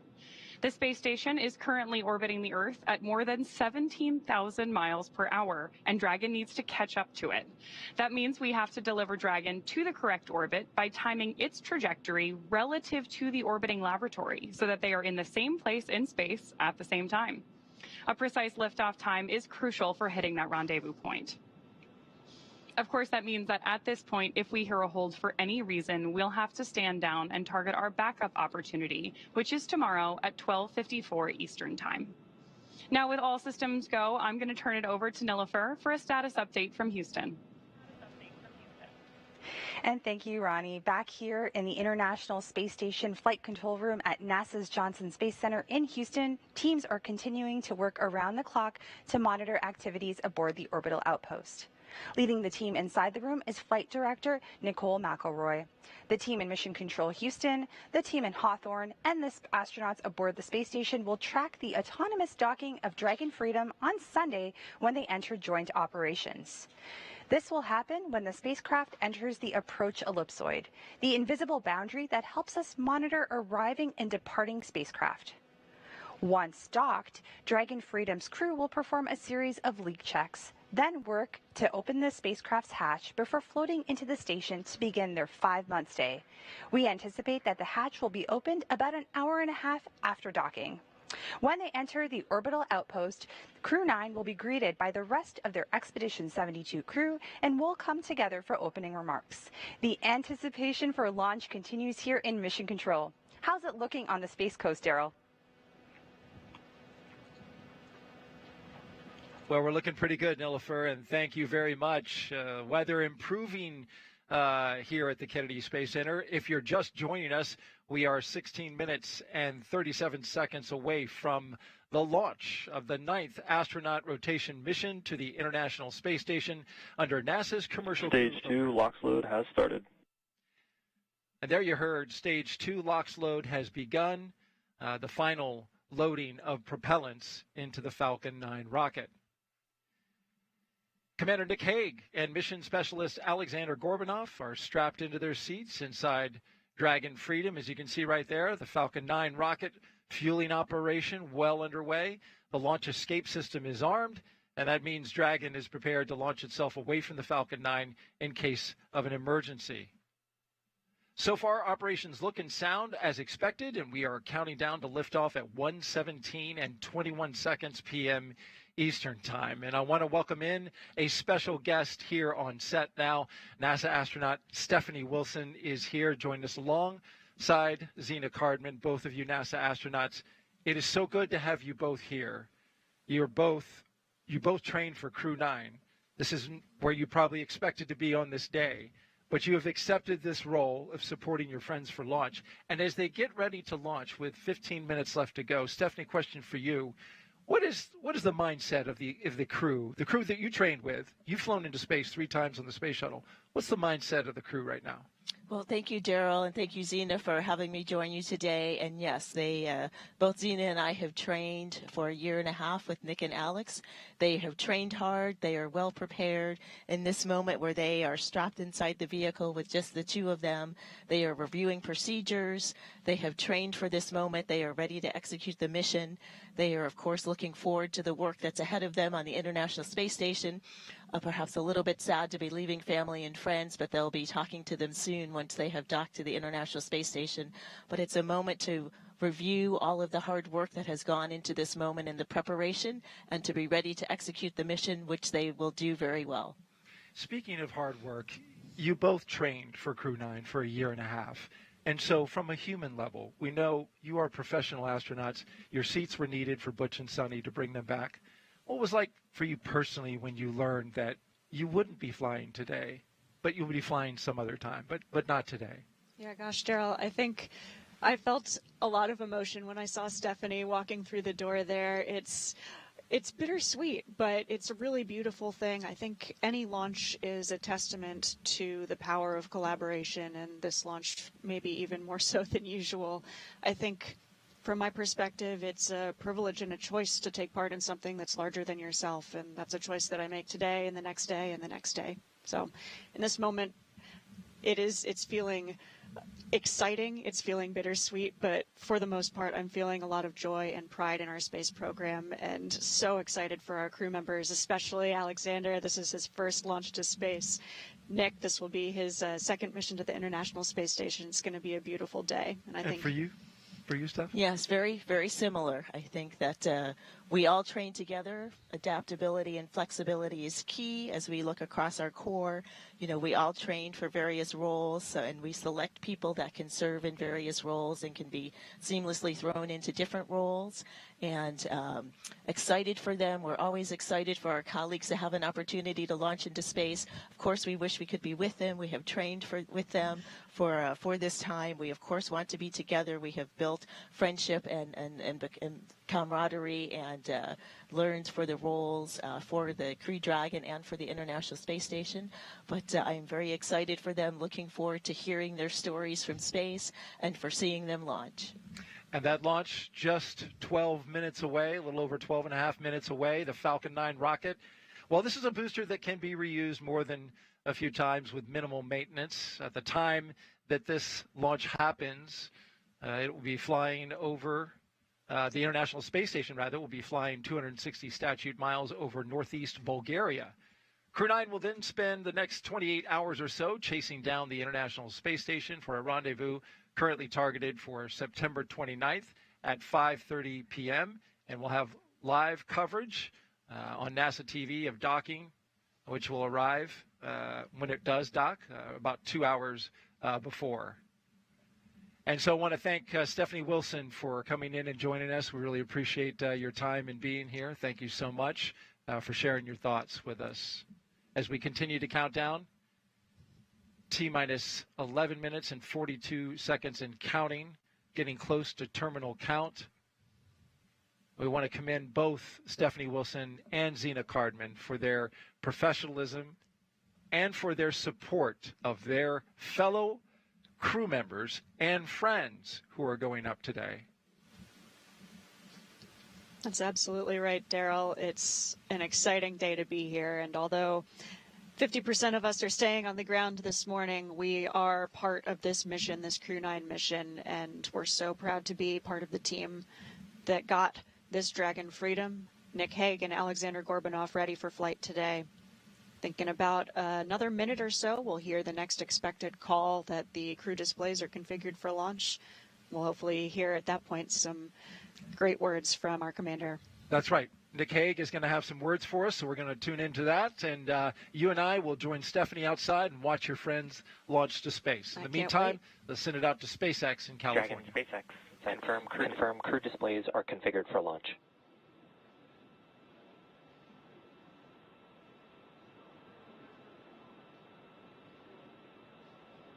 So good news there from Mission Control. And our next major countdown event will be around the... And SpaceX Freedom. We can confirm our displays are configured for launch. I'd also like to take the opportunity to thank the entire team around the world for your hard work and dedication to get us to this point. Alex and I are ready and honored to represent you and everyone back on Earth. A huge thanks to our families and friends for your unwavering support, and to Crew-9, unbreakable. We go together.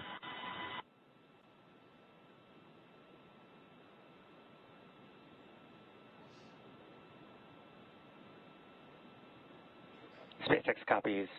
You've proven you're ready, Dragon, and we're looking forward to seeing a full capsule at splashdown.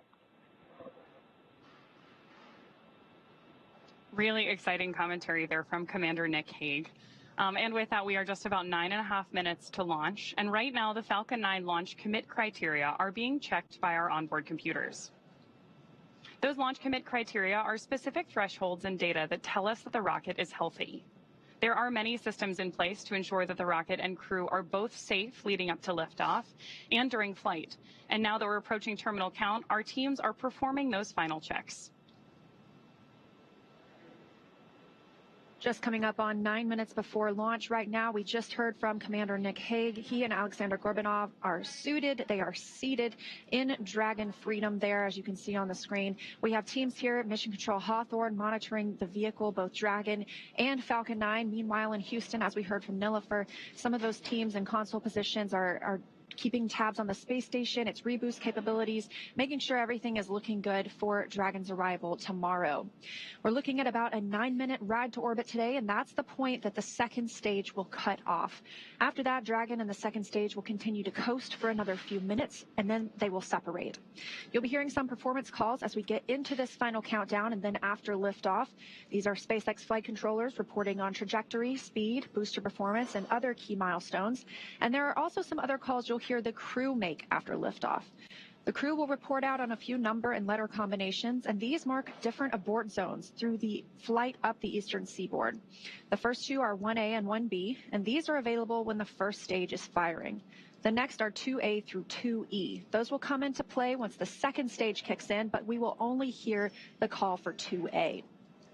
Diverting a little bit from the other naming system, you will also hear the call Shannon, and that refers to Shannon, Ireland. That means the crew could target off the coast of Ireland if they needed to abort later in the second stage burn. Again, you'll hear these calls throughout the flight uphill, along with the key performance callouts from the guidance, navigation, and control officer, as well as the propulsion lead. One of the next callouts we're listening for in our countdown is the announcement that Stage 1 engine chill has started, which is one of the key processes that prepares the engines on board our first stage for flight.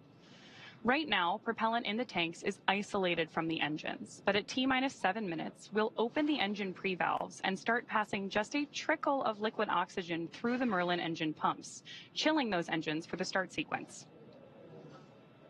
Stage 1 engine chill has started. Confirmation there that engine chill has started. Now, we do this because the super chilled and densified liquid oxygen on board is really, really cold. So we use the process to bring that engine hardware down to a cooler temperature before flowing all of the LOX and propellant into it during flight. At liftoff, Falcon 9 is consuming 700 gallons of fuel per second. So engine chill helps us to prevent thermal shock and ensures nominal engine performance. The next thing we're listening in for is the confirmation that RP1 load has been completed on board Stage 1. RP1 is that densified kerosene or rocket fuel that propels the crew into orbit. All of that RP1 is we are waiting to hear that it is fully loaded onto the rocket, and the second stage loading was completed earlier. So we're still loading liquid oxygen as well on the first and second stages. Stage 1 fuel load is complete.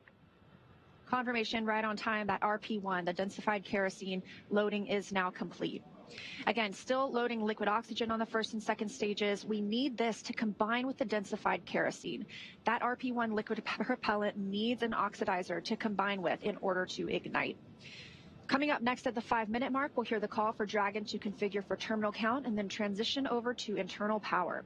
And then we'll hear the propellant tanks on Falcon 9 are getting ready to pressurize, which means they'll have some additional rigidity and structural support for the rocket as we get ready for the strong back to retract. The strong back provides access to Falcon 9's fueling lines and umbilicals for both prop load and the different gases being loaded on board. The clamp arms will open and it'll move just a couple of degrees at first, and then we will see it swing open completely at the moment of liftoff. We'll continue to check through a couple more fueling milestones, including one around the 2-minute mark before flight, where we'll hear liquid oxygen loading is complete on the second stage.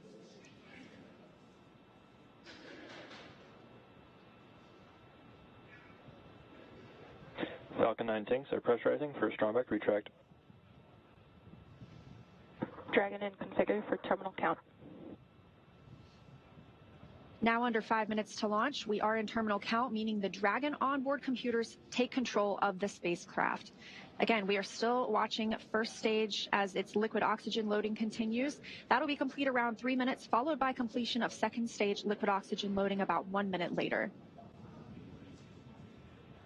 Strong back retract has started.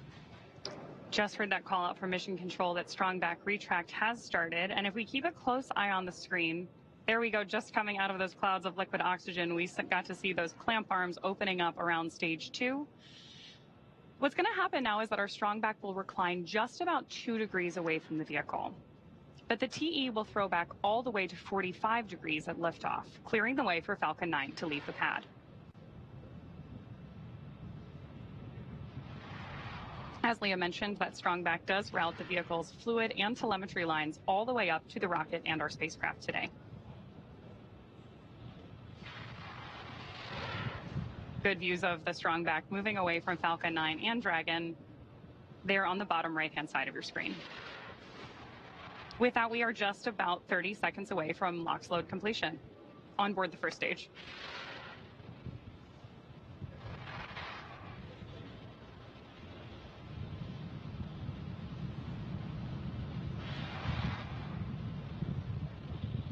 As Ronnie mentioned, standing by just about 20 seconds from now. We're expecting to hear the liquid oxygen loading will finish. Again, this is required to combine with that RP1, the densified kerosene, to give us the chemical composition we need to propel the rocket into space.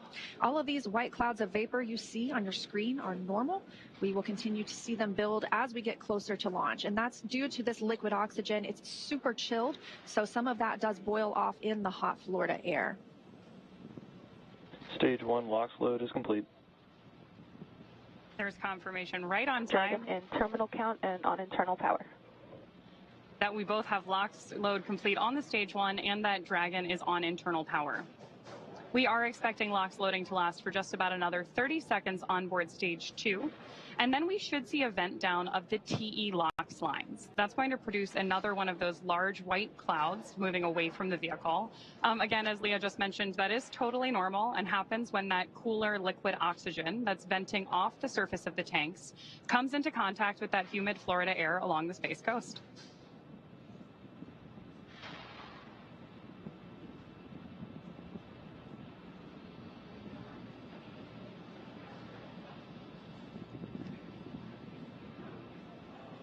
We're standing by now for stage 2 liquid oxygen loading to be complete.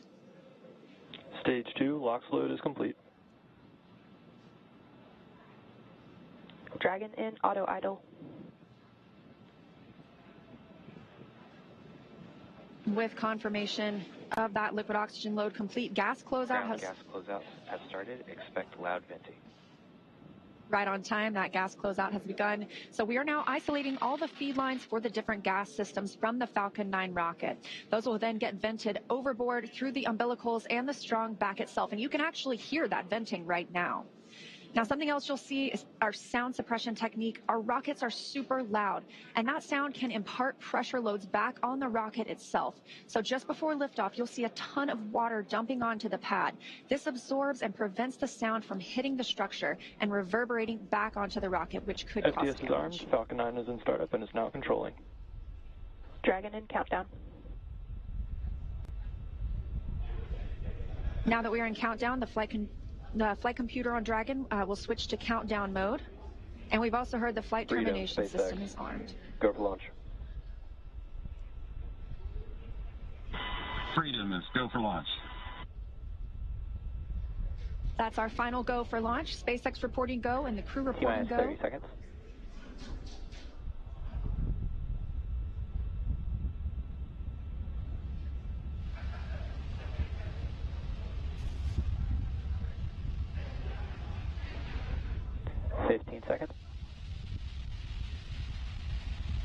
Standing by for the first launch of humans from Space Launch Complex 40. 7, 6, 5, 4, 3, 2, 1. Ignition. Ignition full power. And liftoff. CREW-9. Go SpaceX. Go Falcon. Go NASA. Liftoff of CREW-9 now soaring to the International Space Station. Stage 1 Alpha. Stage 1 propulsion is nominal. Copy 1 Alpha. Those 9 Merlin engines now providing 1.7 million pounds of thrust, propelling Falcon 9 and CREW-9 and continuing to get good calls from teams here on the ground.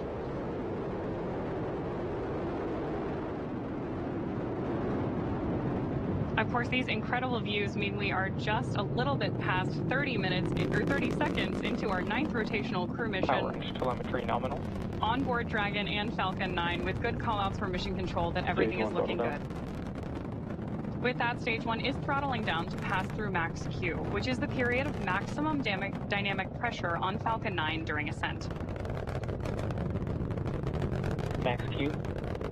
Confirmation of max Q.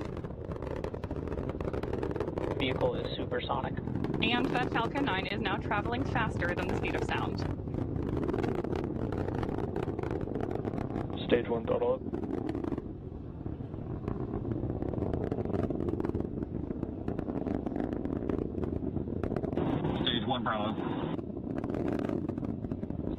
1 Bravo. That call out for 1 Bravo means we're in the second and final abort mode for the first stage and continuing to get good performance. And vac chill is underway.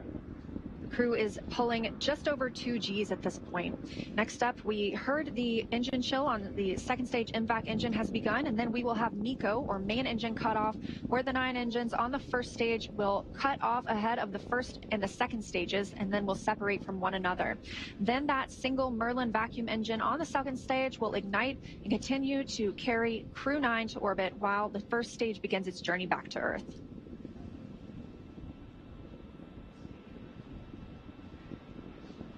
Two minutes in, and the crew is now traveling over 2,600 miles per hour.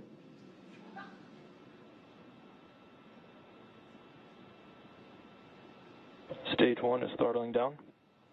Confirmation there from Mission Control that Stage 1 is throttling down as we prepare for main engine cutoff, followed shortly thereafter by stage separation and second engine start 1. You did hear Mission Control out that we are chilling our... MECO. There's confirmation of MECO. Stage separation confirmed. Stage 2 Alpha. And back ignition. Copy, 2 Alpha. With that, we have had confirmation of MECO, stage SEP, and the ignition of our MVAC engine on board stage 2. Our next major milestone is going to be the beginning of stage 1 boost back burn, which is expected in just a couple of seconds here.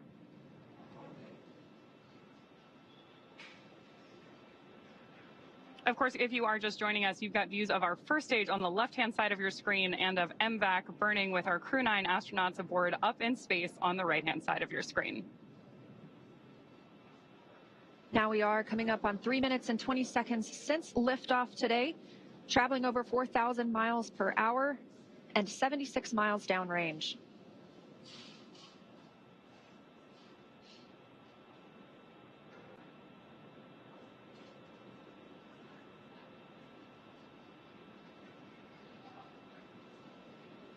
As our first stage makes its way back to Earth, we are tracking a landing attempt today at landing zone 1, not too far from where we lifted off in Cape Canaveral, Florida. Dragon, SpaceX, nominal trajectory. Confirmation there that both vehicles Copy, nominal trajectory. are on nominal trajectories. Everything is looking good. And we're getting good performance on that single Merlin vacuum engine on the second stage. The crew's G-load dips right now. We are going to prepare to hit the separation event. Right now they're about 1 G, which is about what we're used to experiencing on Earth.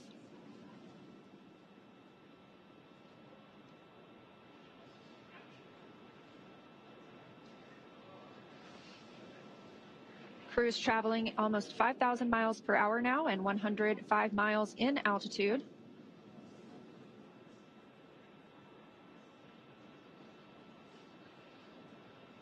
As we await the entry burn for our first stage, you are getting great views of it on the left-hand side of your screen. You can also see 2 of our titanium grid fins, which are the primary mechanical structures. Dragon, SpaceX, nominal trajectory.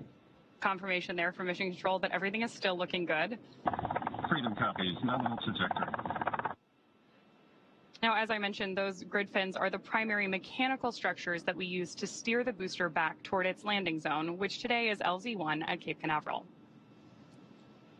Just as kind of a quick point of reference, those grid fins are about 4 by 5 feet, so roughly the size of a coffee table.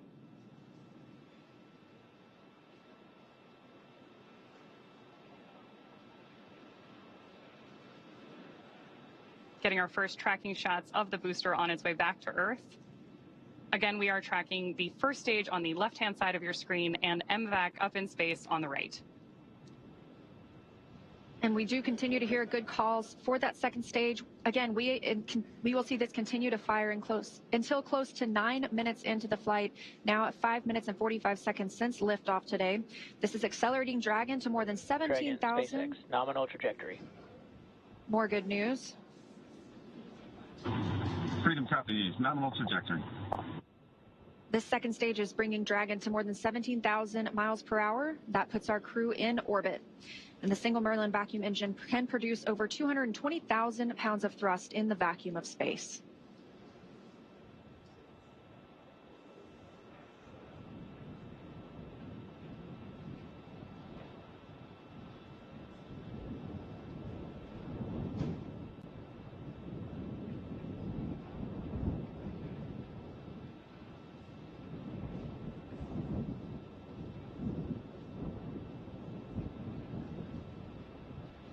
Stage 1 does perform 3 burns on its way back to Earth. The first is the boost back burn, followed shortly thereafter by the entry burn. The entry burn is used by Falcon 9 to slow the vehicle down before it reaches the denser parts of the Earth's atmosphere. Dragon, SpaceX, nominal trajectory. Nominal trajectory is there from Mission Control. Freedom copies, nominal trajectory. That entry burn is, of course, followed by the landing burn, during which time we'll light 3 of the Merlin engines on board the first stage. And we expect to see that landing burn just about a minute before we expect Dragon to be inserted into orbit. So we have 2 very exciting phases of flight, both for our first stage and our CREW-9 astronauts happening here at the same time.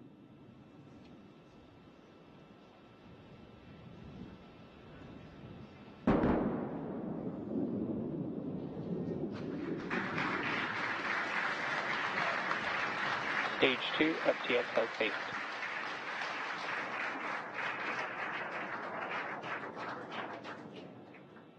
So a great touchdown of stage 1 there just a second ago. And now, of course, we are continuing to follow our CREW-9 astronauts on their way to space. And we continue to get good calls for this second stage, that Merlin vacuum engine continuing to fire and propel our crew, now moving over 12,600 miles per hour and 611 miles downrange. Just over 8 minutes since liftoff today, so we are expecting to see this continue to fire until just about the 9-minute mark, at which point this engine will cut off. And of course, Dragon will coast for a few minutes, still attached to the second stage.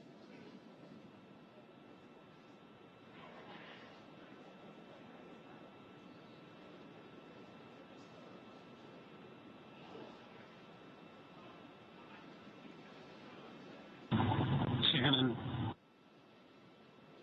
That call. Copy, Shannon. That call is for Shannon, Ireland. That would be the abort zone if we were to abort at this point in the flight. However, we are continuing to hear good calls about Dragon's performance. MVAC shutdown. Confirmation of the Merlin vacuum engine shutting down. Dragon, SpaceX, nominal orbit insertion. Good news there from Freedom copies, nominal orbital insertion. From Mission Control and our crew that we have had nominal Dragon, orbit insertion. SpaceX, launch escape system disarmed. Freedom copies, LES disarmed. In 9 quick minutes, we now have 2 new crew members on their way to the International Space Station, having taken off from Space Launch Complex 40. The crew now being in a good or expected orbit. We'll continue to coast for these few minutes, and then we get our first views inside the capsule of our 2 crew members, Nick Hague and Alexander Gorbanov. They are just continuing to stay in their suits and in their seats during this dynamic portion of the flight. We're going to continue to coast for a few minutes after this second stage engine cutoff. This allows the rates and motion from that long burn to settle out. There are some small reaction thrusters on the upper stage or the upper part of the second stage that can be used to counteract any residual motion. That basically makes sure we're in a stable coast before Dragon separates from Falcon, and that'll happen about 12 minutes into the flight. So about a minute and a half from now, we expect to see Dragon actually separating from the second stage. Again, we did hear the crew has been successfully inserted into a good orbit. And again, this is them now in microgravity, one of them, Alexander Gorbanov, for the very first time.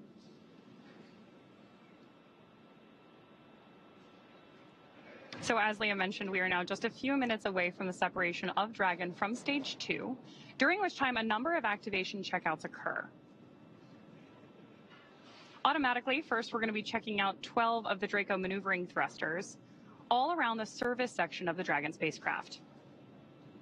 We're also, of course, going to get ready for that nose cone opening, which will allow Dragon to dock with the International Space Station about 28 hours from now.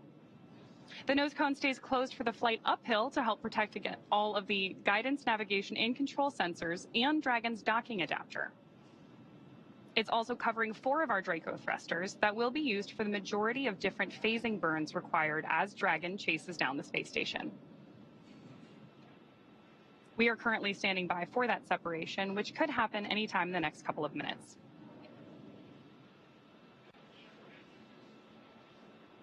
Currently, you can see the crew is just relaxing in their seats. They are definitely vigilant, though. They are able to monitor those crew displays in front of them, keep up with what's going on in the mission. They could take control if they needed to. However, it's been a seamless ride to space today. Good views there looking up into Dragon's trunk, looking at the heat shield on the bottom of Dragon that CREW-9 will use when it returns home early next year.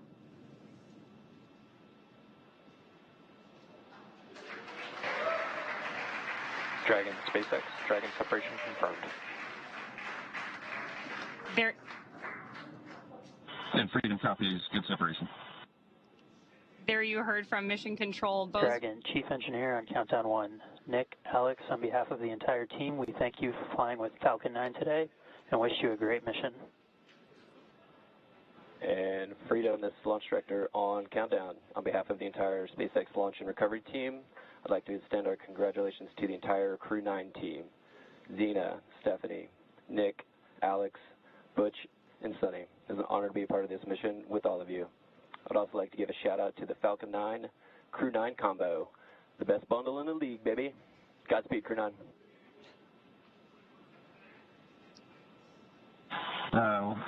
Couldn't say it any better. Thank you, guys. You know, we had the opportunity to meet so many people that were involved with the Falcon 9, and along the way was a sweet ride. I'm pretty sure my youngest son would say it was Sigma. Alex has got a few words to add as well. And all the entities that made this launch possible. The Roscosmos, NASA, Big SpaceX. And thank you to my family and friends for their support. And also I'd like to express my gratitude to the hundreds of thousands of people around the world who are involved in the development of space technologies and to move humanity forward. Today's launch is also their accomplishment. Хочу сказать спасибо Роскосмосу, НАСА совместно с SpaceX за успешный запуск человека на орбиту, за очередной успешный запуск, и также поблагодарить родных и близких за поддержку. Спасибо.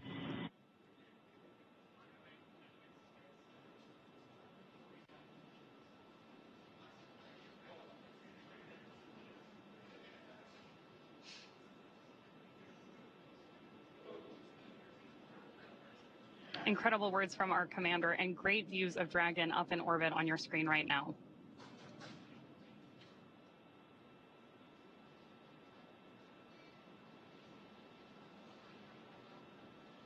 It's been about 14 minutes and 30 seconds since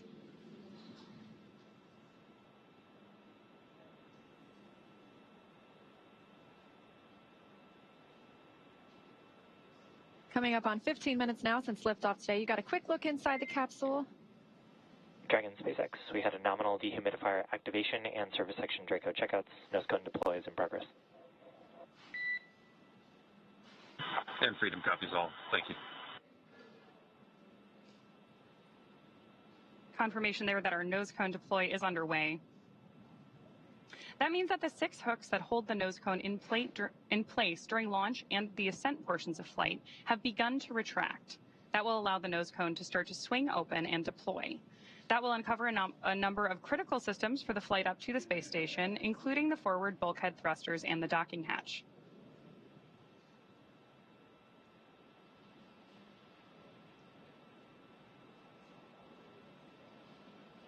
Incredible views from our crew up in space on your screen right now, but I'm sure it's nothing compared to the view out of Dragon's window as they make their way to the space station. I can only imagine. And that journey to the space station will take about 28 hours, so they won't arrive until tomorrow afternoon. In the meantime, they will have the opportunity to get out of their suits, to get out of their seats as well, and kind of just enjoy the ride. They're going to shift into some off-duty time. That allows them to prepare any food that they would want to. That allows them to maybe even call down to the ground. They will also obviously get some sleep before a really big day tomorrow, monitoring the arrival and docking to the International Space Station. Of course, we're going to cover all of that live. I'm really looking forward to seeing 2 more crew members float into the orbiting laboratory. And if you're just joining us, we did lift off now at 16 minutes and 29 seconds ago. That was right on time at 1:17 p.m. Eastern Time from Space Launch Complex 40 down at the Cape Canaveral Space Force Station in Florida. We have 2 members on board Dragon today. That's NASA astronaut Nick Hague, who's serving as the commander, and Roscosmos cosmonaut Alexander Gorbanov, who's making his very first flight to space. Once they arrive at the International Space Station tomorrow afternoon, they will be joining 9 other crew members on orbit.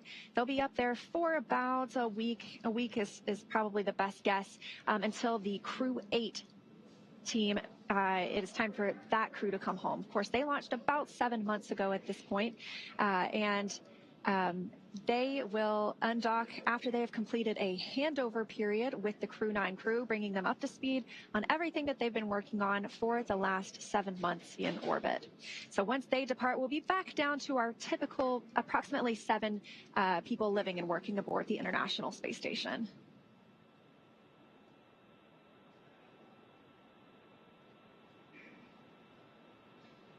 We are getting really spectacular views from up in space today.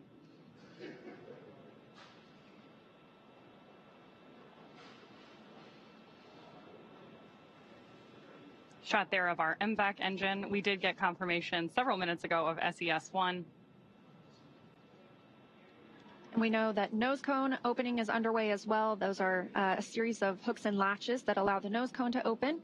And that nose cone is closed during launch to protect the docking hatch, to protect 4 bulkhead thrusters that we will use for some of the larger burns that help us get to the International Space Station.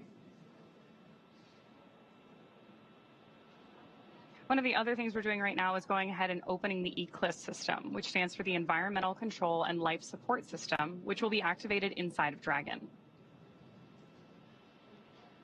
As Leah mentioned earlier, soon our crew will be able to get their visors open and get out of their spacesuits and settle in for that 28-hour ride to the International Space Station.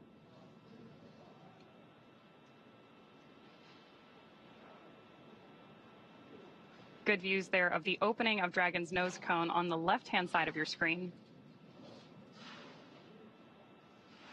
And coming up on 19 minutes since liftoff today, the crew, again, had a good orbital insertion, and that actually puts 14 people currently in low Earth orbit. That includes the those living on the International Space Station right now, as well as those living on the Chinese space station. So a total of 14 humans are now not off the planet, but rather orbiting around it.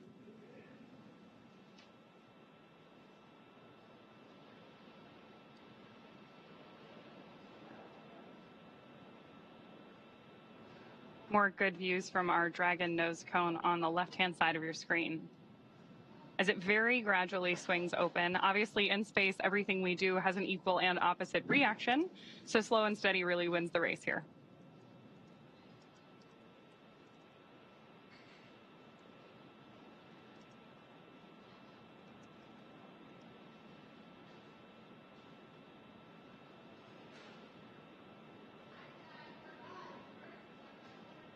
Again, now 20 minutes since liftoff today.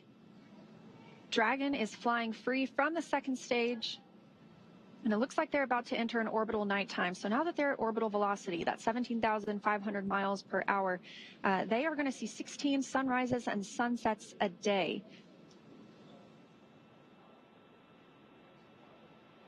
Again, it was an on-time liftoff at 1:17 p.m. Eastern Time from Cape Canaveral Space Force Station in Florida, and a clean ride uphill.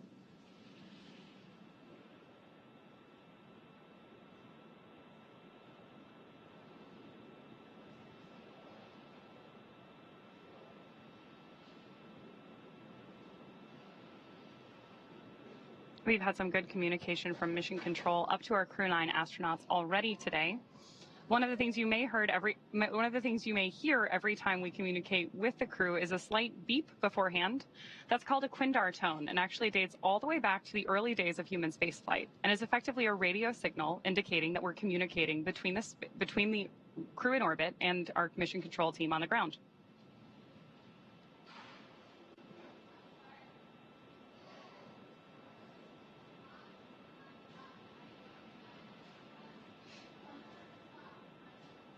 We now have views back inside the capsule. Dragon SpaceX, we had a nominal nose cone opening.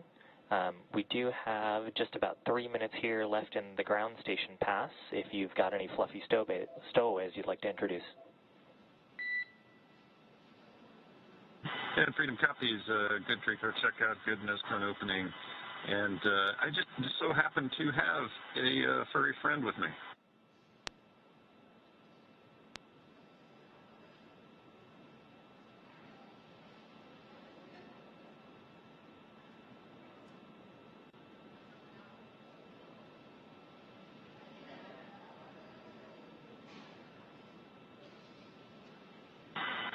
Yeah, SpaceX Freedom. So yeah, I've got a little Falcon here. I love the package of Falcon 9, CREW-9. Yeah, we've got a Falcon on board with us. This one's a multi-flyer though.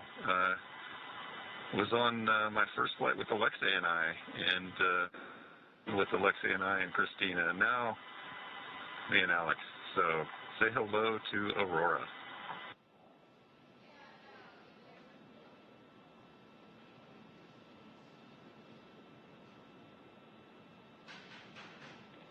And we see your Dragon. Actually, a good view right now because we're looking at the display cam.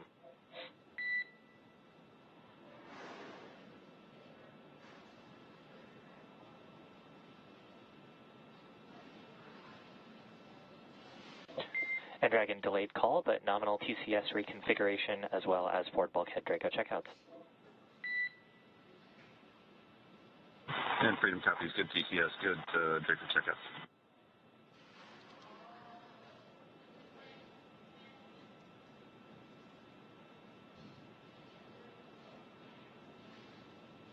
Spectacular views of our CREW-9 astronauts and zero-G indicator up in orbit.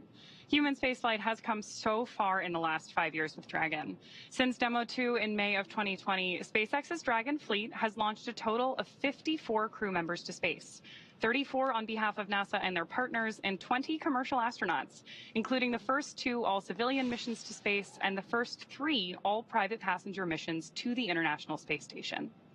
In addition to flying people, excuse me, SpaceX's Dragon spacecraft also enables researchers the opportunity to fly critical science to orbit. And that's just like what we saw with the 3 investigations that NASA's Human Research Program flew on Polaris Dawn. So far, SpaceX and Dragon have carried over 1,000 research experiments to and from low Earth orbit, both to the International Space Station and on our free flyer missions as well.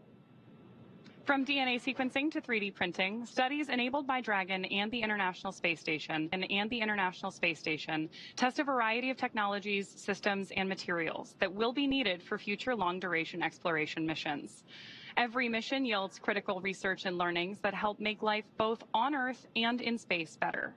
And flights like today's help us continue to lay this foundation for our future among the stars and continue our mission to make life multiplanetary. But for now, we'll be signing off from SpaceX, and we're going to send you back over to NASA. But before we go, we do want to thank NASA for entrusting us with today's mission. And of course, thank you to all of the viewers for being here with us today. Yeah, it was a really special mission. It was fantastic to see now 2 new crew members in orbit and on the way to the International Space Station. So with that, we're going to end our coverage from Hawthorne until we pick back up with our docking coverage in about 26 hours. So for now, we're going to send it back to you, Zena and Daryl at Kennedy Space Center to wrap up today's launch coverage. Thank you very much, Leah and Atticus, and welcome back here to the Kennedy Space Center in Florida, where just about 25 minutes ago, we watched CREW-9 lift off from Space Launch Complex 40 for the first time with humans at the Cape Canaveral Space Force Station. NASA astronaut Nick Hague and Roscosmos cosmonaut Alexander Gorbanov are now en route to the International Space Station. I'm Daryl Dale, and this is NASA astronaut Zena Cardman, who has been with us for the past 4 hours, documenting CREW-9's path from astronaut crew quarters, suiting up all the way to the rocket, lifting off, and then getting into space today. And I got to watch it with Zena in this role. I get to watch oftentimes as we break, go outside and watch a launch with the astronaut. And in this particular case, Zena, with you being the commander from the beginning and then giving up your seat, you and fellow astronaut Stephanie Wilson, so that those seats could be used by Butch Wilmore and Sonny Williams to come back. This has a very close association to you, clearly. What was your reaction there when you were watching them lift off into space? Yeah, Daryl, I think every crewed launch that I have ever watched has really brought me a lot of emotion. This one today was especially unique. I think it was hard not to watch that rocket lift off without thinking, that's my rocket and that's my crew. But I also know that I'm not the only person who can think that. Of course, we have Stephanie Wilson here today, but I mean, there are many, many people who made this mission happen, and there are people on orbit who will be taking this capsule home. And it makes me very proud to know that I am one of many people who can say, that's my crew, that's my rocket. Makes me really proud, makes me feel very connected to this mission that we all get to take part of. Go CREW-9. Well said, Zena. And an emotional moment in time out there watching the rocket lift off. And now the work begins. You will start training for the next mission. You spent 1.5 years training for this one. You're now going to go into space at some point. What does the future hold for you at this point? Yeah, it's a little bit to be determined. We've got a lot of exciting things ahead. I'm looking forward to starting training again at some point. And in the meantime, I can't wait to watch Nick and Alexander and the entire Expedition 72 crew really get to work and execute that mission that we all have worked so hard to make possible. Yeah, Nick and Alexander will become part of Expedition 72, as you mentioned, when they arrive on Space Station. NASA's Megan Cruz has joined us now with Jennifer Buckley, the chief scientist for the ISS program, with more about the science that's happening on board for Expedition 72. Megan. Yeah, it's great to have Jen here. And Jen, you know, obviously we saw some changes through the mission, most notably the change from a 4 to a 2-person crew. Did any changes affect the science? Well, the human research is specific to the crew member. So Butch and Sunny have their science complement that will stay with them. But other than that, we didn't have to adjust our science plans. Butch and Sunny are experienced crew members, so they jumped right in and have been helping us already with science on board, and we were able to keep our plan complement. Oh, that's fantastic. And I know Expedition 72, they're going to be responsible for making a repair on the NICER instrument on the space station. Can you tell us about that instrument, its significance? That's right. So NICER is an X-ray telescope that's mounted outside of the International Space Station, and it takes a look at neutron stars. Neutron stars are born from the cinders of a supernova event. They are the leftover material that then form neutron stars, and they're going to be repairing a light leak that occurred in May of 2023, which gave us some degraded detectors on that instrument. Okay, gotcha. And so that's what we're fixing so that hopefully it works tip-top shape? That's right. So right now with the damage, we still get full data during darkness. However, during sunlight, it degrades the data that we're able to get. And so when they do that repair in December, we'll bring NICER back up to its full capability. Oh, perfect. Okay, well, obviously we as NASA look out into the universe, but also we look back at our own Earth. And for those who don't know, one way that we do that and look at our Earth is we have our astronauts take photos from the International Space Station. And I was told that more photos were taken from the ISS of Earth in the last 6 months than all of 2023. That's right. So in the first 6 months of 2024, they took over 330,000 photographs. Oh my gosh. So, you know, this photography, apart from being absolutely beautiful, is really important science imagery. As you mentioned before, this allows us to take a look at our planet, and we can see how it's changing over time, as well as any environmental impacts. We also support the Disaster Response Network. So we're able to look at natural disasters like wildfires or even hurricanes. So we were involved in taking some imagery of Hurricane Helene as well, and we support other government agencies and provide that data. Yeah, it's always so important to talk about, yes, the work that we do as we look out into the universe, but also as we reflect here on Earth and see what we can do to improve things for everyone. So, Jen, thank you so much. Thanks for detailing the science for us. We'll send it back to our folks there. Thank you.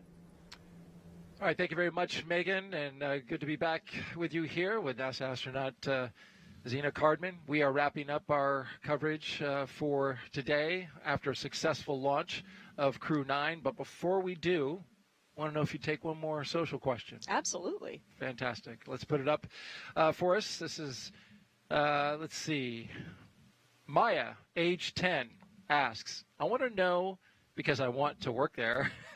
How is it to work at NASA? I want to be an aerospace engineer when I grow up. That is awesome. Maya, we can't wait to have you in the NASA family. It's an amazing place to work. I love working in spaceflight, human spaceflight especially, and there are so many different types of people with different backgrounds who work.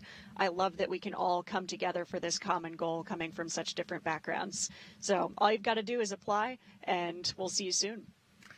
As a young girl yourself, you probably never imagined that you would be here. I sure did not. And you made it happen as well. That's right. Myself, but most especially all of the mentors and family and friends who made me who I am. Takes a team. Well said, Zena.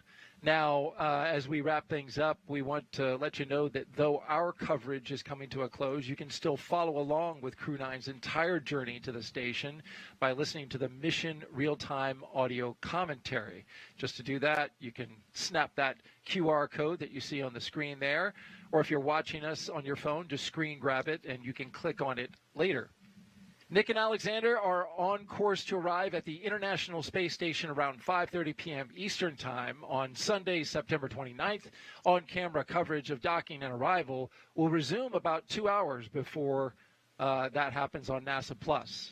And, of course, that's always a big moment when the crew arrives, especially not just for the people who are going there, that's their destination, but for the people who get to see them as well. Absolutely. It's a really joyful moment. I love few things more than I love watching astronauts fresh through that hatch, hugging each other and welcoming their new crewmates. It's an amazing thing to see.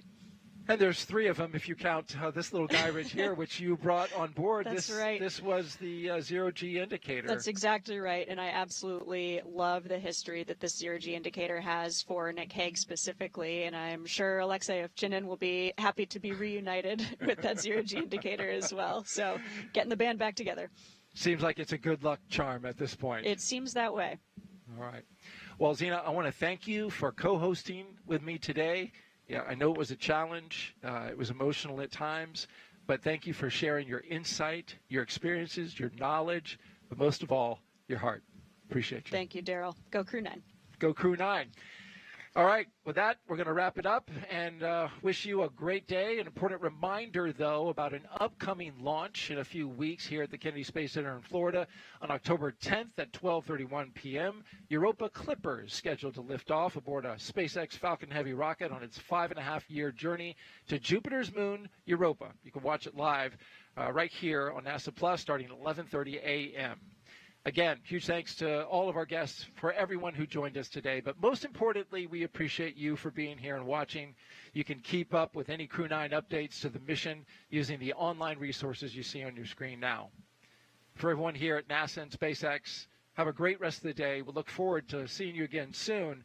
But we leave you now with a moment looking back at the highlights from suit up to liftoff. And so it's great to see Nick Hague and Alexander Gorbanov here in suits that are looking good. There's Shannon Walker with the 2 crew members laying out the rules to a card game. Crew-9 leaving the suit-up room and now on the move inside astronaut crew quarters. Nick Hague, commander of Crew-9, with his crewmate Alexander Gorbanov. So they'll have a chance here to say a few words with those who are closest to them. This will begin a roughly 20-minute drive with a full security escort across NASA's Kennedy Space Center. You can see them doing the SpaceX flight suit lean back. Blocking the crew access arm. Crew have ingressed the capsule. Side hatch is closed. 3, 2, 1, ignition. Full power, and liftoff of Crew-9.